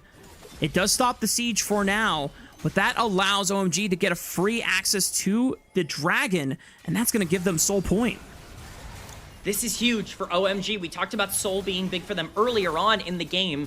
Felt like that was starting to slip away from their fingers, but a couple of big plays, one gigantic team fight get them right back into it. Soul Point acquired, about a 3.5k gold lead now for OMG. And like I said, it's in the right spots. Jhin got a lot of that gold, and that's really important for Starry as this game continues to go along. We talk about the damage problem for a Jhin LeBlanc comp in front to backs. That can really be nullified with 5 kills now on the Jhin. 4 items completed. He is going to be hitting like a truck in the late game. Haichao was obviously a big deal, and this Cassante is only going to get more unkillable. You can see it at the bottom of your screen. Rio completing that Guardian Angel is also massive for this next fight. We could really be gearing up for a potential game-ending push even before the next Dragon spawns. With a 4,000 gold advantage from OMG, it can definitely happen here. Haichao past that level 16 mark. Death Cap available, building towards the Void Staff. 8 stacks on the Dark Seal. I'm just waiting for him to feel himself a bit and build that Medjai's to really seal the deal on this game. ZDZ's Sterix Gauge is popped off of the pressure from this LeBlanc. We called it at the beginning of draft, K-Man. We were very excited to see this LeBlanc come through and for OMG to just recognize their strengths in giving Haichao these more aggressive assassin champions, and the fact that he's had a lead on Angel for the entirety of this game has been using it to poke and prod away and finally find that snowball window is now giving OMG the chance to close out game 1. Yeah, it's really been an incredible performance from Haichao, dominating this counterpick matchup. What can he do in the late game? EDG trying to set a bit of a trap here for Moham to overextend, but he's not going to fall for the bait. It's going to be a really careful and well-planned out push here from OMG to make sure they're not making any mistakes. Haichao continuing to push down in the mid lane. Harry playing cover for everybody. EDG kind of have to start feeling like they're pressured to pull this trigger. Minute 30 on Baron. Here we go. Oh, there's the trigger pulled. Magnet Storm into the bullet time, but it's a GA exchange by Rio as he flashes away to safety. Harry is able to hold the line for the rest of EDG members. And unfortunately for them, they get a GA popped in exchange for Perukia's life, who will not be able to return to the Rift for another 30 seconds. It seems like it's enough time to at least stop. Another re-engage. It's from Xiaohao into the back line. Moham with the Pop Blossom doesn't find anyone. Angel is trying to look for the 1v1 against Starry, but he loses because spears don't beat guns. But EDG are going to continue the push anyway and force the back line away as Haichao goes in a little too low. Almost going down to Leaves bullet, but does make it out alive, and things are getting a little dicey for OMG in this late game closure. Ooh, needed some better execution on that fight from OMG. They end up giving a bit of gold back to EDG, but overall not a game-losing type of play. Rio ends up surviving, but his Guardian Angel is popped, whereas Xiaohao is not having to deal with that. He will have that Guardian Angel available. Baron spawning in just over 20 seconds here. Vision is going to be crucial. If you are EDG and you are flying blind into LeBlanc, into Nico, into Cassante even, it's going to be so dangerous. You need to make sure that with this time available on the map, you can get that vision coverage. Try to make sure that you can contest this objective. 2 seconds on the Baron. 1 minute 30 on the Hextech Dragon, which would be the soul for OMG.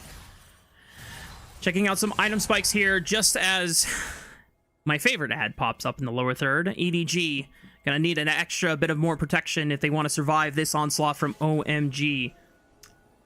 Baron, potentially the next objective that OMG looks to rip before the Hextech Dragon gets closer to spawning, but now that it's less than 1 minute and 15 seconds away, I think all OMG can hope for is just a posture around the Baron, give the threat that EDG might have to face check into it and look for picks before then committing. Otherwise, it's just a wait until the Hextech Dragon spawns angle. Yeah, very notable. Starry actually picks up a Guardian Angel of his own for this next upcoming fight. This Jhin gets to play so aggressive from this point onwards. It's going to do so much damage in these fights. Perukia going to look for a flank, but they're just fighting without him. He's going to get spawned on the traps here. Bullet time doesn't get much value, but ZDZ flashes into the back line. Rio tries to hold them back. Mohan with the Paw Blossom on to 2. Leave is caught in the middle of everyone, and Leave is trying to do his best to survive. Locket Shield keeps him up for one more kill before he goes down. Story, his GA has been slain on High Chow. I don't know if he can bail out his AD carry from this one as Angel stabs him to death. Rio on the other side. ZDZ gonna try to lock him down. High Chow trying to pull EDG members off of his jungler, but he gets slain anyway. And OMG's late game is starting to fall apart. EDG are clutching it up when it matters most. Rafa, we have a certified banger on our hands for game number 1. The back and forth action as EDG starts to take this dragon is incredible. High Chow is here though, and they have low health bars. This could be scary. They can't stay on this dragon. Angel's forced to go in. Yeah, Angel! The only way out was forward in that instance. Had the trust in the shield off of the shifting sands. Gets the better end of High Chow and denies the Hextech soul. Oh, who cares about LeBlanc damage when you are Azir? We get to see the fight start here. The bullet time, not very good, and Perukia is very late to this fight. This does not look like a good start for EDG, but ZDZ finding so much damage onto Starry early on with Xiaohao being able to answer, and Mohan with a really nice 3-man ultimate. But look at the state of this fight here. You've got High Chow all the way on the top side walking down. This LeBlanc with all the gold is not even here, and by the time the LeBlanc does arrive, all he can do is blow up an already dead Cassante. This fight is over. It's a fantastic start for EDG despite not being in a perfect position for it. And as you can see in picture-in-picture, they're not just going to get the dragon, they're going to get the Baron too. Rio cannot get into the pit. No flash available just yet. And GA was already expended in the previous fight. EDG deny Hextech's soul. They get the Baron. And already the Baron power play is starting to swing back in their favor. They have momentum and control of the gold lead once again.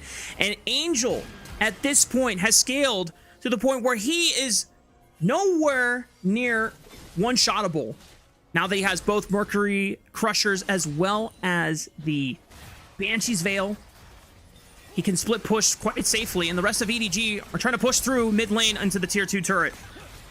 Yeah, they are doing so successfully. This mid turret will not stand for much longer, so they continue their siege on the top side as well. Just so much damage coming down. EDG have a ton of tools to be able to collapse here. OMG have to answer this quickly. They're going to lose their entire base. I mean, Angel has just completely destroyed 2 structures back-to-back in one swift sequence. And he's poking and prodding Harry, trying to support this 2 cannon-empowered Baron minion wave. EDG pushing through the mid lane. Angel is threatening to collapse. He regroups with the team, ready to just get a couple of auto attacks in and knock out this inhibitor tower in the mid lane. ZDZ occupying High Chow's attention. Gets chunked out, does not have TP, so that's going to be the end of EDG's siege. I mean, they saved the inhibitor, but they lose almost everything else. The inhib on the top side down. The turret, of course, gone, and the gold lead evaporated for OMG as EDG just continue to play the late game better. We talked about it all mid-game long, Rafa. All that you had to make sure you avoided in this game if you were OMG was getting Angel back online. You needed to keep High Chow into a good position. This Azir has unlocked it. He's figured it out. He has gotten to that 5th item. He's looking incredibly strong right now. And Angel is just a player that's been so important towards EDG's success this year. To have him show up in such a big moment for this team, really important as they now get the final moments, the final 50 seconds of their Baron buff to potentially try and take the bottom side. As you called out, ZDZ already shepherding the wave so that it can meet up with the rest of the team, whereas EDG are setting up traps in this bottom jungle quadrant. Haichao, all he can do is try and threaten a split push win condition of his own on the top side, but he's already being called back by his team since EDG are about to start marching up to the inhibitor structures in the bot lane. Tier 2 turret did not last that long. And Haichao now here to defend. Yeah, it's only 9 more seconds of Baron here. It would be really, really aggressive for EDG to look for something here, but it doesn't look like they want to back off. They want to try and contest this wave. They've got that push going on in the mid lane, but the Baron has expired. See if they just want to wait it out another minute for that next dragon, or if they want to try and push their luck. For now, it looks like they're going to play it safe, get those recalls in, but this game state has gone from completely in OMG's favor to completely out of control in the last 10 minutes. EDG have done a great job to wrangle control back here as they just make sure to stop any form of OMG progression in the mid lane here. EDG are forced to give up a lot of their vision control that they had in that bottom jungle quadrant once Xiaohao was spotted looming over the top side of the map. Rest of EDG now taking up stock here in the bottom Dragon River, getting ready for that dragon spawn. TP comes in from Haichao, looking to flank on the leave on the left side. He's caught up! He pops the Misfortune! Wilhelm into the backline with a Pop Blossom, trying to follow up on the Angel next. It's all into him to provide the damage now. ZDZ and Xiaohao and Perugia trying to push on forward and provide space for the Azir, but the front line is quickly falling. The Croc is forced to flash backwards. The Sterix Gauge cannot save him! Angel, can he be a hero? 1v5. Can he find the angle? It's not gonna happen today! Haichao comes up huge for OMG at the 41-minute mark, and OMG are gonna push in to pick up game 1. No gold lead, no Azir, no problem for OMG. They end up making it count in the biggest moment, winning the fight and taking this first game to really put EDG on the back foot.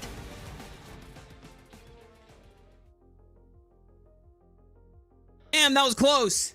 It seemed like EDG had restabilized the game just in time, but then the flank from Haichao, as Cubby might say, Haichao giveth and Haichao taketh. There is a point where the fight that you called out where EDG won control back of the game, Haichao was over in Narnia, was not with the team. And if you have the most gold, you got to be there for the big fights in the late game to make sure that you are giving your team the chance to close it out. This time, Haichao pays it back forward, gets a great TP flank off, and clips leave unsuspecting, because I guess they didn't have any vision coverage on that Baronside River. That's what it comes down to. It just comes down to consistent setups, right? We were talking about the little things, the micro differences between these two teams that were like, oh, EDG is definitely more prepared to be able to make these big plays happen in these big moments. It had nothing to do with the big plays here. It really came down to making sure that you set up your fights well and that you were in the right spots at the right time. So much gold went over to both of these teams throughout this game, and yet it was OMG down 4,000 gold at the end that found the pick onto the super fed Misfortune, and when that gold's gone, the damage is also gone. There's no way to win those fights no matter how far ahead you are. Yeah. The thing that is frustrating from EDG's perspective is that when this team is able to initiate first and Misfortune is not anywhere near the fight at the beginning, lets the initial cooldowns get blown, and then walks up and follows up with the bullet time, everything makes sense. All the ultimates get used synergistically, but then as EDG are trying to contest mid-wave push, no longer having Baron and trying to get ready for what is Hextech Soul Denied, Haichao punishes it, recognizes that Leave is stepping up super far aggressively forward, and all of his teammates are on the right side. No one is covering the left side. you would think that, okay, maybe you should hover towards where the rest of the team is. But that's the thing, as casters, we never know what's going on in the communications or going on behind the scenes, if EDG are aware of that, or if they're actively or proactively communicating, hey, lean over here because we can cover this angle, or if they're not, and that's why things happen the way they do. But LPL gold graph incoming. Yep. That's all I can say about this one. That is your standard LPL gold graph. I mean, the damage charts kind of highlight it. You're absolutely right. You don't really know what's going on. You don't know what the call is at the end of the game there. That's the second time this game that Leave was caught out of position in a spot where it completely threw away all of EDG's tempo. Something we talked about. This is not something that's just, an isolated incident for Leave. This is something you have to be worried about for, the rest of the series moving forward.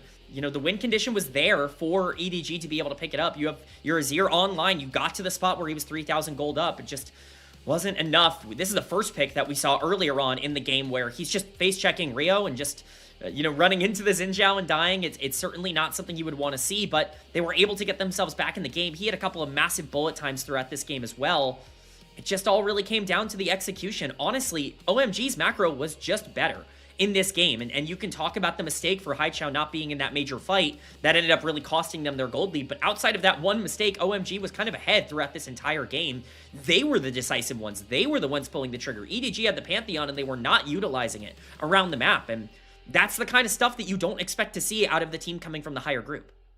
Right. And at least we were able to reason with the patient play and the slower overall approach from EDG, because they're hoping that, okay, OMG, they're a younger team, they want to be more aggressive, they want to make more plays means more variance means more chance for unforced errors, and if EDG just wait for the moment to punish, that's an approach, and we praised it when it was working, and obviously when they overextended themselves and committed to a play that was no longer good, it does make you think, if you're going to commit to something and a certain way of playing the game, you need to have the discipline to follow through all the way for the rest of the game, and only adapting when necessary. And it remains to be seen whether that moment needed to be forced so heavily. But going into game 2, you don't have to deal with a LeBlanc anymore, but if you know that Haichao is now prioritizing a lot of these assassins, what else comes up on your radar if you're EDG? I mean, if you're going into a lot of assassins, I hate to say it, the Malzahar has already been high priority. Maybe you're just going, hey, we're not worrying about it. We're picking Malzahar. We're locking down your Akali or whatever, and we're making it work and trying to shut down this mid lane phase. Of course, if you want to play that aggressive style, you can.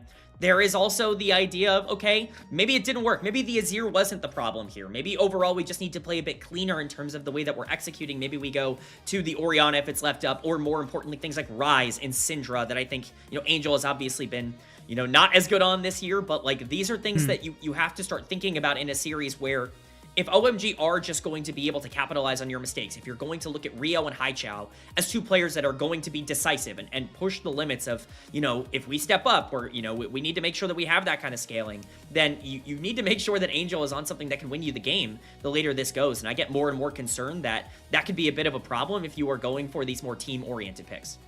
Right. And most importantly, too, is if you have someone like Leave who is going to just seemingly play aggressive like that no matter what champion he's playing, there needs to be more. Yeah, I mean, Haichao made the game-winning pick. Totally understandable. He gets player of the game.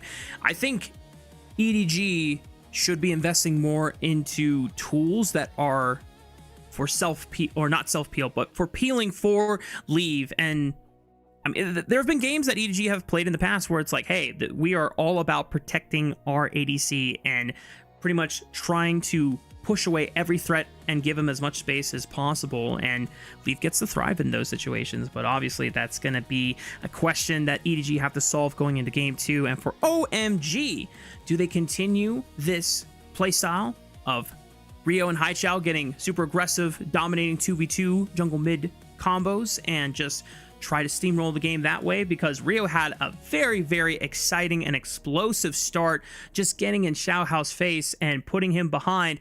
Yeah, there was a couple of overaggressions that punished his lead a little bit, but I think if you're an OMG fan, you're already excited about the prospect of them taking EDG the full distance, if not getting the better of them in this best of 5, now leading the series 1-0. But that is going to be first game wrapped up in the books for us. We're going to take a short break. When we come back, it is game 2 between EDG and OMG right here on stream.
Welcome back, gamers. We're getting ready for game number 2 between OMG and Edward Gaming. OMG are leading the series 1-0 right now, 2 wins away from getting one step closer to qualifying to our Split 1 playoffs. And if that scenario happens, not only would OMG play against, more than likely, against IG for a chance in this playoffs, but Edward Gaming would end their Split 1 run early and already be determined and sent to Group Nirvana in Split 2. How does this keep happening, Rafa? How do we keep getting into positions where EDG are not qualifying for Group Ascend over and over again? I'm not going to freak out. It's game number 1. They should have won that game. They were 4,000 gold and just a fantastic pick from Haichao. A brutal misposition at the end of the game from Leave. If you clean up some of these mistakes, it's still very winnable for an EDG team that really pulled back victory from the grasp of defeat and then gave it right back to them at the end of the game. But it's definitely a series that I think has heated up a lot. We were already excited about both of these teams heading into game 1. I'm even more excited heading into game 2. I mean, OMG already showing a lot of boldness with the early jungle planning and pathing that Rio had, getting into the face of Xiaohao, putting something like a Pantheon not necessarily in the dirt, but just kind of neutering him and not really giving him any windows to look for as many aggressive plays as he would have liked. Xiaohao had to be meticulous and had to be careful about which plays he invested into. Not all of them hit, but the ones that did land at least gave EDG the window to start having control of the game. But if Rio is going to continue putting on performances like that, I think Xiaohao is going to have to adapt his, not just his pathing strategy, but also I think some of the draft picks are going to be put into question for EDG. Do you want to still prioritize for individual comforts and strengths of your players, like Perukia sticking to solely engaged tanks, or do you need to start putting him on double range support AD carry setups so that you can roam earlier, you can collapse earlier, and make sure that Xiaohao is protected earlier on in the jungle?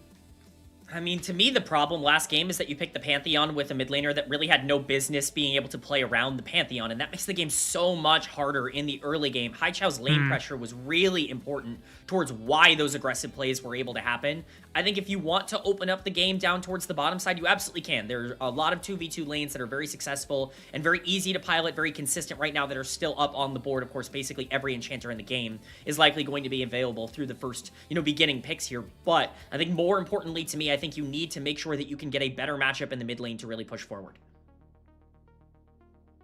Let's see it happen now. OMG versus EDG for our second draft. If you're tuning in just now, OMG lead the series 1-0. It is a best of 5. Winner advances to our final round of the Knights Rivals play-in stage, where they will face more than likely IG, but one of IG or WE. We have Varus and Aphelios, multiple AD carry bans being taken away from Leave, trying to diminish his effective pool going into the second game. Yeah, the Varus and the Aphelios taken off the board. The Aphelios, the most banned champion against EDG across 2026. People do not want to see Leave on that champion in the late game, but I wouldn't be surprised to see even more attention thrown towards the bot side if they really want to go deep into that direction. Again, Perukia, a player you can target with a couple of bans. Some major picks left up on the board. Rumble in particular still available, but it's going to be 3 AD carries banned out for OMG. They saw Leave's positioning at the end of game number 1, and they said, hey, no more comfort for you. We are... We're taking everything that you want to play away as the Unara gets the final ban. Rumble available. Might be the big highlight pick for OMG. Just lock it in as a reliable blind pick. Don't know if ZDZ has the Aurora counter matchup locked in his inventory here, or at least his champion pool effectively. ZDZ could just go for a tank matchup and just try to be a massive front line for EDG, but at least they're going to try and deny the hot pot combo and look for J4 for Xiaohao. Have definitely enjoyed this guy's performance on this champion in the past, even when before Jarvan was meta. One of the things about Xiaohao is if he can ever use Fog of War to his advantage and he has information on where the other jungler is, has been able to deceptively bait in teams into thinking that they are safe before springing the trap. We'll see if he can bring some more of that play into the second game, as Leave just going to go ahead and grab a decent priority AD carry in this Corki. I like this pick for EDG. I was a little bit concerned they weren't going to go towards it, but OMG, we talked about it in the Game 1 draft. They're throwing down the gauntlet. It's almost certainly going to be the Ashe Seraphine here on 2-3 for OMG. This has been one of their most played bot lanes across all of this year. They've really been the team in the LPL to prioritize this Ashe Seraphine. It basically says, hey, if you want to go for something like a Nami and play for the 2v2, we're still going to be able to take you down. You know, if Perukia especially goes for the Nautilus or another one of these tank engagers that we talk about being his specialty, it's going to be a really hard laning phase for the Corki to play out, and that takes away a big advantage of that champion in the meta. You know, really like this adaptation from OMG, at least at the start of the draft here. But it is going to be the Ornn that is locked in. They're going to be saving support pick for later to at least keep some options up on the board and get that more stable matchup, as you pointed out, into the Rumble. Okay, well, this can open up a world of possibilities for Perukia in the bot lane now, because not only you have Ornn as a reliable tank, someone that can face check into bushes and give you long-range engage, but Jarvan also provides some of the strongest initiation that any jungler can provide in the current meta. So Perukia, your responsibilities to force a fight are no longer on your shoulders. You can pick something that might be out of your comfort zone or what we have seen from you on stage, but it could at least give you and Leave a better matchup into the Ashe Seraphine. Yeah, and what this really tells me is that they want to play really aggressive out of the mid lane. I imagine that is going to be a direction that we go here for the rest of these bans. The Blitzcrank actually taken off the board from OMG.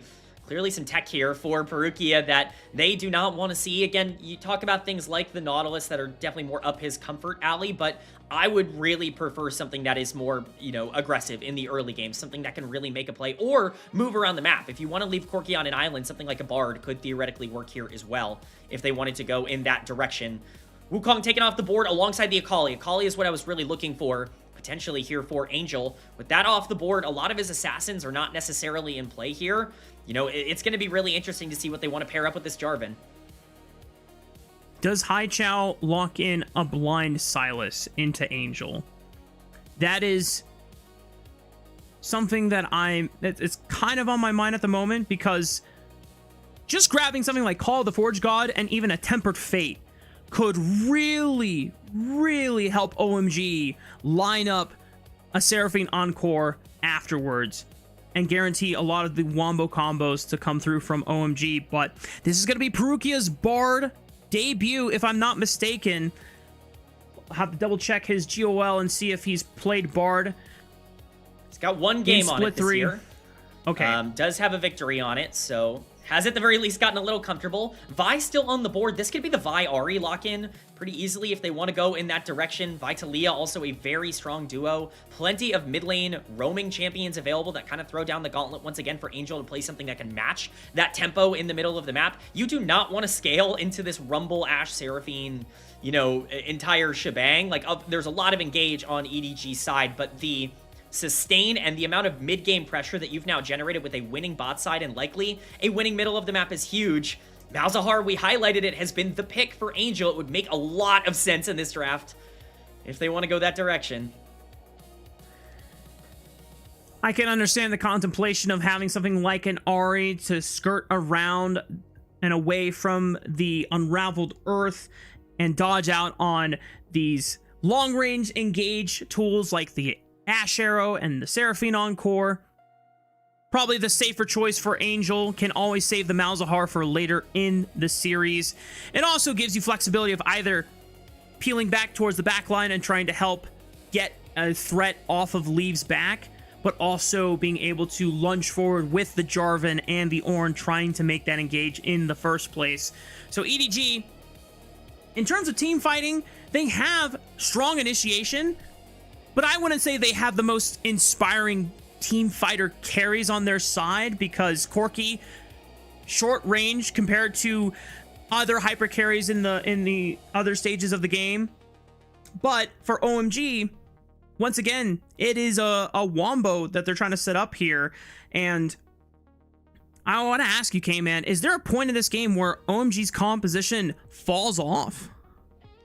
I wouldn't necessarily say falls off depending on the way that they play it, but they need a gold lead. They will fall off immediately if they go down a significant amount in gold. If they're not able to control vision and really set up around rivers and around these major neutral objectives, it's going to be really hard for them to play the comp that they want. Seraphine really relies on that. You have so much damage in the late game with both Ashe and Rumble if you can get there, but no tank is very scary, and you've got a lot of targets that are very trappable from a Jarvan ultimate that could be really, really dangerous to play into. It's really going to be up to the proactivity of the mid-jungle duo that we already saw have a great game one. Let's see how it all unfolds here as we hit the riff for game 2 between OMG and EDG.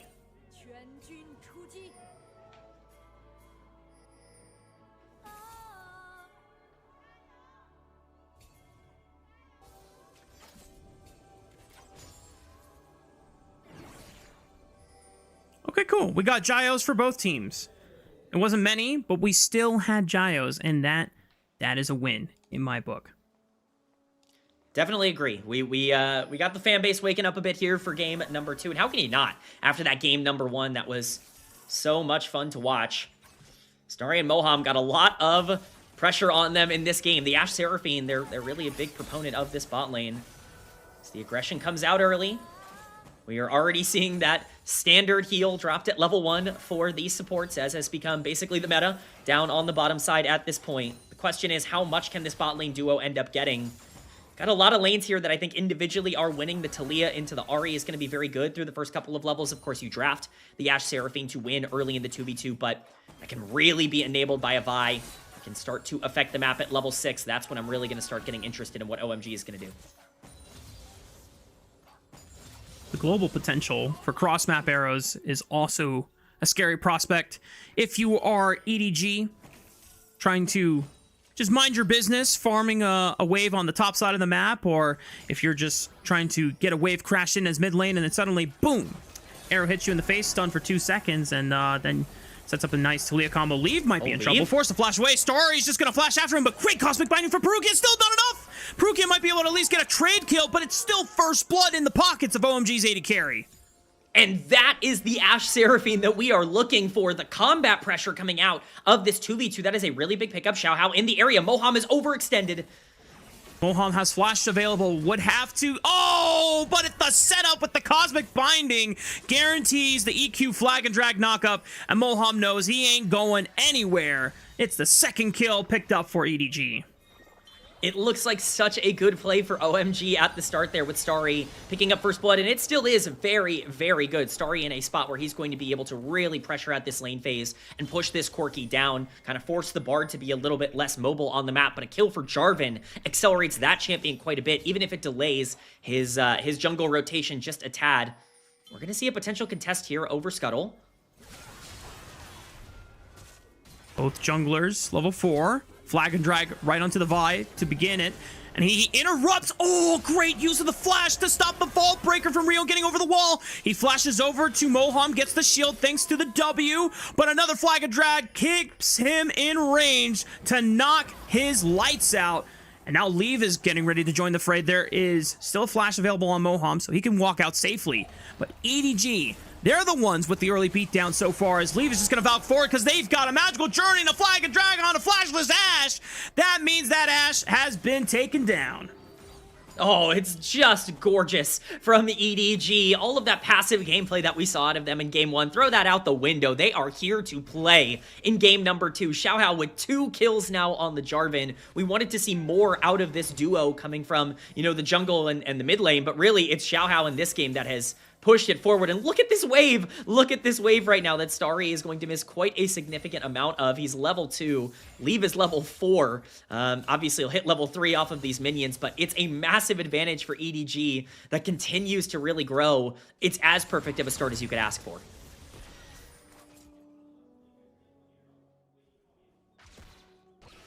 Very nice start for EDG, and one that at least answers back a lot of the questions we had after game 1, where it was OMG that was leading the charge and making all of the decisions proactively, and EDG just trying to wait for a mistake to happen. Might be just a little bit more respect being paid by the EDG squad going into this game too. And if you are an EDG fan, this is the kind of recalibration that you would love to see out of a team that should have the experience advantage over a younger team like OMG. This is exactly what you wanted to see. It's a great point out. Perukia 2-0-2 on this Bard. Going to be a playmaker. We talked about that potentially getting scary for the Bard after that level 1 or, the 2v2 kill on the bottom side of the map. But with all of that tempo going back in favor of Leave, the gold going even in terms of these AD carries, it opens up the map for this Bard to now play with the Jarvan and the Ahri, and I can't think of really a more explosive trio than that in the early game. So we see both junglers on the bottom side. Rio making his way into this lane, potentially looking for a lane gank, but Xiaohao would be here to dissuade it with the Dragon up. Has not been spotted. Rio's just going to channel the recall at the moment. Xiaohao is in the area. Rio, patience is rewarded. The Vault Breaker gets a decent chunk on the Leave's HP bar, but doesn't threaten him. Still has cleanse available for any incoming roots off of the Seraphine. Does not need it. And Xiaohao is just going to get first bite on this dragon. And Rio, without a flash, cannot go over the wall and contest. It would be a one-way trip. Yeah, he is not going to be taking that trade deal. He'll be happy to give up this first dragon after everything that's happened on the bottom side of the map. Ahri as well, shading over towards this dragon, just makes it completely free. And level 6 is acquired for this Jarvan. Could be looking for a play. Magical Journey into the Cataclysm. That forces the flash out of the Seraphine, but Starry could still be in trouble. Just not enough damage so far for Perukia and Leave early on to go for that one shot. It's a nice Cosmic Binding snipe, just continuing to chunk out this Ashe. Just continues to get worse, though, for the Ashe. Level 4 now. About to hit level 5, but Xiaohao is still in the area. He's blown the ultimate. Might not need it for this gank under tower if they want to go for it. Health bars are pretty low. This would be a decently risky gank, but I'm trying to bait him out.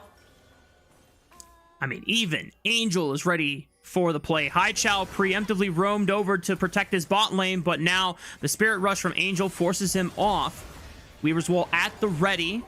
Can he try and look for it? Oh, wait a minute. Ashe already died to Perukia. Haichao is looming around the shadows, but knows that he cannot save Moham from certain death when his flash is already gone. And look at the flip of the switch in EDG's game plan. Game 1, pretty passive and letting OMG run the show, but it's this time around, it's EDG that are pushing the acceleration forward, and it's all through Leave in the bot lane. Insane just how decisive EDG have been throughout this game. It was the one thing we needed to see out of them to see how this starts. It's just one rocket landed, and then, of course, Bard comes in. It's very easy to line that up and to knock him down for Perukia as he picks up the kill onto Starry, and at this point, Moham, a sitting duck for the 4 people under tower. I mean, EDG are just dominating. Every macro move they are making right now is the correct one. They have a 1.5k gold lead at 8 minutes into the game with their dragon already taken. Grubs are spawning onto the map right now, and I imagine they're going to have a lot of priority over those as well. Perugia does have a majority of the gold and the kills picked up, but Xiaohao has the other half of the kills for the most part. I wonder what first item Perugia can go for instead of just a normal tank item to like really leverage this advantage. It probably will just still be a locket to negate a lot of the bursts coming in. Rio immediately pulls the cease and desist, and Haichao was waiting with the Weaver's Wall, and poor Xiaohao is like, my bad, guys. I did not realize they were going to send the whole Avengers there, and Xiaohao was just waiting. Wait a minute. If everyone they're leaves... backing. They're basing. They have no idea. It's all once Moham connects the recall. Xiaohao feels confident enough to just look for Starry off the play. Encore stops him for now. 2-man Cosmic Binding from Perukia, and he gets his 4th kill of the game. Moham might be next on the platter. Rio cannot stop this Jarvan from wrecking mayhem in the bot lane. The hidden Jarvan ends up coming out of the bush to turn that play back around for EDG. It looks like a very decisive call from OMG, exactly what they needed to do with that Vi ultimate to be able to pull some gold back, but it just doesn't matter. EDG are in the right spot, and they are able to equalize. This is a 3-0-3 Jarvan, a 4-0-4 Bard for Perukia. He's got that ultimate available, and we talked about Grubs being on the map. They weren't even prioritizing them yet. This Bard has so much tempo that he can roam there whenever he wants to make sure that this can work. He's going to get some vision down, but I imagine on this back, that objective is going to be next on the list for EDG as they continue to just control the entire map here on Summoner's Rift. Yep. Thunder Sky already completed for Xiaohao's Jarvan. As he's making his way towards the top side of the map, Perukia. With these two components, looks like it's either a Mikhail's or a Redemption coming in. First item on this board. Tempered Fate. Immediate flash by Haichao, but he's going to continue the chase. He has a wall angle potentially. Cosmic Binding does not connect the stun, but Angel and Xiaohao are here to follow up on a flashless Talia. And without any mid lane pressure from OMG, that should be free grubs for EDG. I mean, the grubs were already pretty free. I think that's just going to solidify it even more. I mean, this is where the inexperience of OMG at times can come into play. This map is not theirs. Right now, there is no way for them to be able to contest over these objectives. Haichao's just a little too far forward. Rio, try and fight Xiaohao. He's going to be able to get one of the grubs. You can have that last grub. No big deal. We got 2 for EDG. And they're up 2,000 gold, but at least Rio will be able to secure 1 grub for OMG's troubles. It's a pretty decent objective advantage from the side of EDG so far. It's all about how well they can continue this snowball and this momentum. First item spikes already picked up for most of the members now on EDG. I saw Malignance already picked up for Angel. Very important core item, and that gives Ari a lot more playmaking potential as we head into the mid-game. Look, if you thought the game was hard, before, now that you're down 2,000 gold, now you have item spikes on Jarvan, Ari, Bard that are going to be more active in the mid-game here. It's going to be even tougher to play around these objectives. Rio is going to queue into the pit. He's stuck here. If they did want to look for a play, bot lane is pushed up, and so they do have some protection, but Haichao's the target. Oh boy! Encore as a response saves Haichao's life for now. Angel doesn't quite have the Spirit Rush. Oh boy! Xiaohao sent it for the kill, but does not finish off Haichao. Ends up giving him a fat shutdown. ZDZ not going to be able to join the play as Harry was already making his way over to the Dragon Pit. So ZDZ is going to collect some plates for himself on the Ornn, and this should guarantee at least 1 dragon over to OMG in the early game. But Angel and Perukia going to see if they can at least play interference, forcing the flash out of Harry's Rumble, leave, occupying 2 members' attention on the right side. Still ends up being an Infernal Dragon picked up for OMG, but they did their best in stalling out time for ZDZ to pick up as many plates as he could. Really not that bad of an exchange for OMG, considering the game state. Obviously, it's going to be hard to find good exchanges at this point, but you're right. Getting gold onto some of these priority targets in the later part of the game is going to be the most important part of scaling this out for OMG. As much as we can talk about them having no real front line to be able to play these front-to-back 5v5s, Harry picking up a kill there, is going to matter for some of these late-game fights that end up coming around if they can manage to get there. So, see what Perukia wants to do. He's walking into a couple people. Oh, Perukia, and can't get the magical journey in time. The season desist goes through, and it's enough damage for Star to pick up a big shutdown on Perukia's Bard. Hey, I'm not going to say anything, but this Ashe has a lot of gold. I mean, it's not the most efficient place to put it right now in terms of being able to make plays around the map happen, but these are the kinds of picks you need to get in order to get back into the game. That is a big shutdown onto a good target with the Ashe for the late game damage. As long as you make sure that this Ornn doesn't get too out of control, if you get a couple more of those, you can start to find yourself back in this game. It's only a 500, 600 gold lead here for EDG, and look at where that gold is. So much of it is on the supports for EDG here in Perukia. Not as bad of a game state for OMG as maybe you would have thought just a couple of minutes ago. Potential 4-man Adventure Squad. They're looking for Harry's Rumble. They know that he doesn't have flash thanks to Angel popping it earlier. And it's just too easy for EDG to get Harry knocked down. Yeah, it's a great counter answer here from EDG to make that play on the top side. You got the Rift Herald spawning. You want to be able to control that objective. Obviously makes a lot of sense to continue to push forward on the top side of the map here. See how much they want to try, OMG want to try and counter that elsewhere on the map. For now, it's just going to be a tower falling. EDG getting even more gold into the pocket of their Ahri. Very important for the late game as well. If that Ahri lands 1 charm onto this squishy front line, it could be the end of the game just in general. So, Angel hitting that level 11 and getting those items online is pretty massive for the team. Uh-oh. Angel does not know that Rio is in range for a cease and desist. Weaver's Wall coming out. Angel immediately pops the Spirit Rush, and Rio will not make the ill-fated decision of sending a point-and-click ulti all the way under a tower. but it does at least get the Ahri's ultimate out.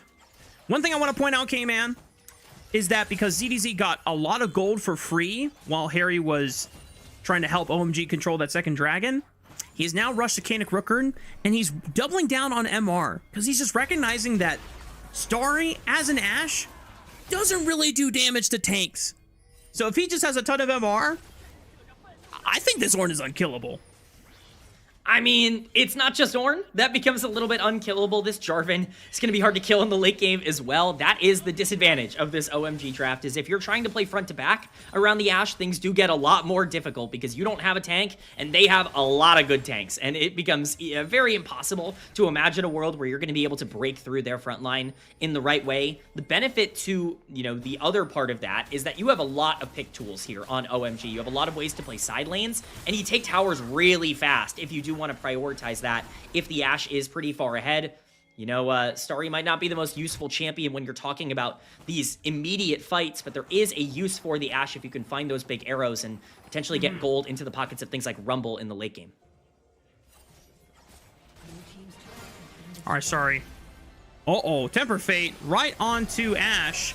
Cosmic Bind doesn't necessarily connect the stun, and he's firing back with the arrows, slowing him down, giving Moham the ability to look for an encore right on top of Angel. Forced to use the Spirit Rush just to get out of harm's way, but Rio almost sends it. Haichao looking for the raw seismic shove, does not find it onto Angel, but he is forced to recall. TP is coming in from ZDZ to try and protect this tower from falling, but the Rift Herald already gets the work done, and OMG have successfully opened up the center part of the map. That's exactly what I'm talking about when it comes to this Ashe in terms of being useful. Yeah, when you look at these 5v5s breaking through Ornn, breaking through Jarvan, it's going to be difficult, but if you can find good picks onto the Bard or onto the Ahri, things are going to get a lot easier. This Ashe can definitely still be useful. As we saw there, Dragon spawning in 15 seconds. Will be a bit tougher now for OMG to be able to contest. A lot of resources used, no Ashe Arrow, no Seraphine Ultimate, some pretty big cooldowns.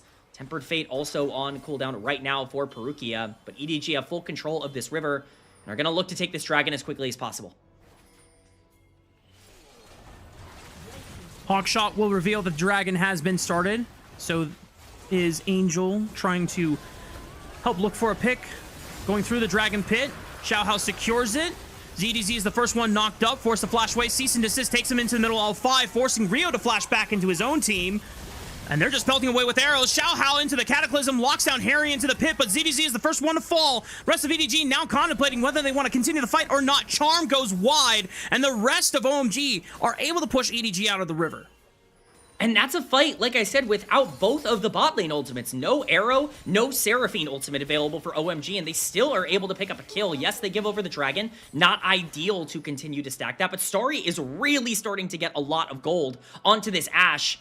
The flash was very important there, and obviously we will see how that ends up playing out with the lack of mobility in the late game, but the pathway for OMG to be able to get back here is starting to become more and more clear. We see EDG setting up around this objective. Hydra having to use wall to just get in, but they prioritize this dragon a little too much, and yes, ZDZ is very tanky at this point in the game, but he's not unkillable. He's not completely infinite right now on the Ornn. Eventually, if you keep walking forward, you're going to be able to make this happen. The flash out of the Cataclysm ends up keeping Starry safe, but that is the only forward tool right now for EDG. If Xiaohao can't find that angle to stick on the Ashe, OMG definitely have ways to win these fights. I think that's the only small win that EDG can take going into the next fight, is that flashes have been burned out of a few targets from OMG, which makes it easier to lock them down for a second engage combo, but OMG, they keep the gold lead somewhat even with EDG, and showing that this composition is still very terrifying to deal with at this stage of the game.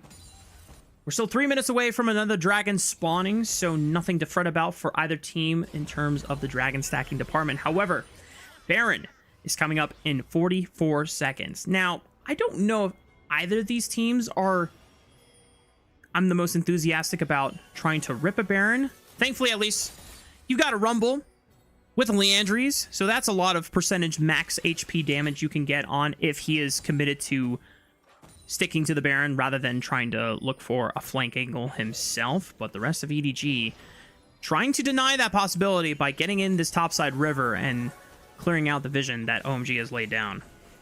Yeah, it's kind of a double-edged sword here for Baron. EDG are the team that kind of wants to rush it because of the game state right now, but they can't because of their comp. Whereas OMG probably have the damage to be able to take it relatively quickly, but they don't want to take a fight without that Ashe Flash on and available to be able to get out of the Jarvan ultimate, the Cataclysm. So a bit of a stalemate here around the major objective. It's going to be OMG just clearing out the vision that is set, and I imagine things are going to stall out a bit until we wait for those cooldowns to come back up. If Ashe has Flash available for some of these fights, it's going to be a lot easier for OMG to play the game. Without it, it's going to be almost impossible for Starry to be able to do the damage necessary to win these exchanges. Keep an eye on that Vi ultimate that is available if they want to look for some picks that could potentially be on the table with a enchanted crystal arrow flying across the rift. I definitely like that approach from OMG. If your Ashe doesn't have Flash, then just try to force picks away from where the Ashe is and just rely on the raw burst from the Vi and the Taliyah still in this mid game. Now, especially that Haichao has fully finished his second item in that Liandry's Torment. Might not be enough necessarily to blow up a more durable member like the Jarvan, but could try and one-shot this Corki or even this Ahri. Both don't really have the most HP in their builds. EDG just scoping out the rest of the vision on the bottom side of the map. We're about a minute and 15 seconds away from the 4th dragon of the game. Angel trying to take care of this wave on the top side. Is there a play here in this Barren River? Gotta watch for the Tempered Fate. Could be huge here. Good sidestep by Starry. Call the Forge God is going to slow him down. Remember, there is no flash on this Ashe. The arrow stalls the engage for now. No damage for the time being. Xiaohao sends it. Finally, they clip the Ashe, but Xiaohao goes down as the cost. ZDZ now trying to run away from the rest of OMG's death squad as a 4-man band trying to take this GOAT out of the game. And EDG lose out on both of their main frontline members as well as leaves Corki.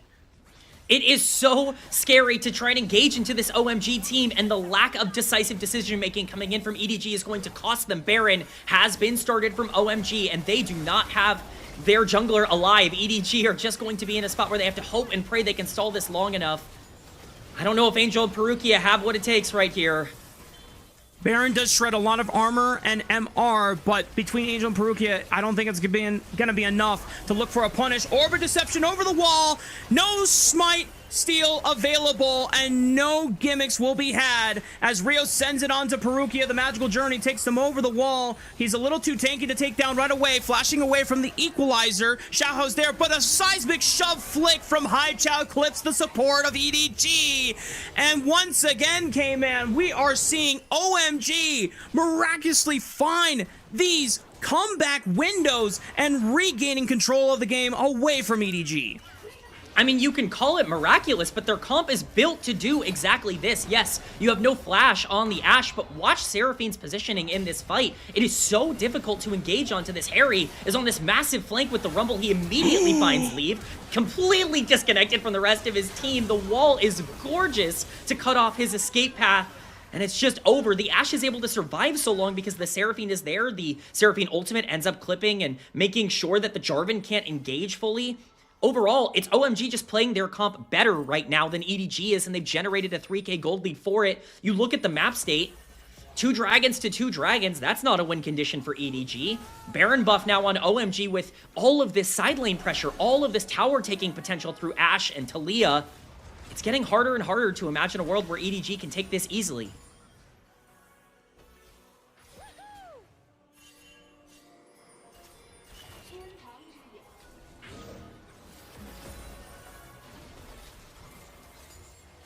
This game state is just on a knife's edge. Harry continuing to try and push out the mid lane here. The bot side just ends up pushing forward down onto this tower. It's going to be that dropping of the tier 2 on the bot side with that Baron buff. The split push going on effectively here. The 4-1 working out for a comp that is very much built to be aggressive in this kind of way. 4k gold lead. Importantly, though, look at where that gold lead is. Yes, we talked about the 2.5k on Ashe. We've really, talked about Starry consistently throughout a lot of this game, but Harry is online. 1,500, 4 kills on this Rumble. Weaver's Wall. Weaver's Wall not dropped clipped leave on the other side. This time, the Corki makes it out alive. So 3 minutes. Oh, wait a minute. Xiaohao onto Haichao in the backline. Call the Forge God is going to follow up onto the backline as well, but Starry is hitting arrows after another. Not as much damage onto the front line. Flashing away from the equalizer. Everyone from OMG is going forward. Encore clips onto 2. ZDZ and Perukia caught in the ultimate. Xiaohao, one more flag of Dragon to the backline. Looking to turn around with Angel as he gets one more Spirit Rush reset off of the dead Seraphine and Talia. Seraphine is still alive, but EDG are not ready to throw in the towel just yet. The one thing that can't happen for OMG happened. They got their AD carry clipped at the start of the fight. Unfortunately, it's just not enough damage coming out from OMG to be able to make that work. EDG are much more decisive in the way that they engage there, and they shut off a Baron push that could have been the end of the game. They still have some work to do, but that is the gold lead on Xiaohao really coming into play on the Jarvan. Really well executed from him. Once again, it's an aggressive Weaver's Wall to try and catch Leave Out, but at the end of the day, it's just for the tower. At this point, you got what you wanted. You want to keep going because you have the Baron buff, but the vision isn't there. Xiaohao takes the portal in. Haichao's been left entirely on his lonesome, and even with the damage coming down onto the Jarvan, being able to take down some important targets at the start of that fight, it's almost instantly over. Starry tries to step up and do damage, but like I said, he just gets clipped a little bit too much in this fight. From the Bard, from Xiaohao, from Angel, who end up really making it work. Harry with a fantastic Rumble ultimate in this exchange. He has been huge for the team, but he can't do it all on his own. They need to make sure they take smarter fights than that moving forward, but EDG, they wanted a way back into the game, and they just found it. Surprising to me that ZDZ has only been able to pick up 2 full items on this Ornn, but with every item purchase that this tank gets for himself, it becomes exponentially more difficult for OMG to immediately deal with him in these fights. The fact that ZDZ lasted so long provided enough space and enough time for EDG to get second rotation of cooldowns and re-engage in these fights now that major buttons were expended by OMG. Xiaohao goes in, doesn't get the flag and drag, but locks them down with the Cataclysm. Flash is forced out of Harry. Xiaohao goes golden. Angel. And they're going to look for the play. Angel flanking for the left side. Rio forced to flash away. Angel's run out of Spirit Rush charges, but he gets one more reset, looking for Moham next. Charm not quite available. Rest of OMG trying to group up as a death ball, knowing that they are greater together rather than isolated and picked apart. EDG only managed to pick up 1 off of the engage attempt, but it continues to stall out the game. We are 30 seconds away from another dragon spawning. Yeah, it's a very, very important fight to make sure you don't overcommit to if you're either team because of that dragon coming up. It's soul point for both of them. Of course, Baron will be on the map as well, basically the exact same time, but this is where OMG's comp is going to run into problems. Yes, you have damage, and yes, you have engage, but if you're playing on the back foot, things become very tough. You mentioned Ornn starting to get those items. Guardian Angel completed for this Jarvan. Now the aggression can really start to ramp up. You can find those Cataclysm engages because you don't have to worry about getting bursted down early on in these fights. Things are getting harder for OMG as this dragon is spawning. Looks like they'll at the very least have some control over this river right now, but once again, you have to keep that control and that vision dark for EDG. Double control wards in the Lime Brush just to try and guarantee vision for an extra millisecond. Both of them are extinguished immediately by EDG's squad. Baron is now spawned, as well as the dragon. Can OMG even sneak a dragon while EDG potentially look to shift over to the Baron? Oh, Rio! Oh. Immediate pulls the trigger onto Angel! No more Ari! The Encore will clip with the 2 members. EDC is caught in the crossfire right on top of the equalizer! A massive sequence for OMG! And that's a free Baron if I've ever seen one. What a play from OMG. They see the angle onto Angel, who's just way too far forward, and Rio, the rookie, pulls the trigger. He has turned around OMG's fate in this split, and he does so once again in this game. That is Baron going over. Yes, it is soul point exchanged for EDG, but it is a consolation prize at best for the game state that they are in. What a play for OMG. We're going to see how this starts. Angel's just stepping too far forward. There's no vision. This is exactly what I was talking about. The vision advantage for OMG is how they win these fights. They catch Angel out with a great Vi ultimate. The shove coming back in. The kill on the ZDZ is just extra on top of the cake here. It's even more gold for Starry, who's now really starting to ramp up. That Lord Dom's completed 4 items done for this Ashe. You want to talk about having trouble being able to break through these tanks. If ZDZ is going to be building for the Rumble and for the Talia and for the Seraphine, this Ashe can definitely start to get really, really scary at the end of this game, and that could have been the exact thing they needed in order to pick up this one. We have to reiterate to everyone watching, it's not a veteran. It's not a super experienced high prospect that is making the calls here. It is a rookie who is making his Tier 1 debut, trying to lift OMG out from the depths of what was the ultimate pinnacle of Elo Hell for OMG, getting relegated at the end of Split 2 and trying to push them into greater heights.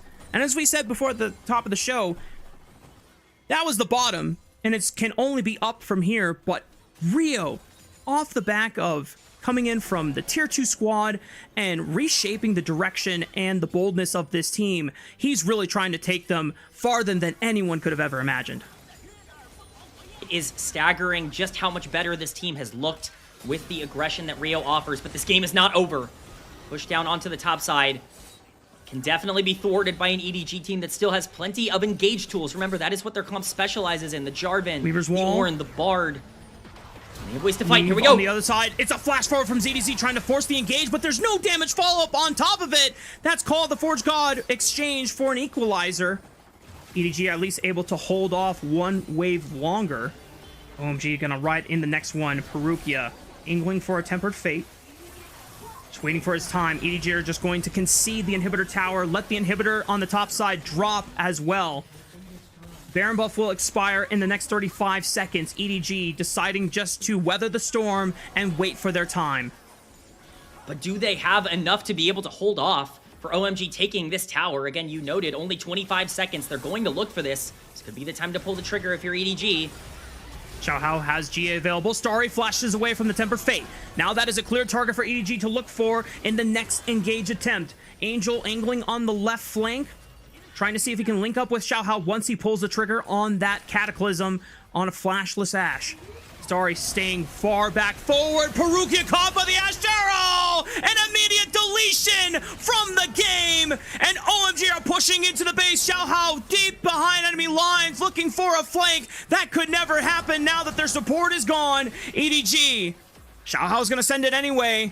This is a Hail Mary attempt if I've ever seen one. He has to look for Starry. That's the only person that does not have a flash. Weave in the middle of multiple people. GA already expended. Angel's forced to Spirit Rush away as Rio comes back from the grave, ready to throw these hands and force Leave to flash backwards. OMG still standing strong as 5, pushing through the Nexus towers, but they cannot take it all just yet, K-Man, and they will back off for now.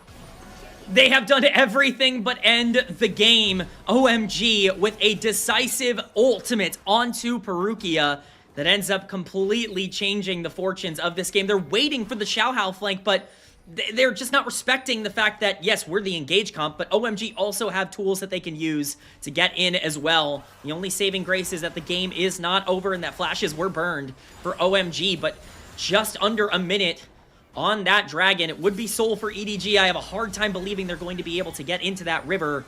Talk about what OMG's comp does best. Taking away vision, setting up these opportunities around these neutral objectives. That is what they really thrive on. And with a 4,000 gold lead for Harry on the top side and Starry with 8 kills, it's even more deadly now than it's ever been. Unfortunately for OMG, Starry's flash is not going to come back off cooldown by the time Cloud Soul potentially spawns for EDG in 23 seconds. Harry has been quite the force on this Rumble and has allowed OMG to still stay ahead of the curve. But a lot of that power is in that equalizer. If it misses, there's always a chance for EDG to turn around. But OMG still have the siege advantage on their side. They're going to get first touch back into the dragon side of the jungle because the rest of EDG are forced to deal with the waves first. Yeah, that's the hard part here. You want to talk about, oh, OMG, you know, they don't really have a comp that can, you know, play front to back. They don't have a ton of engage. It doesn't matter. You've got side lane control for days here. You're never really going to be on even footing if you're EDG in terms of being able to play out these lane states. You need to send a lot of members to cover these lanes or else things are going to get out of control very quickly. That opens up the opportunity for, you know, the Vi and the Talia and the Seraphine to pull the trigger on some of these engages for now. OMG going to take the dragon. going to delay that win condition. Soul is technically on the board for them in 5 minutes if they want to wait that long, but Baron in 20 seconds is really where I'm looking. The setup is there. If they can get vision around the objective, how do you walk into this comp? Perukia gets first touch on this pixel brush on the top side. He's able to provide some decent vision coverage, but not enough to make EDG feel the most comfortable about face checking into the darker parts of this Barrenside River. Yeah, I mean, this is the nightmare for a Bard player, right? Baron is started up here. Xiaohao's in the area. They're going to at the very least have vision that this has been started. But this is a dangerous game for EDG to have to play. If one of their members gets hit by one of these CC abilities, it could be over. That being said, if Jarvan or Bard or Ahri can find a charm onto, one of these pivotal members, the Rumble, the Ashe, even the Seraphine in these fights, I mean, it really just is who gets tagged first. Who is the player that ends up dropping, and where does that numbers advantage come in? Rio? Here we go. ZDZ flashing away from the seismic shove and encore combo. Rio was ready on the right of that wall to send it with the cease and desist to further look for what could have been a Baron winning pick. But EDG still have all 5 of their members, and those are big tools that are now gone from the side of OMG. Exactly. I think that's a great way to put it. EDG are in a spot now where they actually kind of have control over this Baron and over this river with no ultimates for the bot lane. Looks like they are starting it up. This thing is dropping really, really fast with the Corki if they want to try and burn it. TPs are coming in. OMG do not want to give this over, but they've lost control of the vision game. They have to enter through mid-river. 6,000 HP. It's not burning down fast enough. Rio gets into the pit. Cease and desist. Rio! The rookie jungler for OMG comes up huge, seals the Baron, and denies what could have been an EDG comeback in this game. CDZ gets dropped as well.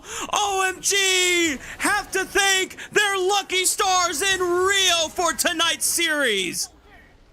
Rio, the OMG Academy player to come up and save the season for OMG, continues to pressure out everyone. He is proving that he is not just an upgrade, he is a franchise-defining player as OMG march on to the end here.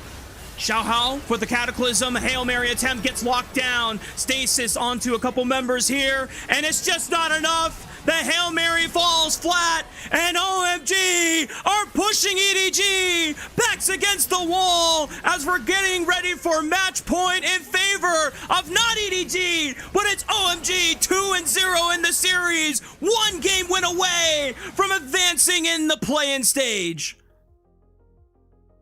Rafa, I never in a million years expected this to go this way for OMG, but it is beautiful. You can talk about the comp being difficult to execute, but as I was saying the entire game, as we were talking about the entire game, that gold that they were giving to the Ashe mattered. That gold that they were giving to the Rumble mattered. And at the end of the day, OMG was better than EDG in game number 2, and they're walking away 1 game away from knocking EDG out of this play-in stage.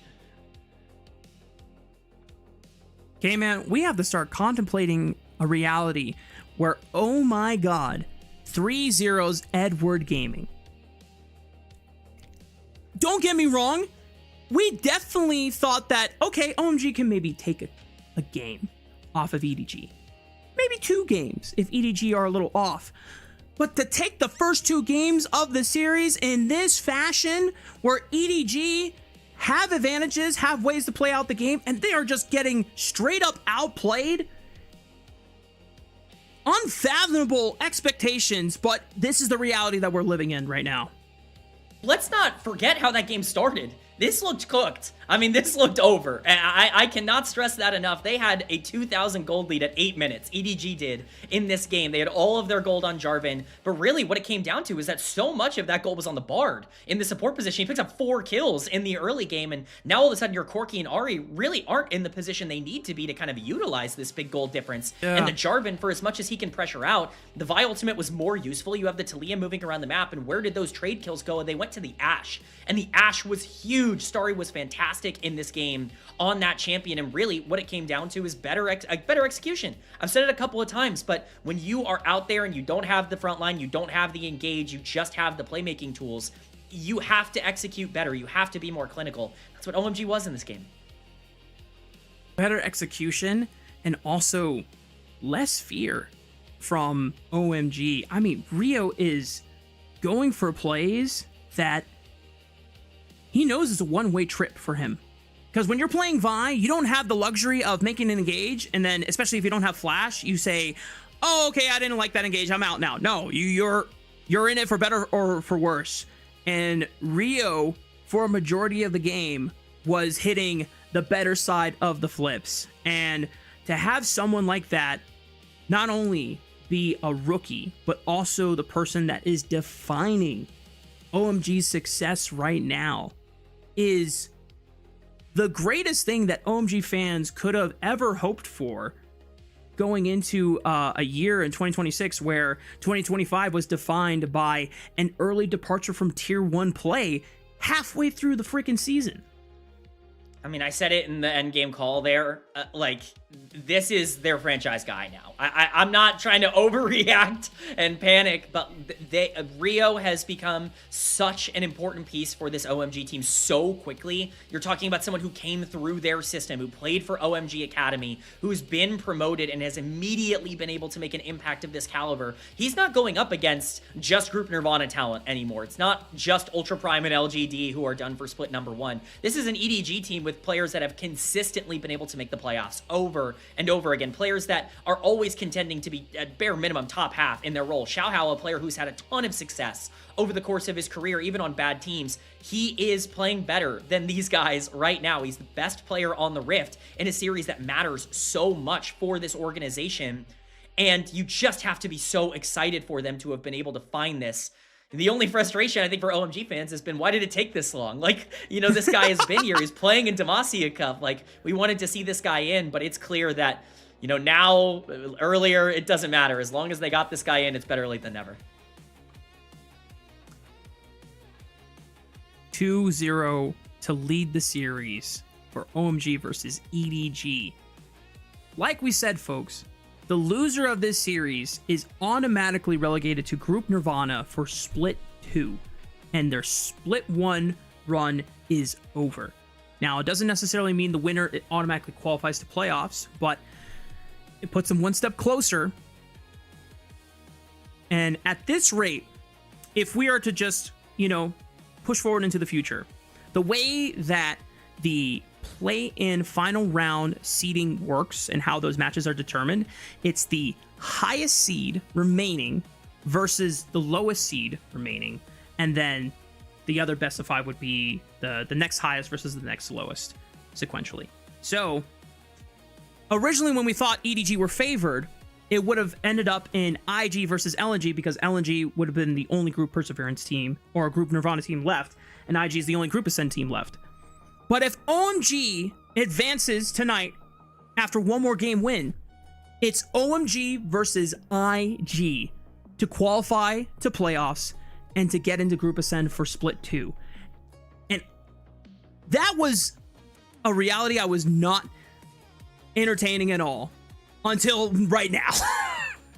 Hey, I'm not going to use the transitive property too much here, but EDG was the hottest team in Group Perseverance, and OMG are beating them consistently. NIP was able to take down Invictus Gaming. That's a team that wasn't doing so hot even against EDG. I mean, this is certainly something that you got to be worried about. OMG are on fire right now. I can't stress this enough, including this series. OMG have dropped one game since Rio joined. Not one series, one game since he joined. And that is how dominant this team has been. They look completely reinvigorated, unlocked in a lot of different ways. And it was that decisiveness. It was the ability to pull the trigger at the right moment on the buy. You know, we are starting to get to the point in these games where best of 5 starts to matter. I'm not saying EDG are out entirely. Rio's a player that, you know, we've seen him on the Vi, we've seen him on the Xinjiao, we've seen him be able to play these picks. What else does he have in the chamber now that a lot of his champions are off the board? That is going to be the question, but man, through 2 games, I mean, you gotta say it's looking just about as good as it possibly can. Yeah, and this OMG success is now mirroring the hype that was behind them in Demacia Cup, where both LNG and OMG, I know we're kind of, should Harry have gotten player of the game? Like, he had a major gold lead, he had a major individual advantage over the Ornn and ZDZ, for us, the flashier plays were really by Rio in saving the game, but he was a consistent damage presence in those late game fights. I would have been curious to see how many of the LPL broadcast voted for Harry, and if there was like conflict between him and Rio. I think we would have leaned towards Rio, but okay, we got confirmation there was 2 people that voted for jungle, everyone else was voting for top. Okay, well, look, GG. I might not like the result, but I understand it. I mean, Harry hit some crazy good equalizers this game. The damage that he was putting out in these team fights was massive. Starry as well, I think, had a great game. I want to give him a shout out on the Ashe. Not always the easiest performance. He started like 1-4 and ended this game with 8 kills. Really impressive stuff from OMG. All right, well, match point on the line for OMG going into Game 3 and Edward Gaming. If you want to continue your Split 1 run, you can no longer allow any more losses going forward. All the mistakes that you've made up until this point, you have to wipe them from your memory and lock in. Otherwise, we're not seeing you again until Split 2. And for you guys at home, we're going to be seeing you in a short bit right after this break.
Welcome back, gamers. We are on match point for OMG 2-0 against Edward Gaming. A reminder, Edward Gaming is one of our seeds from Group Perseverance, and OMG is from Group Nirvana, the group directly below them.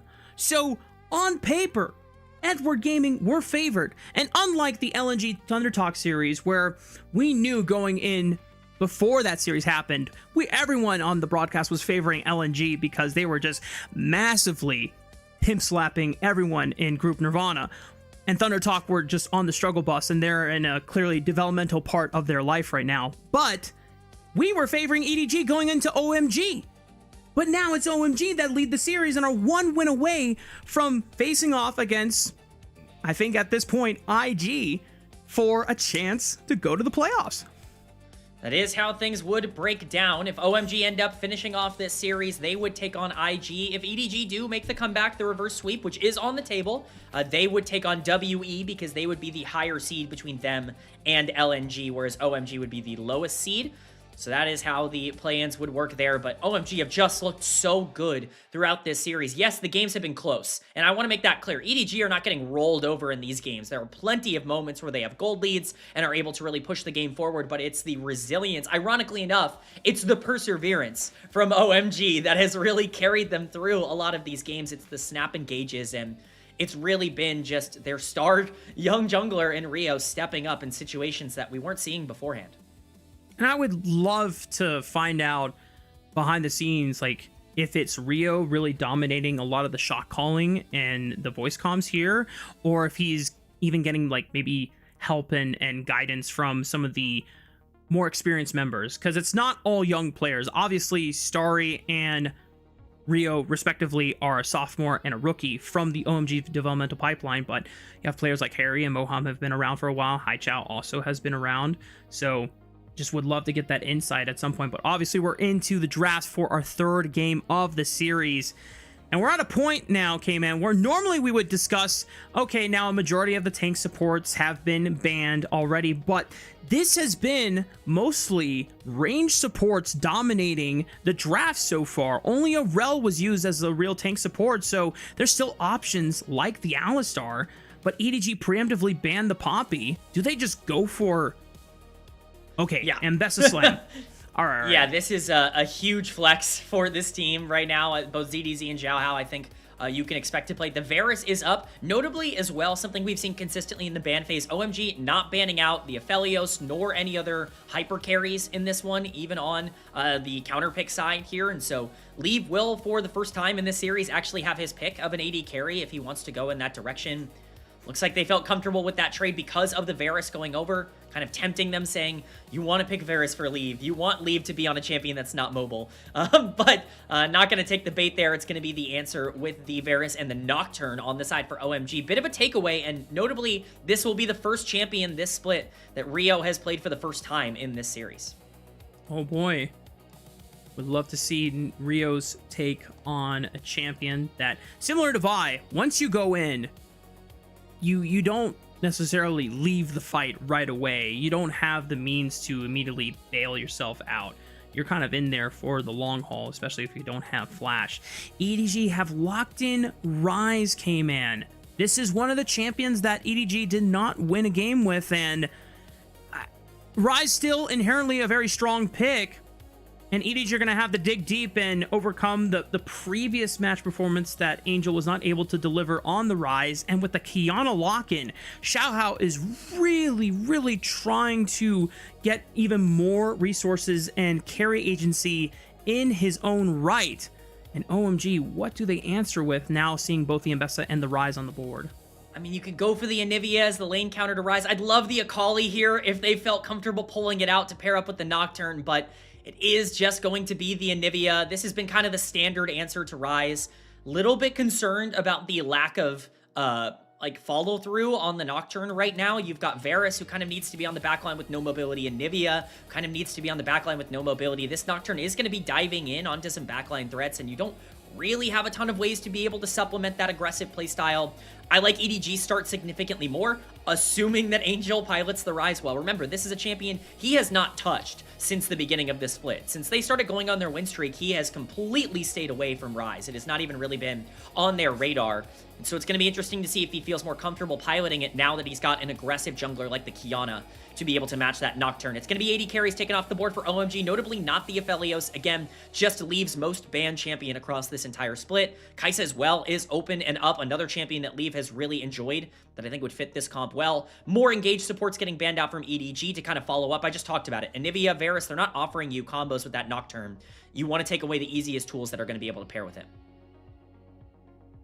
Almost goading Leave to pick the Aphelios, but it would be pretty damn hard to escape Nocturne's grasp on a champion like Aphelios, where you don't have any inherent mobility or escape tools, unlike things like Lucian or Caitlyn, where you can dash away once you do get jumped on. OMG are going to save their support counter pick for Moham and go ahead and pick their matchup of choice into the Mbessa. It's a Scion. You now have a guaranteed tank and front line for OMG, so that you can give Moham once again freedom to pick something that is more for lane pressure and trying to bully them with the power of an enchanter with this Varus, or something even more aggressive and spicy.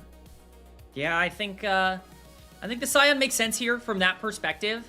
I think if you do want to go for an aggressive 2v2, Ziggs is one of the ways to kind of dissuade that aggressive 2v2 on the other side. I think also importantly, I keep mentioning it, but there's just not a lot of follow through with the Nocturne right now as the Leona gets locked in on the other side. There's plenty of lockdown. A decent lack of range. Ziggs helps to fix that a little bit to pair up with the Kiana. You need an engaged threat or a playmaker here from Moham that can play off of the Nocturne. I think the Rakan makes a lot of sense. There are other options available as well in terms of tank engagers that could be on the board.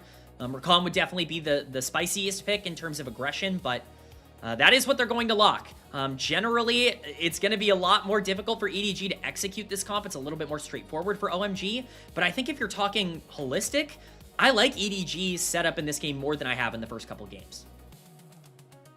Leave can be a whole ass screen away and try and not get involved in the initial fight and just chuck a Mega Inferno Bomb and be like, okay guys, I've done my contribution and I'm not in any danger whatsoever, which he has been the focus from OMG's side a majority of the series, especially when you think back to game 1 when he was on the Misfortune and Haichao was trying to hunt him down quite persistently. The flexibility in OMG's comp, I will say, comes from the Rakan and being able to decide, does he want to go forward with a Nocturne? Does he want to lean backwards once EDG commits their own dive tools and try and stall time for the Anivia and the Varus to reset the fight? I think something like that is important in a composition like this, where you already have someone like the Nocturne who can't help the backline. His mission is trying to assassinate the backline himself. And that's the thing, is like, if Nocturne's going to be diving onto the Ziggs on the backline, he gets stunned up by the Rise, or the Leona is there for peel. What else is that Nocturne going to be capable of? I think a lead needs to be generated here in the mid-jungle. Nocturne Anivia can sometimes be a difficult, mid-jungle to execute on. It's not always been super consistent globally, so I'm going to keep an eye on that. I think the most important piece for me in this game is going to be that Varus. We talked really heavily about Starry throughout the last couple of games. The Ashe was super important in the last one. Varus has been a hot pick in the LPL. One of the most prioritized. He's going to have a potential big role here in this one. We hit Summoner's Rift for game number 3. Once again, it is match point for OMG. EDG backs are against the wall. Cannot afford any more losses if they want to continue their story here in Split 1. Rio just flashed over the wall. He's looking for a level 1 invade. Oh my, Rio, I love you so much, dude. This is awesome. A rookie jungler making these kind of decisions and being this bold and saying, I don't give a frick, boy. I am going for the biggest plays. And this is so bad for Kiana. Like, this is really detrimental towards her clear. This is red buff gone. This is going to be Raptors gone as well. Could be the entire top side, depending on how aggressive he wants to get. Xiaohao is going to make his way up at level 2. They're going to run into each other here. Rio? Oh, he uses the Path of Darkness already. Xiaohao has not given away his position yet. He uses his smite to yoink away the chickens.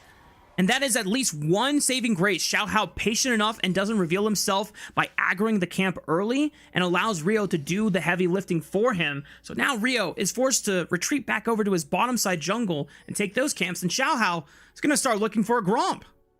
This is actually really, really bad for Rio here on the Nocturne. He commits the flash to get over the wall and steal the red. Yes, you stole the red, but you have no control over your own jungle right now. You're going to have a ton of vision placed to really track where you are. So we get a trade down on the bot side with leaving Perukia doing well. And you basically just have to hope and pray that EDG's bot lane doesn't play aggressive and try to counter invade you. Looks like they're going to continue to keep their lane priority up at the very least for now, but committing that flash so early is definitely getting punished here by the Qiyana. Rio does go for the counter invade onto EDG's blue side jungle quadrant. But the rest of OMG's bot lane has to communicate that, hey, our bot lane is now missing. You don't have enough time to go for a blue buff and a Gromp. Rio's going to try to chance for it, though. Oh, Perukia's back. Rio, does he look for it? Can he at least smite the Gromp? Oh, it resets the aggro! Oh boy, Rio. I love your style, but this is what happens when you're playing with the big boys, and Angel is gifted first blood. It's the perfect person to get first blood as well. It's the Ryze in the mid lane. This is a counter pick matchup for the Anivia, but the Ryze is going to have so much shove and roam potential if he can really, get ahead in gold, and that's exactly what's happening. Got some trades going down on the top side. ZDZ getting pretty low here in the exchange. Not going to be in kill threat because it's a Scion, but Haichao's going to make his way up to potentially try and turn this. Damn Phaelites, giving away the jungle's position super early on and keeping the Scion safe. Zenith Blade onto Starry, followed up by a little wee combo of the Ziggs with the Satchel Charge, just saying, hey, back off the minion wave, pal. Let me clear my minion wave as Rio happens to be on the bottom side of the map looking for the crab. Has not gone for any of these bottom side camps, but now we'll look for it since looks like Xiaohao is going to be on his respawn raptors on the top side. So Qiyana starting to at least get ahead of the curve off of the fact that his bot lane was able to collapse and punish an overextended Rio without any priority in both mid and bot lanes, just like me for real. Well, here's the big problem, Rafa, is that it's Nocturne. It's not just a jungle champion. It's a champion who kind of needs to hit level 6 first in order to have as much of an impact on the map as you would want. And Xiaohao is a full level up on Rio. He is going to hit level 6 significantly faster. This Qiyana is going to be able to make plays on the map that this Nocturne cannot even come close to responding to. And that could be a massive turn. The way that this level 6 ends up going could really determine the entire game if EDG are decisive enough, as Angel just continues to utilize that, I would say, that extra kill, but he's not even really benefited from it yet. He's just winning this lane outright in the mid lane right now. Oh, he pops Haichao's passive, and that egg will at least stay intact for now, but now EDG can call over Qiyana and try and look for a punish. Haichao still has flash available, but empowered Rune Prison into a full Qiyana combo. I don't think that egg is going to be left intact afterwards, as the first dragon does spawn here at 5 minutes. I mean, it's really important to pop that passive because, again, we just talked about it. Angel's going to be recalling here. Xiaohao's going to be hitting level 6. This Anivia is actually in some real danger, which is why Haichao is doing so much to try and sacrifice tempo here, give up some CS in order to make sure this Ryze doesn't have an easy recall. He's going to ping in early for the flank. He's ganking his own lane. Haichao suspects something's up. His spider senses are tingling, even though he's just a Cryo Phoenix. He's going to lean over to the right side, away from the fog of war. And Xiaohao's going to call off the play. This is exactly what I was talking about in draft. I know you might not. I know a lot of people were probably not agreeing with me that this EDG draft had a lot of things going for it, but I think this bot lane push that the Ziggs is naturally going to have, and the fact that Ryze, if he gets any sort of lead onto a champion like Anivia in the mid lane, can really be a problem, just makes things difficult. Of course, I could never have predicted Rio's opening moves here, as he is on the bot side, potentially looking for the bot lane here. Dragon is spawned. That is the objective to look at. But again, no level 6 means no kill threat onto this bot lane unless they overextend like this. Oh boy, Rio is here to pay revenge for the invade collapse that Perukia and Leave had on him just earlier. But unfortunately for him, Oham not able to provide enough lockdown to look for threatening damage. And Xiaohao is waiting. Oh, Xiaohao. If he goes in here, this could be game warping with that ultimate. Not available. Oh, he can't get the scuttle. It's for the crab. The crab would give him level 6. They're trying to jockey for position over it. Angel's the first one to lean on over, but Haichao is clearing the wave so that he can join up next. Rio is able to follow up on a Moham Grand Entrance, flashing forward, trying to follow up an Angel, a little too aggressive. No one else can follow up on the play. Ignite is ticking down. Realm Warp is going to reposition Angel to flank on the left side. Flash is coming out from multiple OMG members. Xiaohao, Ding still level 5, but is able to clip Rio in the first part of the fight. Perukia sends it with the Zenith Blade. A Shield of Daybreak will hit Star in the face, and lead flashes forward. Just needs one more bouncing bomb and finds it on Moham's head. EDG fire back from their first 2 losses in these first 2 games with a massive lead at 7 minutes, 2.5k gold, all on priority targets. It's gone just as well as you could ask for. We're gonna get a replay of this fight. It's very, very sloppy, but Rio flashing in here really needs to make sure he can land that fear. It's already been untethered, though, by Angel, and at this point, there's just no damage. Leave is on this pseudo flank, and the moment the Realm Warp comes out, there is just no positioning. Well played by Xiaohao to be able to pick up that kill there onto Rio to really secure this fight. He even gets out, even through the Anivia ultimate. Angel also just surviving on the back end of this fight. Leave has to flash to pick up the kill onto Moham, but they're more than happy to take that trade. It's kills across the board for EDG. Gold leads everywhere, and they have full control over the entire map with this early game. CK, man, these are the big flips that you don't see that often in other pro matches because sometimes they're a little too reserved and a little too scared of just sending the game. But OMG feeling so confident off the first 2 wins, they're feeling themselves. They're like, hey, let's just flip the game. Let's see what happens. And unfortunately, they got the negative side on pretty much every single possible flowchart that could have occurred. Not a single kill goes their way to stem the bleeding of this advantage that EDG now have on their side. Thankfully for them, Rio is able to pick up all 3 grubs for themselves, so at least there's some consolation prize at the end of the day. And Starry Moham gonna try and pressure ZDZ under the tower.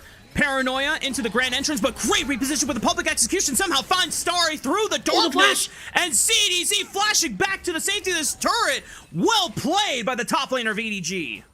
It's a disaster for OMG. That Nocturne ultimate was your, potential catch-up mechanic, if you will, and there's just no way that you can utilize that and not pick up a kill. Alas, here we are. Very well played by ZDZ on the Mbesta, despite the fact that he's not doing so hot, we'll just say, in the laning phase right now. Xiaohao's gonna get even more on the invade on the bottom side here, take away even more camps from Rio, who is already very far behind. It just goes from bad to worse for OMG. We see this mid lane start to slightly go in favor of the Anivia. Do have a bit of a bone to pick with this counter pick that has not been particularly successful globally in terms of the raw stats with the Anivia into the Rise. Perukia. Oh! Just barely gonna miss. Oh, if that hits, Haichao not in a good position. That I will just say. Angel 700 gold up.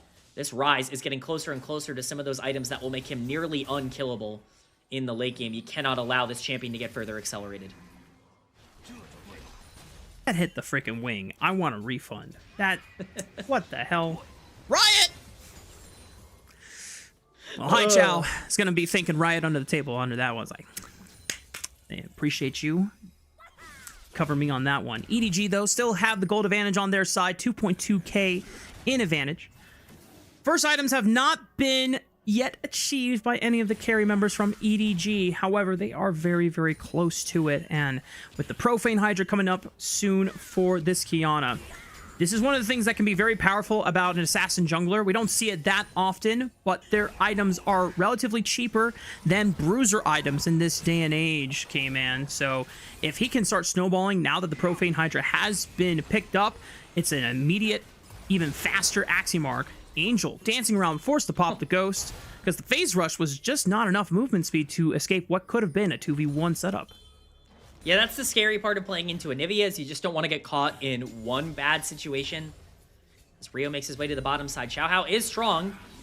Both junglers are going to be here in the bot lane. If this turns into a 3v3, not going to be particularly good for OMG. I imagine they're going to want to try and avoid this fight. Yo, Moham? Okay, well, I'm not sure what he saw, and Starry is definitely seeing stars after that supreme display of talent. They're able to at least pick up 1 kill trade. Perukia dies at the hands of Starry under the tower. And Rio is here to at least defend the turret from certain death. Wow, it's a lot of damage on to leave. I wasn't expecting that burst to come out. Harry's also here to follow up with the play. Xiaohao is able to trade onto Rio and now needs to make the grand escape. Harry does not have a flash after he already burned it. And EDG's jungler will be able to live after this play.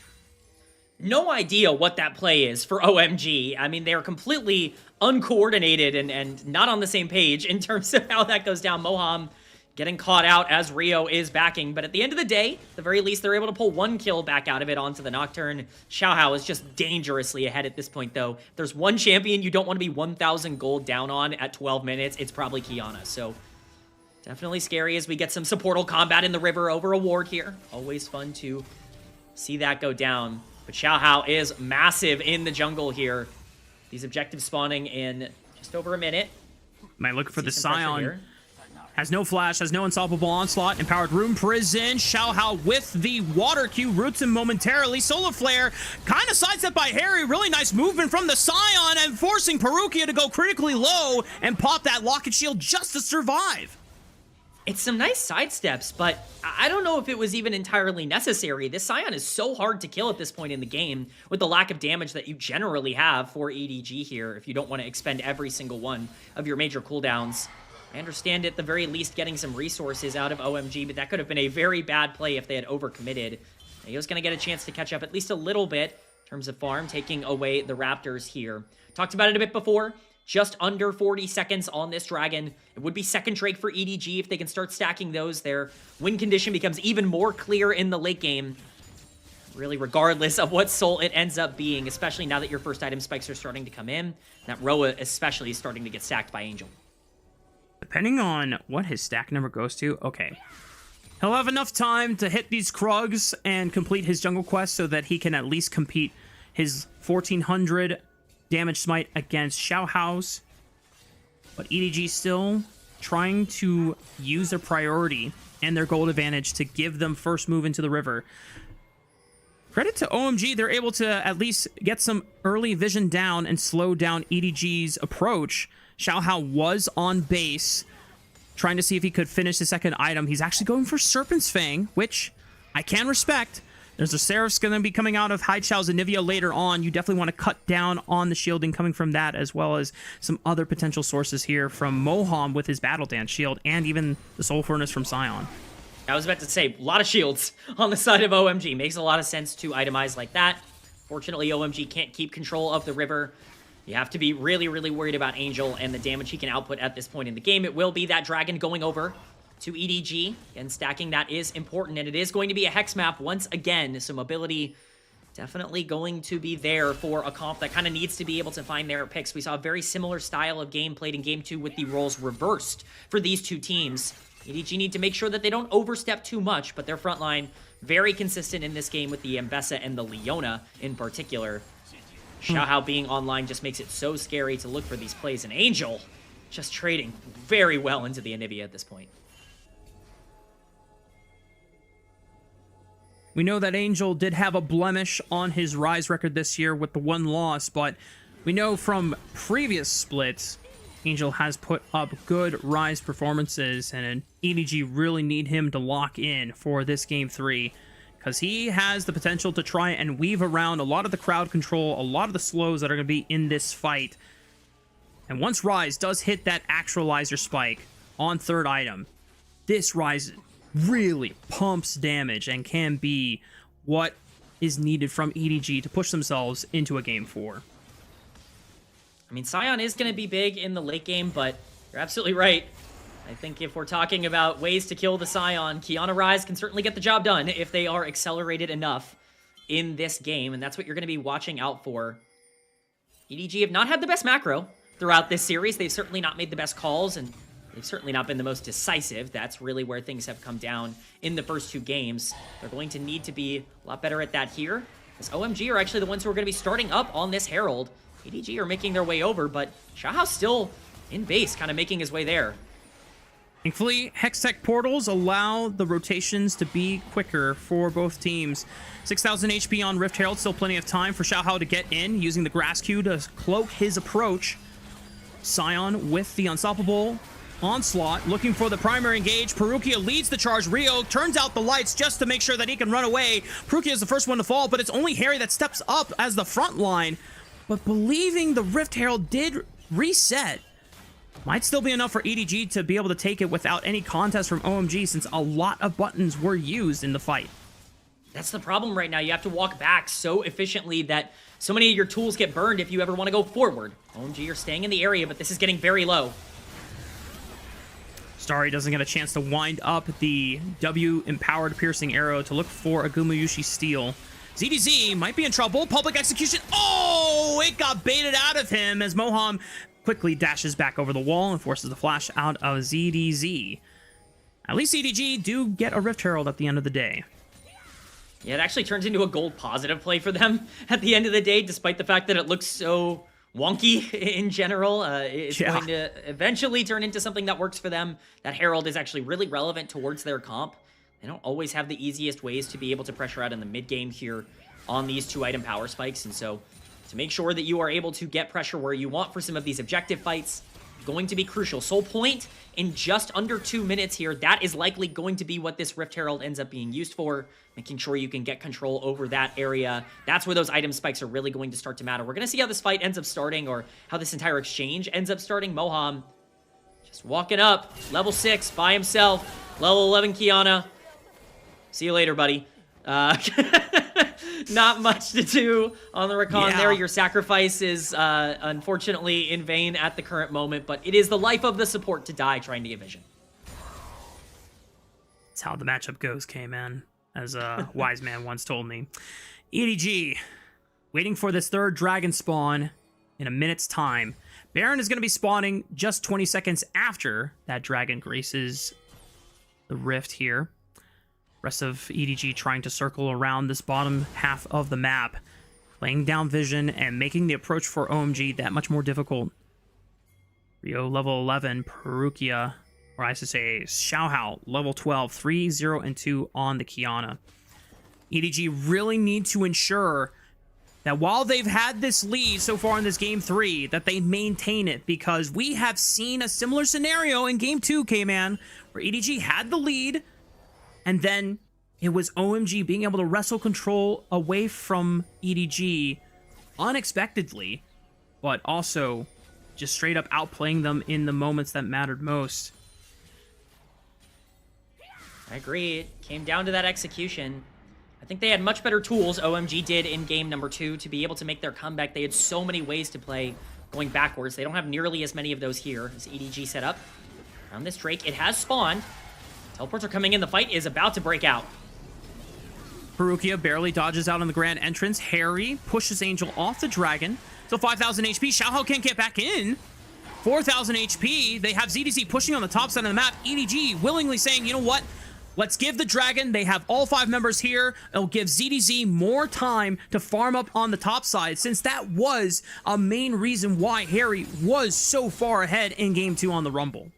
I mean, that's exactly the exchange they want to go for here. They say it's fine. We don't need Soul Point right now. We're just going to make sure that we are in as good of a spot to take these fights in the late game. And Bessa being strong is really important. Xiaohao potentially looking for Harry under tower here. Tower is quite low, but Moham is here to protect, and so is Rio with that Nocturne ultimate. They have to be very careful of this play. They're just going to disengage it, get out of there. No, thank you. Not going to worry about that one too much.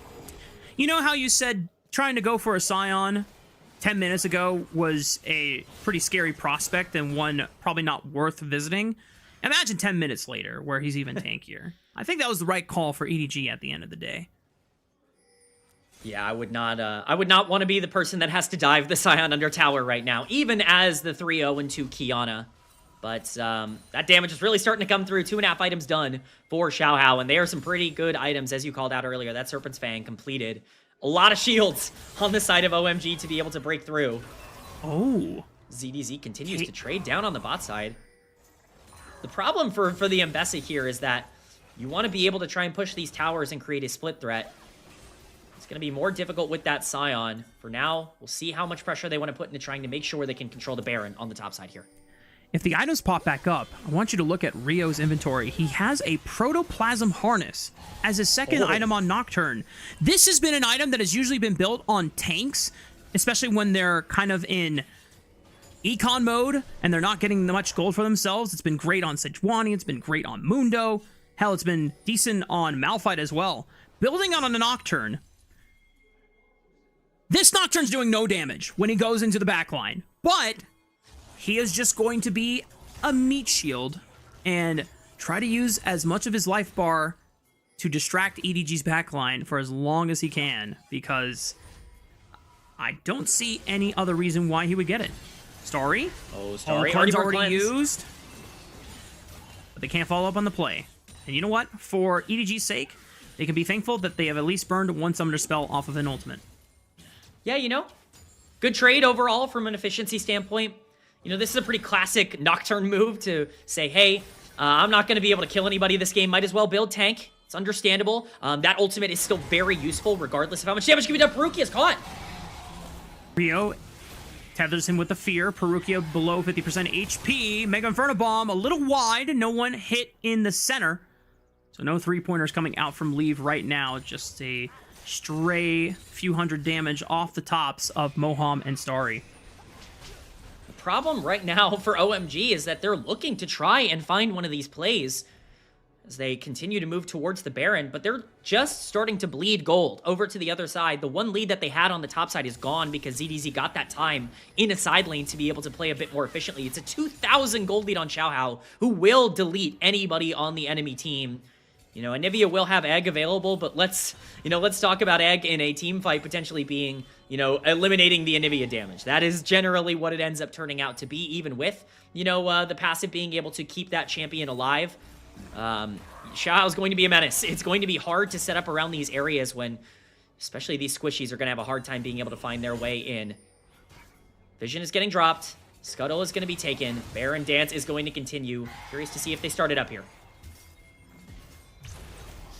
Rio's going to turn out the lights. He's looking for the isolated target here in Angel as he speeds on out thanks to the Ghost. And proccing the phase rush as well. Decent to at least burn summoner spells, but Harry with the re-engage on the Angel, caught out by the unstoppable onslaught. Realm Warp not available anymore because it was interrupted, caught out by the Anivia wall. Angel cannot get bailed out in time by EDG. Everyone's now coming in as reinforcement. Xiaohao looks for the supreme display of talent, knocks Rio against the wall, but the carries for OMG are still alive, and Rio is somehow escaping with his life. ZDZ cannot get through Harry's Scion wall, and somehow OMG are starting to find picks in the late game. Once again, it's Angel making a critical error in game number 3 here as he just steps up without vision of who is behind him, gets caught out by the Scion, and gives a lot of pressure over to OMG. Fortunately for EDG, it's not nearly enough to be able to pressure out that Baron, but it's certainly some gold going back into their pocket. 10 seconds on this dragon spawning. The pings are coming down. Soul point for EDG would be on the table as Leave. Ziggs does his thing and takes that mid lane tower. What do they want to prioritize? It looks like right now the answer to that is Soul. Maybe setting up a trap instead. At least around this line brush, waiting for Angel to regroup with the team. Starry on mid wave right now. No way for EDG to jump on him first since he still has a cleanse available as well as that spell shield from the Edge of Night. Lee forced back by the Anivia wall. EDG slowly losing ground in the bottom river. OMG forcing them back. This is just crazy. They are behind 4.2 thousand gold, but they have better terrain shifting and shaping from the side now. As EDZ looking for a flank. Rio's just going to send it on to Leave. He's forced to flash over the wall. I mean, that's a Ziggs flash gone. Can OMG punish now for the remainder of the fight? ZDZ caught out by himself. Public execution into the back line. Starry voids the center point of the Mega Inferno Bomb damage, but Starry finally falls to Angel, and now the rest of EDG can push through. Harry, the mighty Scion, cannot survive this time around. The Realm Warp is going to allow them to continue the play, finding Rio, and Xiaohao comes up huge for the team, paying off the investment that they made into this Kiana with a massive double kill. They don't even care about the dragon. They're going to look at the Baron instead. Beautiful fight from EDG. Leave has been criticized so much over the course of this series, but it's his Mega Inferno Bomb that ends up really tearing apart OMG in that fight. They're going to get Baron off the back of that. Just very well played. Who cares about your Scion on the front line when we have so many tools to be able to access your AD carry? It's just executed perfectly. EDG utilizing their comp to perfection after some mistakes in this fight. You know, it ends up starting off kind of bad. EDG getting pushed out of this river, and Leave looks like he is caught alone, but this flash is gorgeous. It's perfectly timed to be able to evade the fear, and what that means is that Rio really has no more tools. He has no ult, and he has no fear available. Spell Shield was also burned there, so he has to play so passive. Once ZDZ goes in and hits Starry, there's no more damage left on the map to be able to deal with. Talked about that ultimate coming in from the Kiana, just ridiculous amounts of damage. And of course, the follow-through coming in from the rest of EDG. If you're able to access that backline, it's completely free. Dragon is now going down in picture. That is Soul Point to EDG. They have Baron. They are one Dragon off of Soul. It's looking pretty good for this team. EDG now over 7,000 gold ahead of OMG. Not to say that EDG hasn't been in states where they've had gold advantages and OMG have been able to come back, but this state looks a lot more convincing for EDG. And like you said earlier before K-Man, OMG do not have access to the amount of tools that they did in Game 2 to look for those picks and plays. We talked about before that Rio, on this Nocturne, is not going to have the damage by himself to isolate and solo out one carry of his choosing. He really has to rely on damage from elsewhere.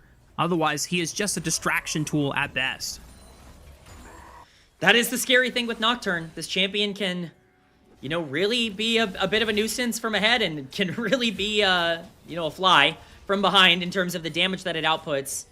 Let's not forget, this is the first unique champion that Rio has played in this series. He played 4 champions in the regular season. All 4 of them were picked in the first 2 games. He had to move off of that. The Nocturne was the choice, and it's looking for ZDZ. Easy the target, though. The tether and the fear locks him down momentarily for now. Realm Warp tries to look for the grand entrance. Great use of the public execution. Dodges out on the knockup, but ZDZ finally goes down. Big shutdown going over to Haichao's Anivia, but Xiaohao finds the flank onto Starry's Varus. One major carry gone from the squad. OMG Harry is caught out by the Solar Flare. Perukia locks him down with the Zenith Blade. They're cut off by the Anivia wall, so they cannot follow up on the engage quite yet, but OMG health bars are blinking. Haichao, the only relatively healthy members left standing. Decent stun off of the Q and keeps them back with the wall, but EDG are pressing their advantage and ready to lay the siege down on this bottom inhibitor tower. Yeah, they are continuing to push. OMG with a desperation play to try and find ZDZ. Caught out, just not able to find it. The Realm Warp able to salvage it all. Perukia could be looking, I think they just want this tower, but it's going to be hard to take. Perukia is tanky. Is he tanky enough, though? Unstoppable Onslaught lands the decimating smash for the follow-up knockup, and EDG's support goes down. There's no objectives to potentially contest, so not the biggest punish that OMG could have hoped for, but Rio pops the darkness, but you don't really want to go in on that when you have that low of a health bar, and when it's only Moham that can follow you up on the play. EDG know that they are quite safe to make that recall. Yeah, I mean, it's a good defend there from OMG, just an overstay for EDG with the lack of range that they have in their comp. It's going to be really difficult even for Leave to be able to burst down that tower. But still, a play that ends up netting EDG even more gold. 5,000 gold lead in the jungle right now for Xiaohao. You know, Rio has been useful with some of the ultimates to be able to turn the lights off, but, I mean, this champion is entirely just pressing R and hoping the team can win at this point in a 4v5 in terms of the damage that is down, and that is especially relevant considering the timers that are on these neutral objectives. About 2 minutes on both. Coming back up onto the map, it'll be Soul for EDG, Baron as well. See if they can get there. Perukia, no flash available on the Leona, and caught behind the Anivia wall, cannot escape. EDG down their support again for another 37 seconds. Yeah, it's a really nice pick to get OMG more vision coverage across the map. Not going to be too influential, as there's no objective to kind of punish that pick off of, but definitely still more gold is always a good thing. Haichao actually has a gold lead on the Anivia here. You want to try and play that champion in the late game to be, you know, the pseudo carry of this comp. The concern here is Haichao going to be able to have enough time on the backline to make that worthwhile? We've seen Starry repeatedly caught out. Got to be very weary of an Mbessa or a Kiana on your backline. Even a Mega Inferno Bomb can blow up this bird right now with an 8k gold lead for EDG, but that gold lead looks significantly less impressive when you take away Xiaohao's 5,000. Only about 3k on everyone else. Still a big lead for EDG, but certainly not one that is instantly winnable for them. If OMG could somehow find Xiaohao in a pick, that gold advantage, like you said, is no longer unsurmountable. That's going to be very difficult since Xiaohao has been playing the cleanest game of this series so far, knowing how important and how dire it is for him to maintain this advantage. OMG's frontline steps up, allows them to walk into the river, forcing EDG back. Perukia able to escape the Anivia wall combo this time. OMG now into the river, but ZDZ is angling himself on the left. Starry throwing out some poke here. ZDZ getting ready to approach. Public execution at the ready.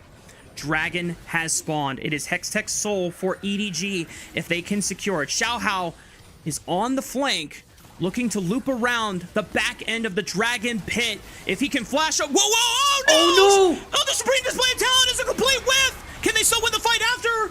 The Nocturne turns out the lights once again. Molham is the first one popped. Rio is looking for leave onto the back line. He's isolated once again. Haichao is able to pop. Perukia in the back. Story falls. Haichao goes golden, flashes over the wall. Xiaohao is trying to look to crack this egg. Rio now forced to run away, and Angel will run him down anyway. Xiaohao scrambles the egg, and even with a complete whiff on the Supreme Display of Talent, it does not matter. OMG lose all 5, and EDG will push this to game number 4. No ultimate, no problem for Xiaohao. It was all calculated. The Scion has to stand there and go, well, I'm so tanky I can't die, but my entire team is going to die instead as EDG take down the inhibitor. They're going to take down the base. They're going to keep themselves alive here. It's a really well-played game. They've still got a lot to work to do in this series.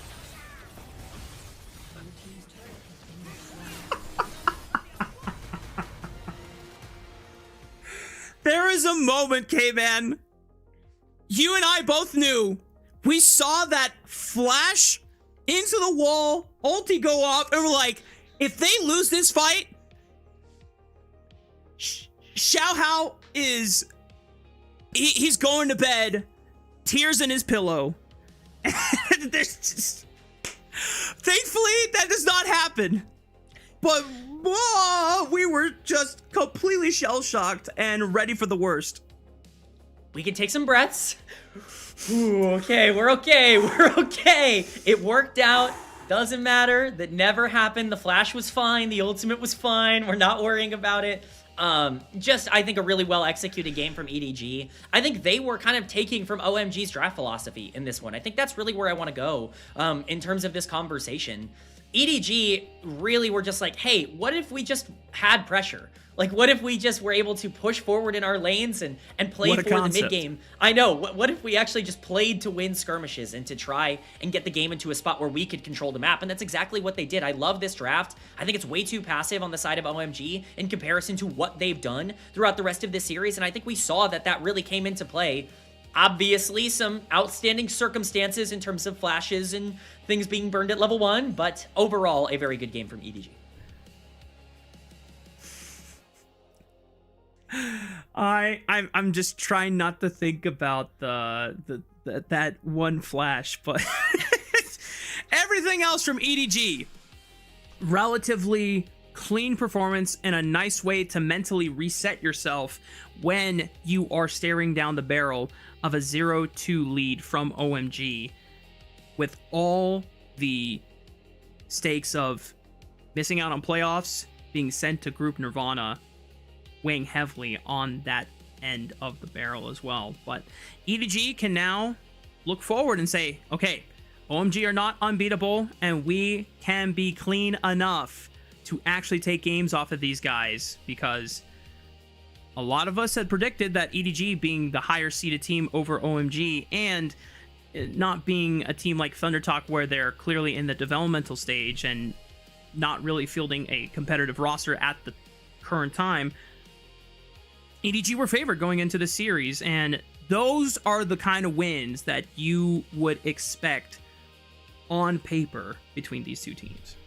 Yeah, I mean, this is the kind of game we thought we were getting all day long in terms of EDG versus OMG, where OMG are making mistakes, they're a bit sloppy in terms of their execution, they give over a ton of gold, and then EDG are clean enough to be able to close the game out. Not really been the story throughout the rest of the series, but this was definitely the most straightforward game that we got. Multiple different fights in this were just entirely dictated by the fact that EDG's comp was more suited to a lot of these exchanges than OMG's. Of course, I want to make it clear, it matters that the Nocturne was so out of the game. I think things are very different if Rio was actually able to be an assassin on the backline, but I said this in draft. One of the things I was most concerned about with this comp that OMG had drafted for themselves is you have this Nocturne flying onto the backline, and you have absolutely no one that can go with him. You have a Rakan that could potentially be there alongside him, but you have a Nivea and Varus as your two primary carries to play off this aggressive Nocturne.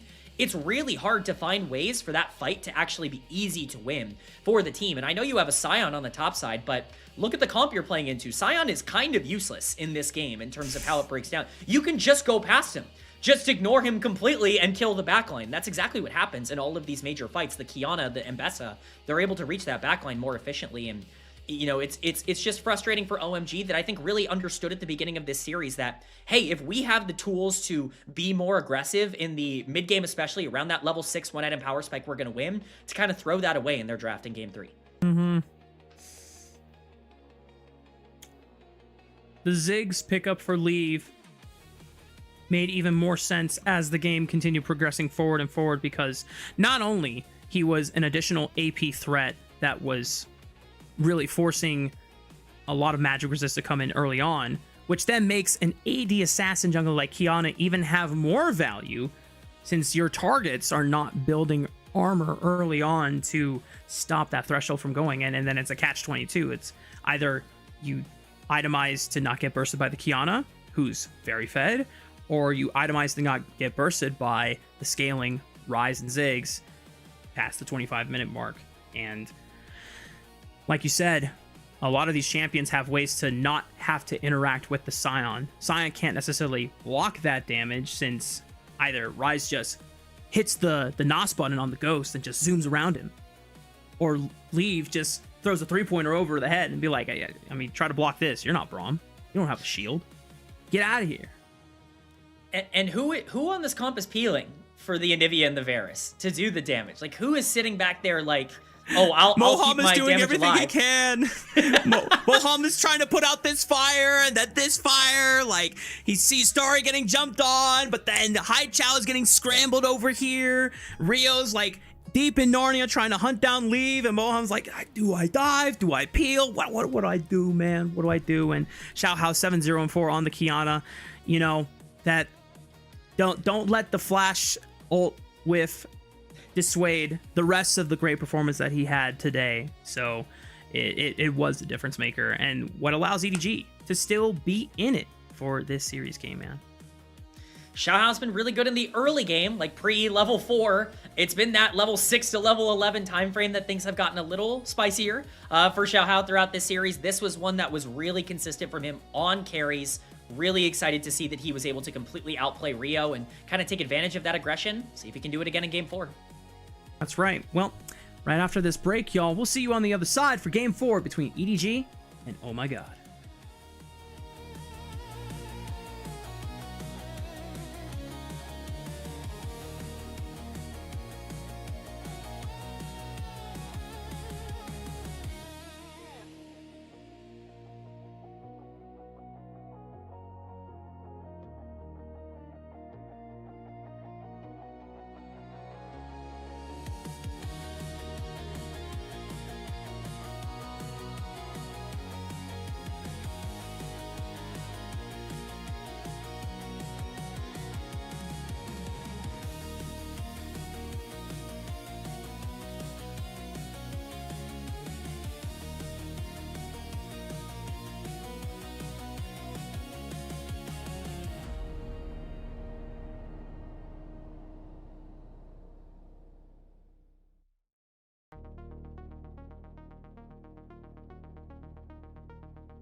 Welcome back, gamers. We are getting ready for game number 4, and things were starting to heat up after that game 3. So, and even though it's winter in Utah, it's getting hot as balls in my room. So, we had to lose some layers real quick. So, but here we go, K-Man. Game number 4 on the cards, and there's something that I think we need to address to the people. Rio has been fantastic for the first 2 games of the series, and he still plays the very bold and audacious way going forward, even in this game 3 on the Nocturne. But he might have run out of options in this jungle pool, because every champion that he's played so far for OMG has already been picked in this draft now, K-Man. Yeah, I mean, he played 4 champions in the regular season. They were the 4 jungle champions in the first 2 games of the series. Yep. We were going into game number 3 with this problem already there. What does he do? He picks Nocturne, flashes over the wall at level 1, tries to contest Raptors at level 2, instantly loses, goes for a re-invade on blue later on to try and, I guess, neutralize the buff deficit, and then instantly gets collapsed upon by the pushing bot lane. He looked super uncomfortable on the Nocturne, making a ton of mental errors, and if that is going to be Rio, that is a concern, right? We were hyping this guy up a lot through the first 2 games, but again, he's played 4 champions, and he's had a lot of success on those 4 champions, but with those off the board, what now? Nocturne didn't look so good in game 3. See what he has in his chest in game 4. And there's definitely a flow chart in that game where the decisions he took, while risky, there was like a certain point where if you stop right now, you're fine. If you stop right, okay, you're pushing it, okay. If you stop right now, just please stop. You don't have priority in these lanes. Okay, well, you now have to pay the consequences of you taking it one step further than was actually legally allowed in that game state. So, I mean, listen, Rio's taking those risks in a big stakes match like this. It is split 1, and so for OMG's jungler to say, or maybe the team saying, hey, you know what, like, go for it, man. Like, you've already helped give us a chance to even fight for playoffs at this point, and sometimes those are good learning experience. Sometimes you just need to get your ass beat like that straight up so that you learn for better the next time. It's like, okay, I cannot do that the next time. So, I'll take the positive end of it, K-Man, and say, like, while yes, that was crazy for him to do, I'd rather him do it now than later on when it could have even more dire consequences. Hey, you're up 2-0. You've been really good throughout the series. There is a time and a place to limit test and to try and be more aggressive. I talked about, wanting to see more aggressive tendencies out of both of these teams. That's why I think EDG's draft did so well in game 3. It's got to be calculated. The calculations, the mathematics, they got to be running through the brain at some point throughout the early game, because it does feel like fights for fight's sake are not necessarily what OMG do best. This team is good and they're talented. They have good hands, but I don't think a hands check is going to go in favor of OMG. I think that's where they're going to start making mistakes. When we saw them be able to capitalize and be able to come back, especially in game 2, it was them being more decisive on finding picks and being able to really create their own advantages by capitalizing on the mistakes that are happening on the other side. I want to see that available again. That's where it becomes more difficult to imagine what this jungle pick is going to be. Again, there are so many things off the board, notably Wukong still available. I think really the priority jungler that is left up that can still be really proactive. Xiaohao plays a lot of it. I would imagine Rio is going to want to prioritize it. Definitely where my eyes are going at the beginning of this draft. No matter what, we are going to see another unique jungler from Rio going into game number 4. And if you really want to empower Rio to be super aggressive like that, going for early invades, I think Wukong is a great call out. I wonder if Rio has things like a pocket Lee Sin or a pocket Nidalee that he can look to. Hell, I would not be against an Elise.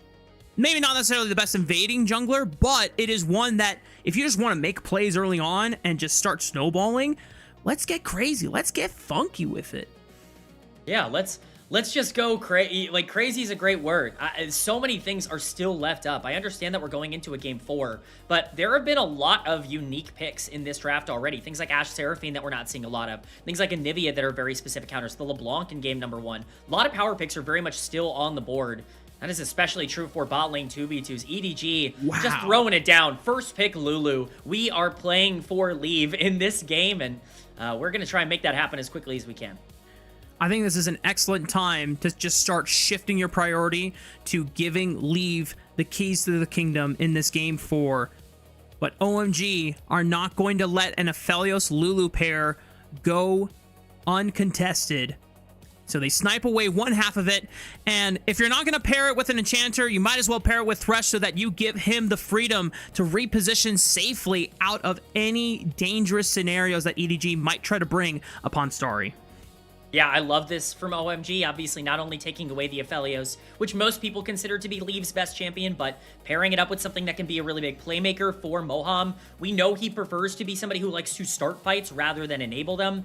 We've seen him be successful on other options, but the Yunara, I mean, the premier hyper carry in the meta is still left up on the board with a Lulu. Certainly a bold throwdown from OMG saying, we're so scared of the Aphelios that we have to take it away and give you the stronger champion in a lot of people's eyes, but we'll see how they end up going with that. It's actually the Trundle lock-in from Xiaohao that could even limit the jungle pool more for Rio that we've already talked about getting pinched so much. Trundle really eliminates a lot of options you might want to go for. Yeah.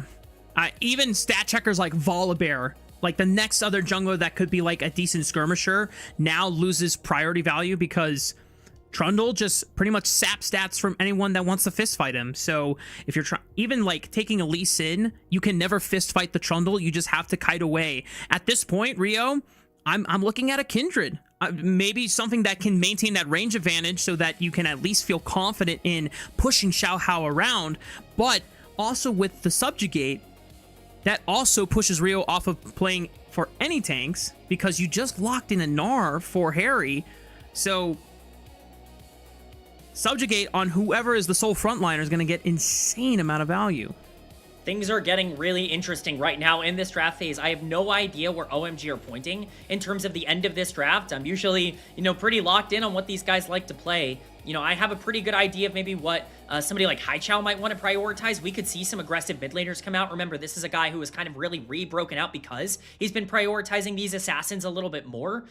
That being said, like the Yorick ban coming out to make sure that this Gnar isn't punished too much, you're spot on. These carry junglers getting banned out. Neferi kind of has to be the major option here, but there are a lot of carry junglers that are right below that tier of like the super elite engagers right now that are all kind of clustered together. You mentioned the Kindred. We've seen some Lee Sin, as you pointed out, over the past couple of games in the LCK. Certainly could be something that, we at least get a look at for a team comp like this. But it's going to be the Kennen, again, just lane bullies for the Gnar that you want to get out of the way. Harry has kind of been a secretly great laner across this split, something he really hasn't been throughout a lot of the past couple of years. They really want to get him into a position where he can main tank. Banning out Haichao's Akali, just denying what could have been a decent assassin threat into Leave anytime he is not protected by a Lulu polymorph. OMG are going to have to reveal their cards. Oh my god. I mean, that's bold, though, into a Trundle, because Trundle can always interrupt the Elastic Slingshot with the pillar. He can subjugate it. He can turn this Zac into a pile of goo. But if this is Rio's last option, listen, I want to be hype about the Zac pick. I really do. But this is probably one of the worst times to pick it in because of how easy it is for you to out-interact the Zac as Trundle. Yeah, I mean, this is bold. I think that's a fair way to say it. Bold is the word I would be looking for. Some hovers on the other side. I won't bother talking about anything until it gets locked in. The Zac does, in theory, pair well with what you have right now because you have a ton of setup with the Gnar and the Thresh, and the Zac can also create plays for the Aphelios and the late game, but you're right. This Trundle is going to really, really have a fun time in the early game. Nidalee top as the answer to Gnar. I didn't know ZDZ was nice like that. And I don't think it's a Trundle top either. I think it has to be Nidalee top so that you can match range for range, still play for lane advantage. Yeah. I think there has been a couple of top laners around the world that have reverted or gone back to the Nidalee top recently.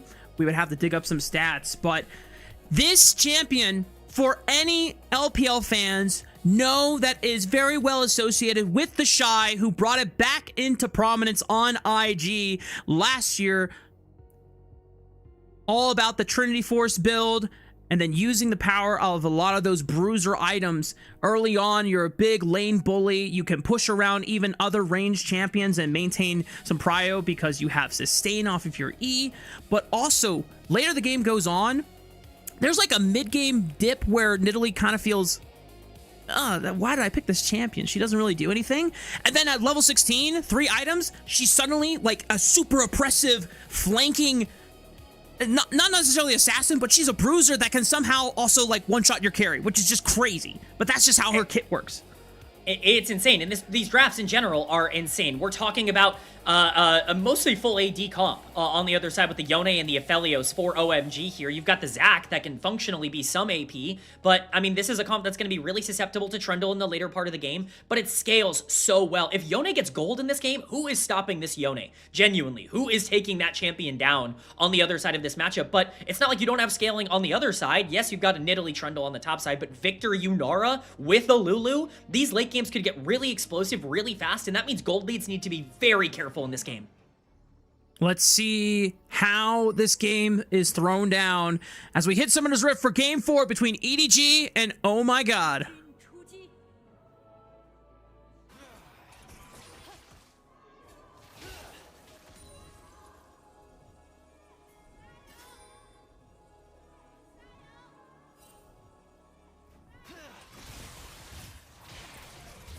Aggressive level 1's coming in, and the gyos are getting louder, knowing the tension of this series is starting to rise and could potentially peak at an all-time high if we go to game number 5.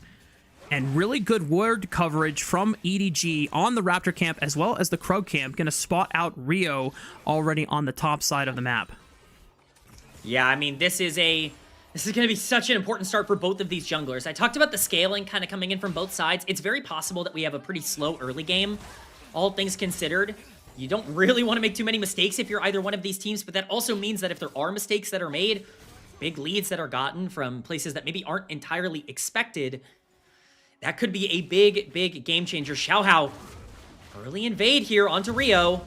Rio early smited! Oh no! Can he still get it? No! It's a disaster!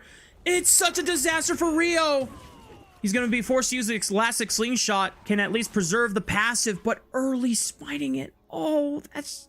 And you're not going to get any of these camps, my friend. Yeah, Xiaohao can just bully him. He's level 2 Trundle. He just owns this guy. He's just going to flash on top, knowing that the elastic slingshot is on a massive cooldown, rank 1, and that forces the flash out of the Zac.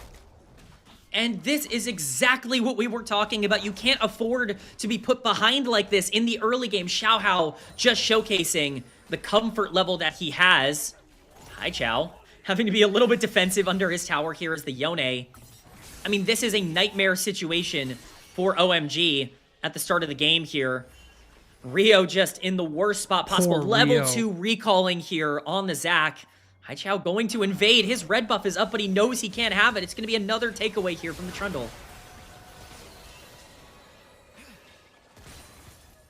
I think Xiaohao was trying to cross between 2 towers when he first popped the frozen domain. I like low-key, he looked at the wave, he's like, it's pushed in. Maybe I can just cross in. I mean, what is Yone going to do? Okay, the minion wave died. All right, I'm going to have to take the long way around. And at least Rio is able to secure some Krugs for himself. But...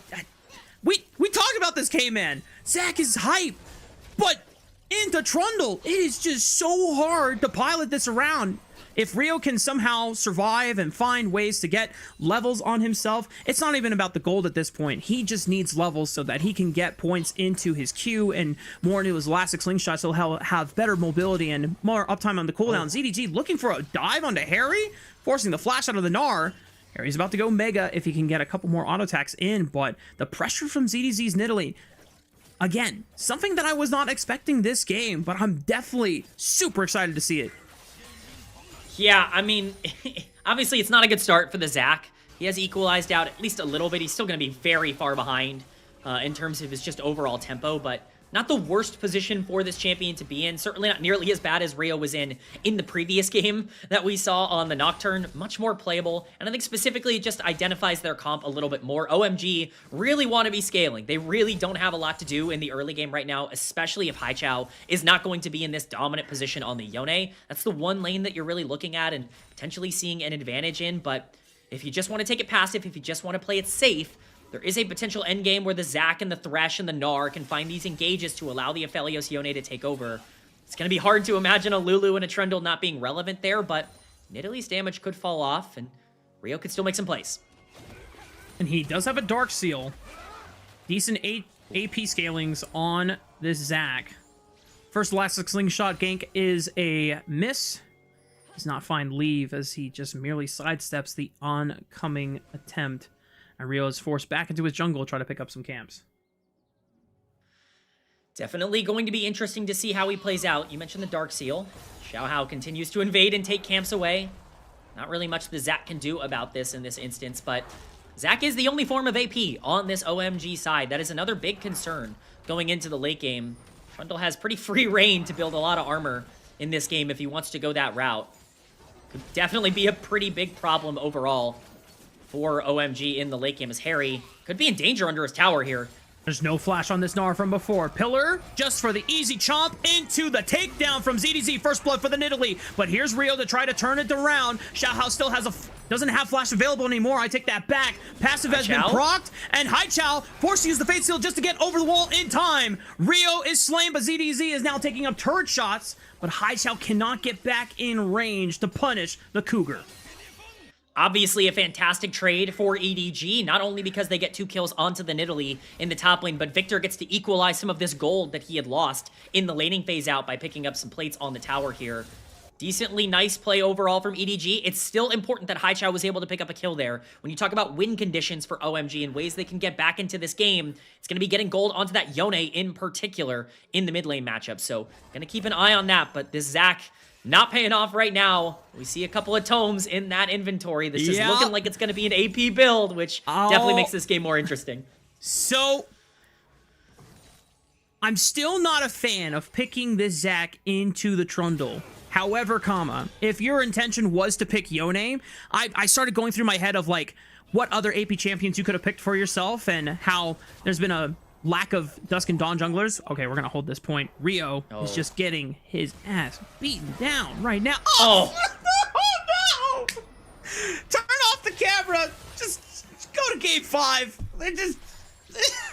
He's building a Hextech alternator. He's going for Hextech Proto Belt. First rush Zac. Oh my goodness. Rafa, I gotta be honest, I'm not feeling the Zac pick right now. I love innovation. I love when teams get creative with it. I do not think we are about to see the big AP Zac pop-off moment. Hopefully I'm wrong. I hope he proves me wrong. That flash is just icing on top of the cake. It's really, really not looking good for Rio. And if we were concerned about his champion pull after 2 games, we're 4 games in now, and he's had 2 back-to-back games where his early games have been disasters on these new champions.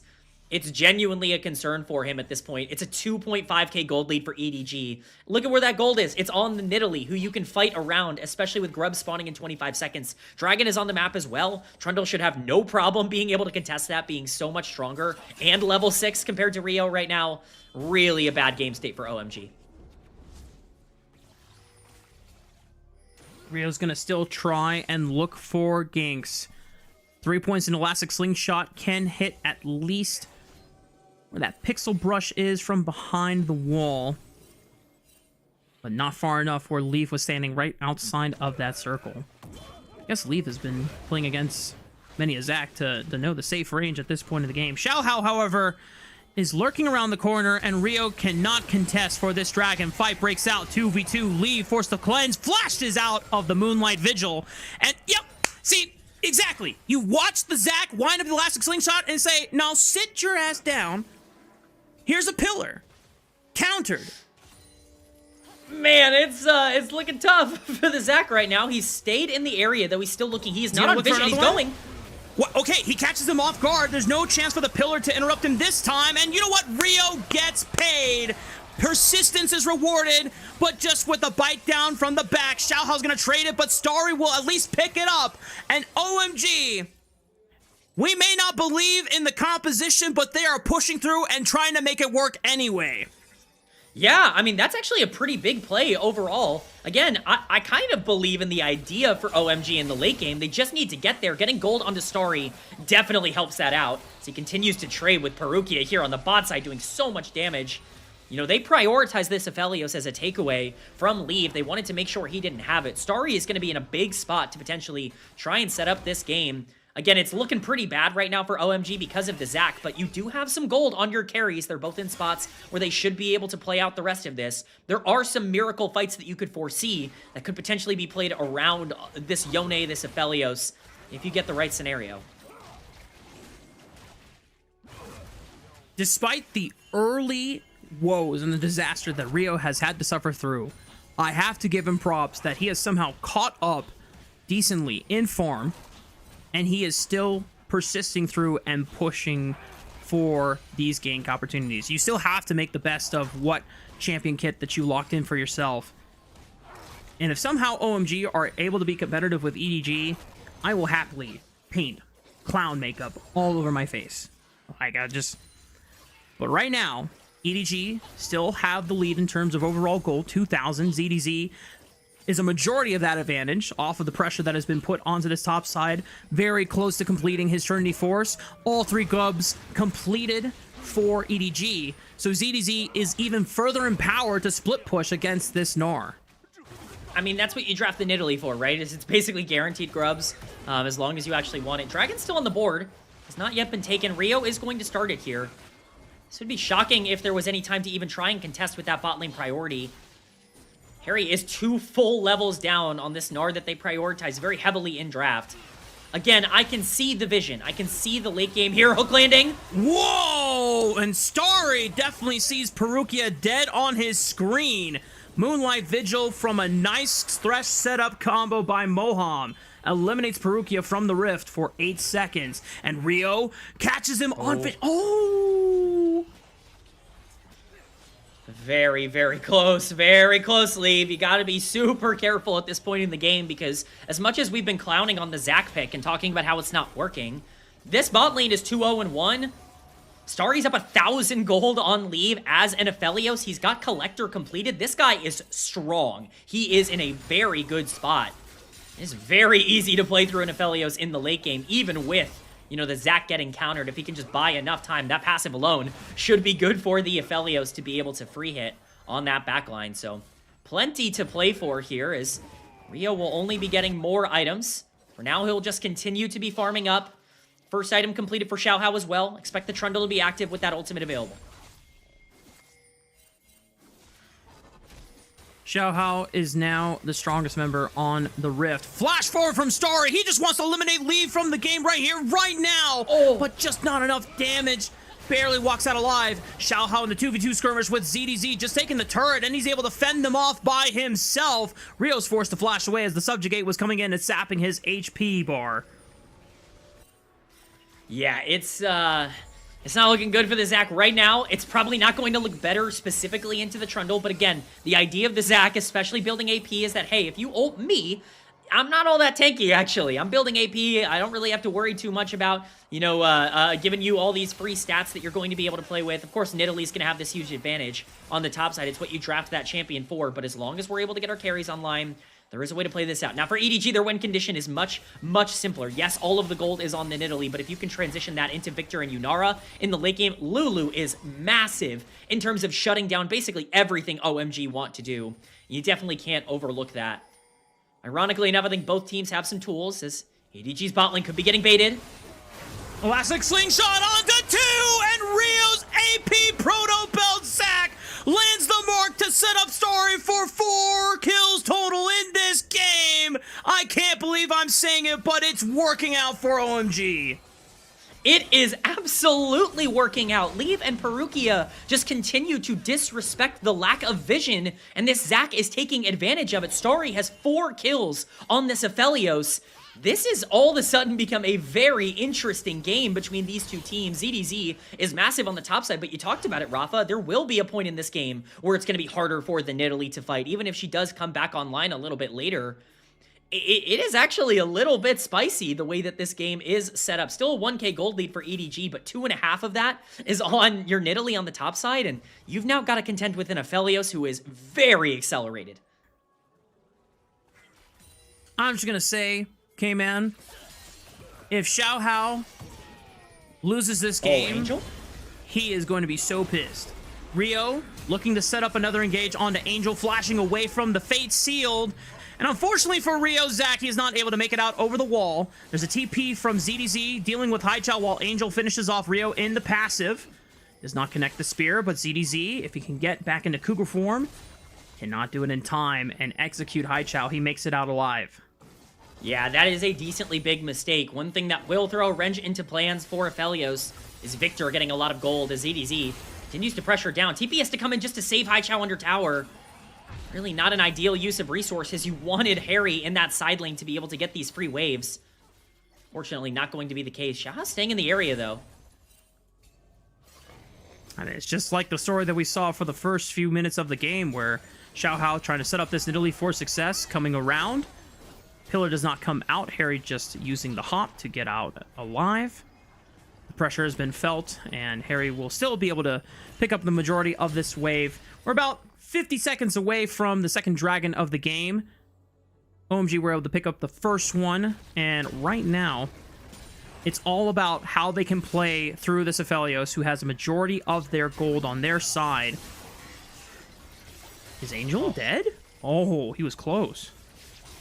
I'm telling you, Rafa, this Yone is scary. Like, this is a scary draft to be playing against a Yone who really has a lot of agency on the map in terms of the fights that he wants to take. There's really not a lot of mobility. If Lulu is not there, Trundle is not there especially. I mean, there's really no one that can stop this guy from just diving onto you and getting as much as he wants. Haichao is going to be a big deal at the end of this game, but that's why I talk about it being important that Angel has 2 kills. Dragon is coming up in 3 seconds. Rift Herald on the map as well. Major objectives to fight over. It's really just where do those resources want to go. ZDZ, as we've talked about, is a majority of the gold for EDG. It's going to be hard to get him to a lot of these objectives with Teleport burned. If they want to go after something like Rift Herald, then they're going to have to do it without a lot of their gold. And Starry is now 2 items on this Aphelios, Affinity Edge, as well as the Collector. I mean, my goodness. This Aphelios is kind of like a burst assassin at this stage in the game. He throws out the Moonlight Vigil, and depending on the gun rotation that he has, it could be a one-shot onto any of the squishies from EDG. Second Dragon is secured for OMG, so they have a decent Dragon stack win condition. It's a little late since it was delayed for Rio's first Dragon of the game. Rift Herald secured for EDG, and we get a Cloud Soul game. Wow, that's actually really huge for a majority of these characters here, K-Man. It's actually huge for everyone. Like, it's really just one of those souls that you love to see. Rio and ZDZ saying hello to each other in the jungle as the Zac will make his way back out. The Cloud Soul is perfect for Aphelios. It's perfect for Yunara, Victor. Yone really makes big advantage of it. I mean, this is really kind of what you're looking to see. Of course, most souls will be good for most of these champions, but Dragon stacking definitely a win condition now for OMG, who might actually love to force these fights around these congested, situations neutrally in the river. For as far behind as Zac is, if you can land one, good jump onto 3 people, get that Lulu ult out early, your Aphelios can really clean up here. Yone's a big damage dealer as well, as we've been talking about. Plenty of tools. Yeah. Question now for EDG. Do you want to utilize this Trundle pressure? Because it's just kind of been used on Harry on the bot side here. ZDZ is going to clear out the wave, but Harry now about to go Mega. A little too dangerous to dive by himself. I want to stress how if Leave and Perukia do not have the Trundle nearby to interrupt the Elastic Slingshot with Pillar, then it's up to Perukia to be precise with the Wild Growth in order to deny the Elastic Slingshot from connecting and setting up the massive burst combo. Because with Proto Belt, there is decent AP ratios on Zac's abilities, and it's a lot of upfront burst followed by the finisher of the Moonlight Vigil. Haichao might be in trouble. Pillar does not interrupt the Fate Sealed, and Haichao makes it out alive. Yeah, you can definitely not afford to get picked at this point in the game. We're talking about Xiao Hao being really kind of needing to make plays on the map right now. You want to make sure you are not the one who was getting targeted. Haichao doing a good job to be able to get himself out of that situation. Rio now getting back into the game. He's going to smite that red buff down. This gold lead has neutralized in the jungle. And as much as we talk about this Trundle being really effective in the late game, you know, it's not like he can just immediately stop the Aphelios from being able to play. Still plenty of ways for OMG to figure it out. Hook lands. Oh, Perukia! And because he is stunned by the death sentence, he cannot interrupt the Elastic Slingshot with his Wild Growth. Comes out a little too late. Starry now on his 5th kill of this game 4. We're hyping up Starry a ton. Moham has been excellent this game on the Thresh and finding these angles to be able to pick all of these overreachers. This is what OMG was doing super well in games 1 and 2 that they were able to win, was punish mistakes. And that's what EDG are doing right now. They're making consistent mistakes. Haichao just pressuring out Angel so much under this tower. Oh, and he's got a flash. Rio from Fog of War comes in flying and forces Angel to use his flash. That is now a victor without any get out of free jail card. Maybe for OMG, they can look to punish as we watch once again. Yeah, I mean, it's just, it's perfectly played, right? It's the hook landing, it's the follow-through coming in.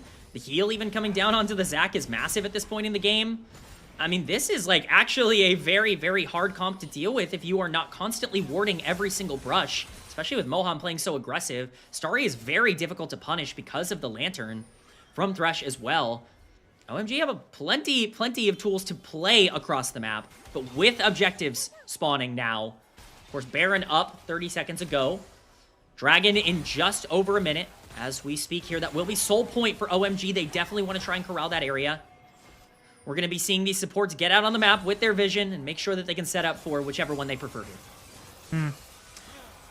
I will say, out of all the tank items you could build on Zac, I think Protoplasm Harness into Trundle makes the most sense because at most he's going to get more max HP with the Drain, but you're not getting any resistances initially if he subjugates you right at the beginning because you only get those resistances once the Lifeline Shield is popped in battle. And if you're waiting until then as the Trundle to subjugate, it's probably not happening, right? So it's... Yeah. Look, we came out very aggressively against this Zac pick, and we were even more distraught when we found out it was AP, but logically, it makes the most sense for Rio, and when I thought about other AP jungle picks, maybe this is just what Rio had left in the tank. Diana probably doesn't work as well for OMG to be able to force reliable engages because her engage is ult dependent. Not the same here for Rio. He can always just use a basic ability to find long-range engages, and they're burning down this dragon. No chance for Xiao Hao to contest. OMG are at 3 dragons at 22 minutes. It's a free soul point for OMG. They chunk out the Trundle, and this is what I'm talking about. Haichao has so much pressure on this map right now. The Trundle can't walk up to the Yone, and that's not something you thought you were going to say after how this early game ended up going. You know, we did criticize the draft. I criticized the Zac pick in particular, but there is no denying that Yone Aphelios is terrifying to have to try and play into, and I love this build from the Zac. I think this might be the best possible build in this particular instance for this champion to have as much use in the late game as you can. OMG, I mean, they're down 1.2k gold, but 2.6 thousand of that is on Nidalee on the top side. Triforce and Sundered Sky completed, but this champion is not going to be able to 1v9 these fights. They're kind of losing in gold almost everywhere else. Xiao Hao, of course, still up in gold, but not notably is Moham again. Play. Oh, doesn't find leave with the prediction on the death sentence, and Moham is overextended. ZDZ comes in and tears him apart. Rio could be next as he's pulled the Proto Belt into the Elastic Slingshot. That was an insane combo. Unfortunately, Starry and Harry cannot follow up just quite yet.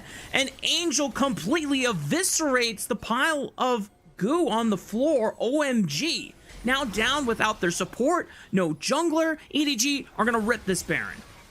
OMG, they're committing to this play. They're TPing in. I don't understand. They've overcommitted and they're about to lose Baron for it. Haichao still has Fate Sealed available. He needs to pull off a miracle alongside Starry. 6,000 HP, there's still time. ZDZ caught up maybe by Harry out the back line. Haichao goes deep with the Fate Sealed, returns back. Harry cannot follow up, and Starry in a 1v1 against ZDZ getting zoned off by the Nidalee top. ZDZ making that investment pay off. Moonlight Vigil hits onto multiple members, but not enough damage to really send them packing. EDG get everything that they wanted. It's a disaster for OMG. They had the game in the palm of their hands and they throw it away. Whatever the re-engage is from Rio is a disaster. No Yone in the area at all for that fight. That is what ends up really being the big decider. Moham fails the engage here, which is obviously not good at all. It's a huge, huge mistake from the Thresh, but at this point your support is dead and the fight is over. But Rio commits. He sees the angle. Even after stopping the windup and Leave doing all this damage, he flashes in to go for the full combo. And yes, it's a lot of damage. It burns the Lulu Wolf, but where is my Yone? He's TPing in. There's no damage to be able to play off of that engage. It's completely wasted. Rio dies for no reason, and now Baron is on EDG's side. Rio winding up for the elastic slingshot. Oh boy. Dark Passage saves him from certain death. EDG continuing the siege onto this mid-tier 1, and thanks to that cannon empowered by the Baron buff, it brings it to one hit away from being knocked down. ZDZ now pushing through the bottom side of the map. Recognizing how far ahead he is and how he needs to now itemize defensively is going into that Randuin so that he doesn't get one-shot by the Aphelios whenever he goes in for the 1v1. Pillar onto Haichao. Rio tags him with the arm and ensures that his mid laner gets out alive. It is a brutal, brutal siege down here by EDG. They are so tanky at this point in the game. Nidalee, it's going to be so hard to kill. Xiaohao, it's going to be so hard to kill. Lulu only makes that even worse. There's the wild growth. Perfectly timed to interrupt the elastic slingshot, just like we talked about. And when EDG are ready and they are anticipating the Zac engage, they can deny it. And those are the breaks. There are moments in this game where OMG definitely surprised us with this pick, but now that EDG have gained control of the game, they are now up 6,000 gold, and they are aware of how aggressive Rio is going to be. They're a bit quicker on the reaction to lock him down. Yeah, quick is an understatement. It's instant. Rio appears on the screen and he is immediately shut down by either the Pillar or the Lulu ultimate or whatever you need to do in order to make that Zac useless. You know, this pick is really, it's had some good moments in this game. It's been able to set up the Aphelios well in terms of ganks, but in these team fights, as you pointed out, Rafa, it is just not finding the angles that it needs to. That giant gold lead you had on Starry, it's completely neutralized. Leave is essentially completely even, both sitting at 3 items now. And that is a problem. If this Yunara is going to be able to catch up and play front to back, your front line's worse, which makes this fight even harder. If you're able to synchronize them with multiple engages, like Yone ultimate, Gnar in mega form approaching from a flank and baiting out some of these other cooldowns, I can see it. But OMG are not able to be in a position in this moment where the Baron buff has been on EDG's side. They get the siege, and now that they have control of all these side lanes, OMG will not get a chance to be able to pick up that Cloud Soul for themselves. EDG deny it and stall out that win condition for another 5 minutes. This is going to be one of those games. Oh, Haichao on Angel. Holy, He's going to burn the Zhonya's here, burn the stopwatch. The Seekers, as Haichao just continuing to pressure out. This Yone still is massive. Still going to be hard for this champion to be taken down as he ults his way out of there. But this is going to be one of those games that people point to like, yeah, this is why we give over Soul Point for free. And I want to let everyone at home know, no, don't do that. Don't give Soul Point over for free just because you're winning side lanes and you think you'll be able to fight over the next one. Not usually a strategy that works, but a 4-0 and 1 victor, a Yunara that is getting online, a Nidalee that is crushing the top side now with that Randuin's completed. That will certainly help, and this 5k gold lead is very, very real. Xiaohao is well getting a Randuin's. This Aphelios' effectiveness is going down by the minute. Same thing for the Yone. Just going to be a very difficult game from here on out for OMG.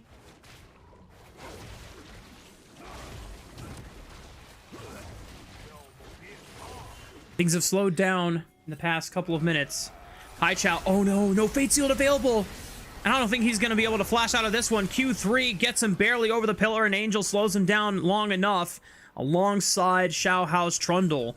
Big pickup for EDG. There's no major objectives to take for the next 45 seconds, but Baron will be spawning around that time, and it will give EDG all the time they need to set up vision control and make sure that the Baron approach for OMG is extremely difficult to do. The control over this top side is really important for EDG as we get a little chance to see what exactly transpired here. Haichao is going to get caught. Moham, very weird mechanic there. Going to essentially pull through the pillar, but it's not going to land in the way that maybe you would want. 7k gold lead now for EDG as they take down this top tier 2. You talked about the setups. They're going to have plenty of tools as we see them try and get vision around this river. Baron would be a nightmare for OMG to have to play into. They don't really do well going backwards as Gnar, Zac, and Thresh. You know, there are tools that they can play with, but having to face check into a river that they have no vision of, they have no ability to actually play through. Going to be very, very tough for them. They need to make sure that they can step up and continue to play aggressive, even if it hasn't worked out so far. Almost 7,000 gold ahead for EDG at the 30-minute mark. Starry has access to both Flash and Ghost, trying to step up aggressively, push ZDZ back. TP is coming in as well. Haichao joins up with the OMG squad. Dragon Soul not online for another 2 minutes, but they want to get first wave push so that they can walk into the Barren River together and try and regain control. Rio in darkness right now, has an angle for an elastic slingshot if he wants to dive once the turret falls. Actually looks on the left side. Wait, Angel caught up! But Angel is able to push Harry back. Meanwhile, the Wild Growth is aggressing on the Starry. He's forced to flash backwards, and he cannot deal with the Trundle, who is just chomping and beating his head in with a giant club. OMG start to collapse once their major carries are eliminated from the Rift. Haichao being flashed on by Angel, and he's trying to sustain off of the Yone passive, but it's just not going to happen. Rio and Harry take out ZDZ and Xiaohao in the crossfire. And somehow it just might be enough for OMG to still push through on this tier 1 turret and have the vision control necessary for both of these objectives. It's actually not a bad fight at all from OMG. It looks disastrous at the start when Starry whiffs his ultimate, but it ends up turning well once Leave over-aggresses and gets picked off by Starry early on in this fight. The pillar is gorgeous at this point. Starry tries to throw out the ultimate to dissuade the engage, but it just doesn't land. The ult goes down onto Xiaohao, but the follow flash from Leave is bad, and he ends up getting taken down. As much as Xiaohao is doing a lot of damage here, Starry has already done quite a bit, getting this Trundle to half health with no Lulu ultimate, and while he does fall, that's more than enough to allow this Gnar-Zac combo to be able to clean up the Trundle and the Nidalee eventually in this fight. Unfortunately for Haichao, he's just not landing any of his abilities on the other side. If he had hit ultimate on Victor, we could be seeing a bit of a different fight. Alas, not the way that things are going. Still overall okay for EDG, but they definitely lose some of that gold lead they had generated for themselves. It's so insane that Xiaohao is still like almost 2,000 gold ahead of Rio, and it's just because while Rio got like 2 shutdown bounties, Xiaohao also got a massive one off of Starry's head. So that it just ends up almost evening out and still allowing Xiaohao to be ahead of the Zac in terms of items. But Rio's starting to get tankier and tankier and still has a decent amount of AP in his build that the burst that comes out is reasonable. And if you don't have any MR, you have to respect it. They're going for Baron. They're forcing this. Xiaohao is going to be able to face check into the Baron pit. It is being ripped apart. Xiaohao cannot get in. Haichao stalls it long enough. Can he get in for this fight? Xiaohao steals it away. This time gets the better end of Rio in the Baron pit. And OMG's Baron attempt is completely foiled. EDG can deny Cloud Soul once again, and Angel is already committed, pushing through the bottom side of the map. Oh, it's just the worst case scenario for OMG. It's a great call. It's something that EDG have done to multiple teams throughout this split, which is to say, hey, you want the dragon? Great. We're going to rush this Baron and force you to make a decision to either fight us around this or give it to us for free. EDG say, nah, we're just going to smite it away from you, walk away. We'll take the dragon anyways. It's a last-ditch effort from OMG that does not come up well. EDG, Xiaohao, what a game from him. It's been a fantastic back end of the series for EDG's veteran jungler, and he is really, really continuing to be the difference maker for them. We talked about how important this jungle matchup was going to be spotlighted in this series. Rio definitely getting the better end of Xiaohao in games 1 and 2. But ever since you mentioned that his effective jungle pool has been already used in the first 2 drafts, and every game afterwards, Rio is playing a unique champion for Tier 1.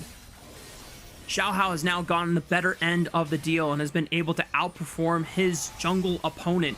Death sentence from Moham, 3-man flay into the box, maybe enough to kill Perukia. It's a 1-for-1 support trade. Haichao is able to get the credit kill gold for it, but Leave over the wall is ready to push them back, and OMG can't do anything about it to punish an overextended Yunara. Everyone from EDG has got his back this time. They're pushing through with the Baron buff on their side. Inhibitors will fall through top and mid. Haichao, no Fate Seal available, Q3 at the ready. Rio looking for a backline engage once again, but whiffs on the elastic slingshot, and he's getting pelted down by the auto attacks. Haichao contributes 1 Q3, but that's it. He's got nothing else to give. Rio will fall to ZDZ, and EDG are ready to take this series all the way to Game 5. Harry, Starry, and Haichao are the last ones standing to try and defend this base from crumbling. Oh, but he's Xiaohao dead. is forced to come back. Haichao on to ZDZ, looking for lethal. ZDZ just too tanky on the Nidalee to die. OMG do not lose the game just yet, but EDG are putting them in the final stages to be knocked down. I mean, it's not the end of the game, but it's pretty darn close. Starry able to survive early on in that fight, not pop his GA, has just enough health to be able to go back and heal and be able to push them back and keep the game alive for a little bit longer. I don't know how much longer, though, as Harry's just going to try to get any gold on the map right now that he can get. Starry will continue to push out. Their base is completely exposed. They need to be very careful. One fight will be the end of the game, but at the very least, they've got a couple of minutes to be able to compose themselves after what looked like it was going to be the end of game number 4. Staring down an 8.5 thousand gold advantage. OMG have only one Nexus turret separating EDG from a Game 5. Objectives are not spawning for another 2 minutes. And OMG are just desperately holding on. They still have a very, very strong Aphelios who now has a GA in his inventory to try and give him a second chance to make the difference and close the series out now. Try and make a miracle comeback down this much gold, and EDG are doing everything they can to make sure that does not happen. I mean, it's just defense right now. There's no objective on the map to fight over. We can sit in base, catch these waves, hopefully stall the game out. 1:30 on what will be Soul for OMG, Soul point for EDG. Theoretically, that could be a way back in the game, but it looks decently hopeless. I don't even know if you can fight over that. You might just need to give over that dragon, stay in base, and make sure that you are not losing the game as these waves continue to crash. Again, your base is entirely cracked open, but with the new season, that is potentially fixable for OMG later on in the game. They just have to make sure they can stall this out enough to get them there. Rio, winding up the elastic slingshot, will not pull the trigger. Just allows OMG to absorb the wave. It's gone for now. Dragon spawning in 42 seconds. Baron in 1 minute and 10. This game feels like it's been 50 minutes, K-Man, and it's only been 37 minutes. It's just a crazy, crazy time we live. See, you point out right now. You point out that it's 37 minutes. Starry has 488 CS. Like, this Aphelios is absolutely ginormous. I mean, this is level 18, full build, unbelievable Aphelios, and he's looking around at his team like, hey, man, can I get anyone to step up and help me play out this game? That's what's made this feel like 2,000 years, if you will, for Aphelios here, is just the sheer amount of gold that he's been able to generate and just how little it's mattered. See if he can turn that into something later on in this one. And if you thought Red Gun was oppressive enough in terms of the lifesteal, he now has a BT in his inventory. He's trying to do everything he can to make himself as unkillable as possible. GA for the second life, Bloodthirster for the lifesteal. Starry is pulled away from the Victor's Arcane Storm. Rio caught out by the pillar. Hai Chao chunked to 50% HP. Good redemption. Heals him back up. Leave now on the offensive. Chunking out Rio. Holy camole. That was a lot of damage from the Yunara. OMG trying to reposition now and wait out some of these tools from EDG. This is a very, very tense dance. Starry is already half health. This would be a very ill-advised fight from OMG. Teleport coming in. They have to be so careful here. Starry flashing forward, looking for Angel. The Moonlight Vigil. It's a whiff. OMG star 80 carry cannot make the difference here. Was looking for the highlight play.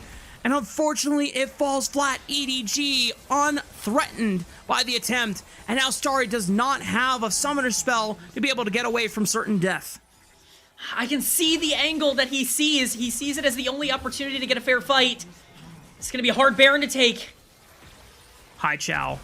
Can he find someone with a pillar? Immediate flash by Moham just to respect the potential catch out. ZDZ has teleported back in, and he's on the prowl, hunting around and clearing out vision on the top side of that jungle quadrant entrance. Rio is going to step up and be seen in vision. Hai Chao is not here. He has teleport available. Baron at 7,000 HP. Harry getting chunked out. Almost about to go Mega. Needs to use it for the HP pool. Arcane Storm available again. OMG are pushed out by Victor from Angel. But the Baron was dropped. It's fully reset. OMG, they're just pushing through mid. It's time to play a gambit. You have to now pull EDG back to you. As they can try and retreat through the bottom side jungle quadrant, but Moham is caught out by the pillar. That traffic cone cuts off his escape route, guarantees a numbers advantage for EDG. 5-4 on the map for the next 46 seconds. It's such a tough game to play. I respect the call from OMG, but EDG will pick up the Baron. They will accelerate their gold lead even further. Not that gold really matters at this point in the game. You are really starting to get to full item builds for a lot of these carries as we reach the 40-minute mark. Second Baron of the game for EDG. Can they close it out with this one as opposed to the first? That we will have to wait and see. That Trundle Pillar, man. Has there been a more valuable ability in this entire game than that Trundle Pillar? It is constantly winning fights for EDG over and over again. But it's going to have to keep doing so. Yeah, I mean... Starry is just huge, man. LPL broadcast pointing out that he took Gathering Storm, and it is paying off in value as he's getting more and more AD. He's over 500! 536 AD! Holy! That is... Yeah, if this guy hits an ultimate, it will be devastating. It will truly, truly break through the front line here of EDG. That's what makes this game so interesting. As much as it feels like it's in EDG's grasp, if they make one mistake, everything could get flipped at this point in the game as they start to siege down this bot lane inhibitor. They have wars over the wall. Death Sentence does not land on any target. Baron Empowered Cannon Minion is destroyed. Pillar. Death Sentence right onto Xiaohao. Can they one-shot him right here, right now? Starry throws out the Moonlight Vigil. Xiaohao survives. Harry's into the backline. Tries to look for Leave. Leave is getting eviscerated, but Angel trades onto Harry. It's a 1-for-1 so far. ZDZ might be isolated, but he's really tanking on the Nidalee, so does not die in one full spell combo. Rio trying to slow him down. Uses the smite just to get distance on him. ZDZ sidestepping another elastic slingshot. Tries to flash away from the stretchy arms, but gets pulled in anyway. Angel pushing them back with the laser. Dragon not up for another 55 seconds. OMG are just trying to brute force this down the mid lane while they still have Starry. While they still have a numbers advantage. 4-3. EDG. They're going to have to defend the base from crumbling. There's 20 seconds left on these death timers. OMG have a lot of damage. They could potentially try to end the game here if they really wanted to. Will they go far for it? Oh my goodness, they're gonna try and go for broke. OMG have to solve for 13 seconds. It might not be enough. Rio goes back in for the engage. Last thing's on the 2. Hai Chao tries to follow up. Angel goes golden. He's about to get blasted by a Moham. Chao's gonna fall next. No way it ends like this. CDC is still up. Leave is back up from the grave. TP is coming in. A full HP bar from this Nor will allow them to push him further. Leave. Rio gets his passive pop. Leave has to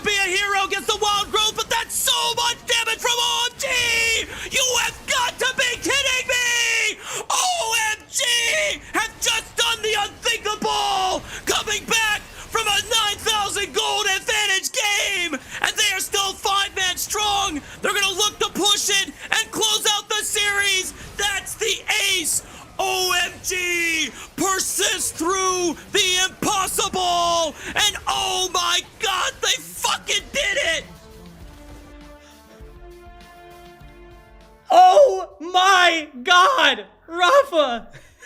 I cannot believe what we just saw. The most unbelievable comeback that I have seen in the LPL in 2026. OMG have done it from relegation to winning a play-in series. They're one series away from making it to Group Ascend.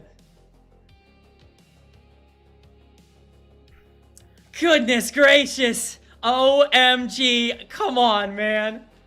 Cinema. Holy. The tenacity. The persistence. The courage to continue pushing through and finding small windows to exploit. This is not a veteran roster from OMG. This is being powered and driven forward by a rookie jungler and a sophomore AD carry from the OMG's talent developmental pipeline. They are the ones alongside very discounted members in Harry, Haichao, and Moham, who had very, very poor 2025 seasons. Moham and Harry on that OMG roster that got relegated at the end of Split 2. Haichao on the LNG roster was considered one of the worst mids by the end of 2025. They just took down Edward Gaming from a 9,000 freaking gold deficit. How is that possible? You know how it's possible? Determination. Heart. Never giving up. That's what OMG is embodying right now. This was a team that was pushed aside at the start of this split. They were in last place in Group Nirvana. This split for good sections of the regular season. They're not done. This team is getting better every game. They are so resilient. They are so strong in these team fights. They executed incredibly well. We questioned the Zac, and while the Zac was questionable, let's be honest, the Zac, had the moments. That comp worked in the late game. That Aphelios. You want to talk about a franchise player who's been there through everything, through the relegations, through, trying to find their way back, through the Demacia Cup success, all of it. Starry is that guy for OMG. There have been a lot of people that have talked about potential up-and-coming AD carries in the LPL. This is a guy who has never gotten the opportunity to showcase that he can be in that conversation, but what a statement today that he more than deserves to be there. For EDG on the other side, I mean, you saw it in the player cams. As soon as they realized what just happened, before the Nexus even exploded, before the Nexus turrets were even being sieged upon, they realized that they had just thrown away their chance of bringing it to a Game 5. It is heartbreaking, and as someone who has been very excited about this EDG roster since Perukia joining back on Split 3, I will be the first to say, this is unacceptable for EDG to lose in this fashion. Going from the heights that they were achieving in Group Nirvana, Split 3, to now what is happening now, oh my god, do deserve all the credit, all the praise. They straight up outplayed them. Rio, after a devastating start on this AP Zac jungle, still best Xiaohao in the end. Still forcing plays, still looking for engages alongside to set up his carries in Haichao and Starry. If you're EDG, it is just unacceptable. This roster was meant for better, and I think the reality is going into Split 2, there's going to be changes made, because this addition and leave was supposed to take them over the finish line after On couldn't do that in their playoffs run in Split 3. I don't know what the changes are going to be, but I would not be surprised if they consider this bot lane again. Yeah, it's just so tough, man. EDG was the hottest team in Group Perseverance heading into the play-in stage. They had won 4 series in a row. They had beaten Ninjas in Pajamas. They had beaten WE. And yet here we are, sitting here talking about them as a team that can't get it done again, that will be in Group Nirvana again, and will probably do really well for themselves in Group Nirvana again, only to hope to get into Group Ascend at some point this year. It just doesn't seem to come together for this organization. There have been major question marks about every part of this org, from the specific players to the coaching staff that has been very heavily criticized for EDG over the past couple of years. And you want to talk about a series where they should have been more clinical, where they should have had better execution. You're playing an OMG team that is really getting their first taste of actual like playoff caliber, play-in caliber games right now. A lot of these players have never been in this situation. You are a team full of veterans. Angel has been to World Finals before. These are players that should not be struggling in moments like this, and yet we're sitting here talking about, do they have the decision making? Why are they making the same mistakes? It's unacceptable for this EDG team. I don't know what the future holds for them, but this has to be one of the most gut-wrenching losses for this organization that they've had in recent memory. Definitely one of the most impressive for OMG on the other side of the rift. I now want to see if OMG, with this audacious lineup and the playstyle that they boast, can beat IG. And I think they can, because IG are definitely our least consistent Group Ascend team. Because of the way dynamic seeding works, we know that LNG now can either thank or be mad at OMG for taking away the IG opponent, depending on what LNG would have preferred. But they'll be playing against WE in the final round, and IG will be playing against a reinvigorated and, quite frankly, a terrifying OMG roster. I mean, if you're Invictus Gaming, you're terrified. I'm going to be honest. I'm scared of this matchup. Not because, I think OMG is the kind of team that can go on and win the LPL. I think, obviously, it's really fun to see the way they're playing. But IG is in horrible form. And you want to talk about a team that is white hot. I don't know if there is a white hotter team in the league right now. Maybe LNG, but OMG is right up there with anybody in terms of just how well they've been playing over the past couple of series. And man, some of these matchups scare me. Starry was fantastic today. Photic and Dway have not been consistent for Invictus. You're talking about a mid lane matchup that's not been great. Ricky has not been very good over the course of this split. He needs to start getting back into form. Haichao was, maybe not the key factor today for OMG, but is a big piece. This is genuinely a matchup that you're scared of if you are an Invictus Gaming fan, and I did not think we were going to be anywhere close to saying that. A lot of the strengths are actually leaning towards OMG's favor based on where the only point that you can even look at that will be advantage for IG is going to be jungle, because Wei, despite all the inconsistencies about IG's performance this first split, Wei still remains to be the driving force behind the team. And if he has a good game, then it's usually easy for IG to follow through him. But we just saw what happened when a similar team in EDG, where if Xiaohao gets a good lead, then they get the massive snowball, and then it should be just curtains after that. But that did not happen in games 2 and games 4 from this series. It's, it's insane. This team doesn't quit. They are fighting their way. I cannot stress enough, these guys were given up on. Not this org, these players, these were players that nobody expected to be in this position. People were criticizing this OMG roster for running back, multiple of their players from last year.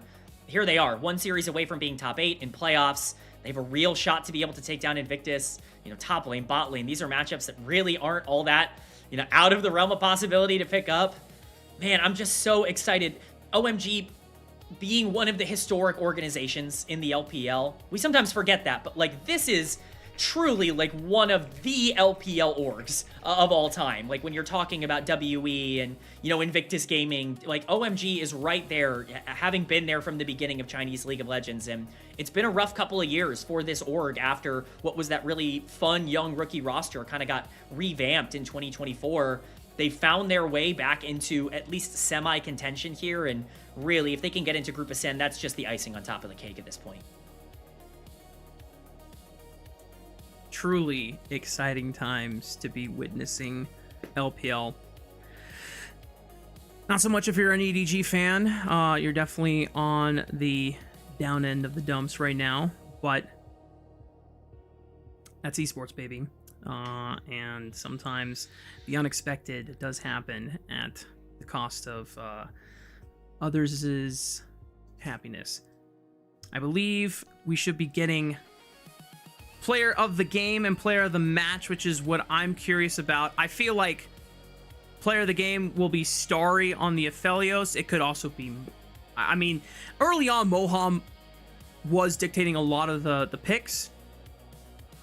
I don't know if you can reasonably give Rio player of the game. Yes, the Zac was game warping in moments that allowed OMG to come back, but also I feel like if it has to be Starry, because Starry was the reason why they were still kind of in it to begin with. To me, there's no conversation. I mean, Starry won this game.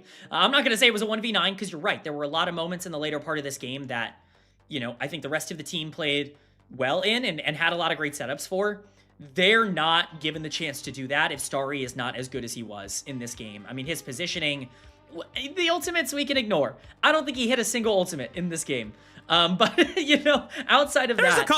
There's a couple. Yeah, there was one or two, especially earlier in the game, that I think were pretty important. But that's how impressive that is. He was able to 1v9 a lot of these fights. He didn't even need to maximize the damage. His positioning was great. His kiting was great. The team's ability to peel for him was fantastic. And at the end of the day, like, Starry was the win condition, and they won this game because of him. To me, he's player of the series. I think even when you go back and look at the earlier games in this series as well, 100%. He just had such a big impact today, and just really cool to see for him. If Rio wasn't put in the dirt early on this Zac, I could easily see him being player of the series because his first two games were so insane that, like, it would have made sense. But Starry consistently, even quiet, performing when the team is creating all the space and the plays for him. And then in the moment when everyone is kind of on the back foot, he's the one that steps forward. He's looking for the flash plays and trying to bait out cooldowns. They don't always land, but he's still on the aggressive, forcing important spells to be used, and it's warping the game even when they're down 7,000, 8,000 gold. I just cannot understate that enough. They were out of the game. They should have been out of the game. EDG were one Baron push away from closing it out. They were one Nexus turret away from just hitting the freaking Nexus. And that, who saved that fight? Starry. Starry survives in the initial engage, ends up being able to take down Leave on the after he heals up through the fountain, and they have to disengage. That game is over if he is not outplaying Leave in that exchange. Both of them full item. Both of them 7-item, carries at this point, like ready to go. Unbelievable performance from this guy. 84% KP, 41% damage percentage in a game that goes 45 minutes. Ridiculous. I mean, just absurd stuff. Like, these are stats that naturally get lower as the games go longer because it's hard to be involved with more kills and all the KP. It's hard to do more damage on games that naturally spread out evenly. That's how important he was to OMG in this one. Sorry, with player of the game, give him player of the series. Just do it. Player of the match. There's one shout out to Boham and one shout out to Rio Zac.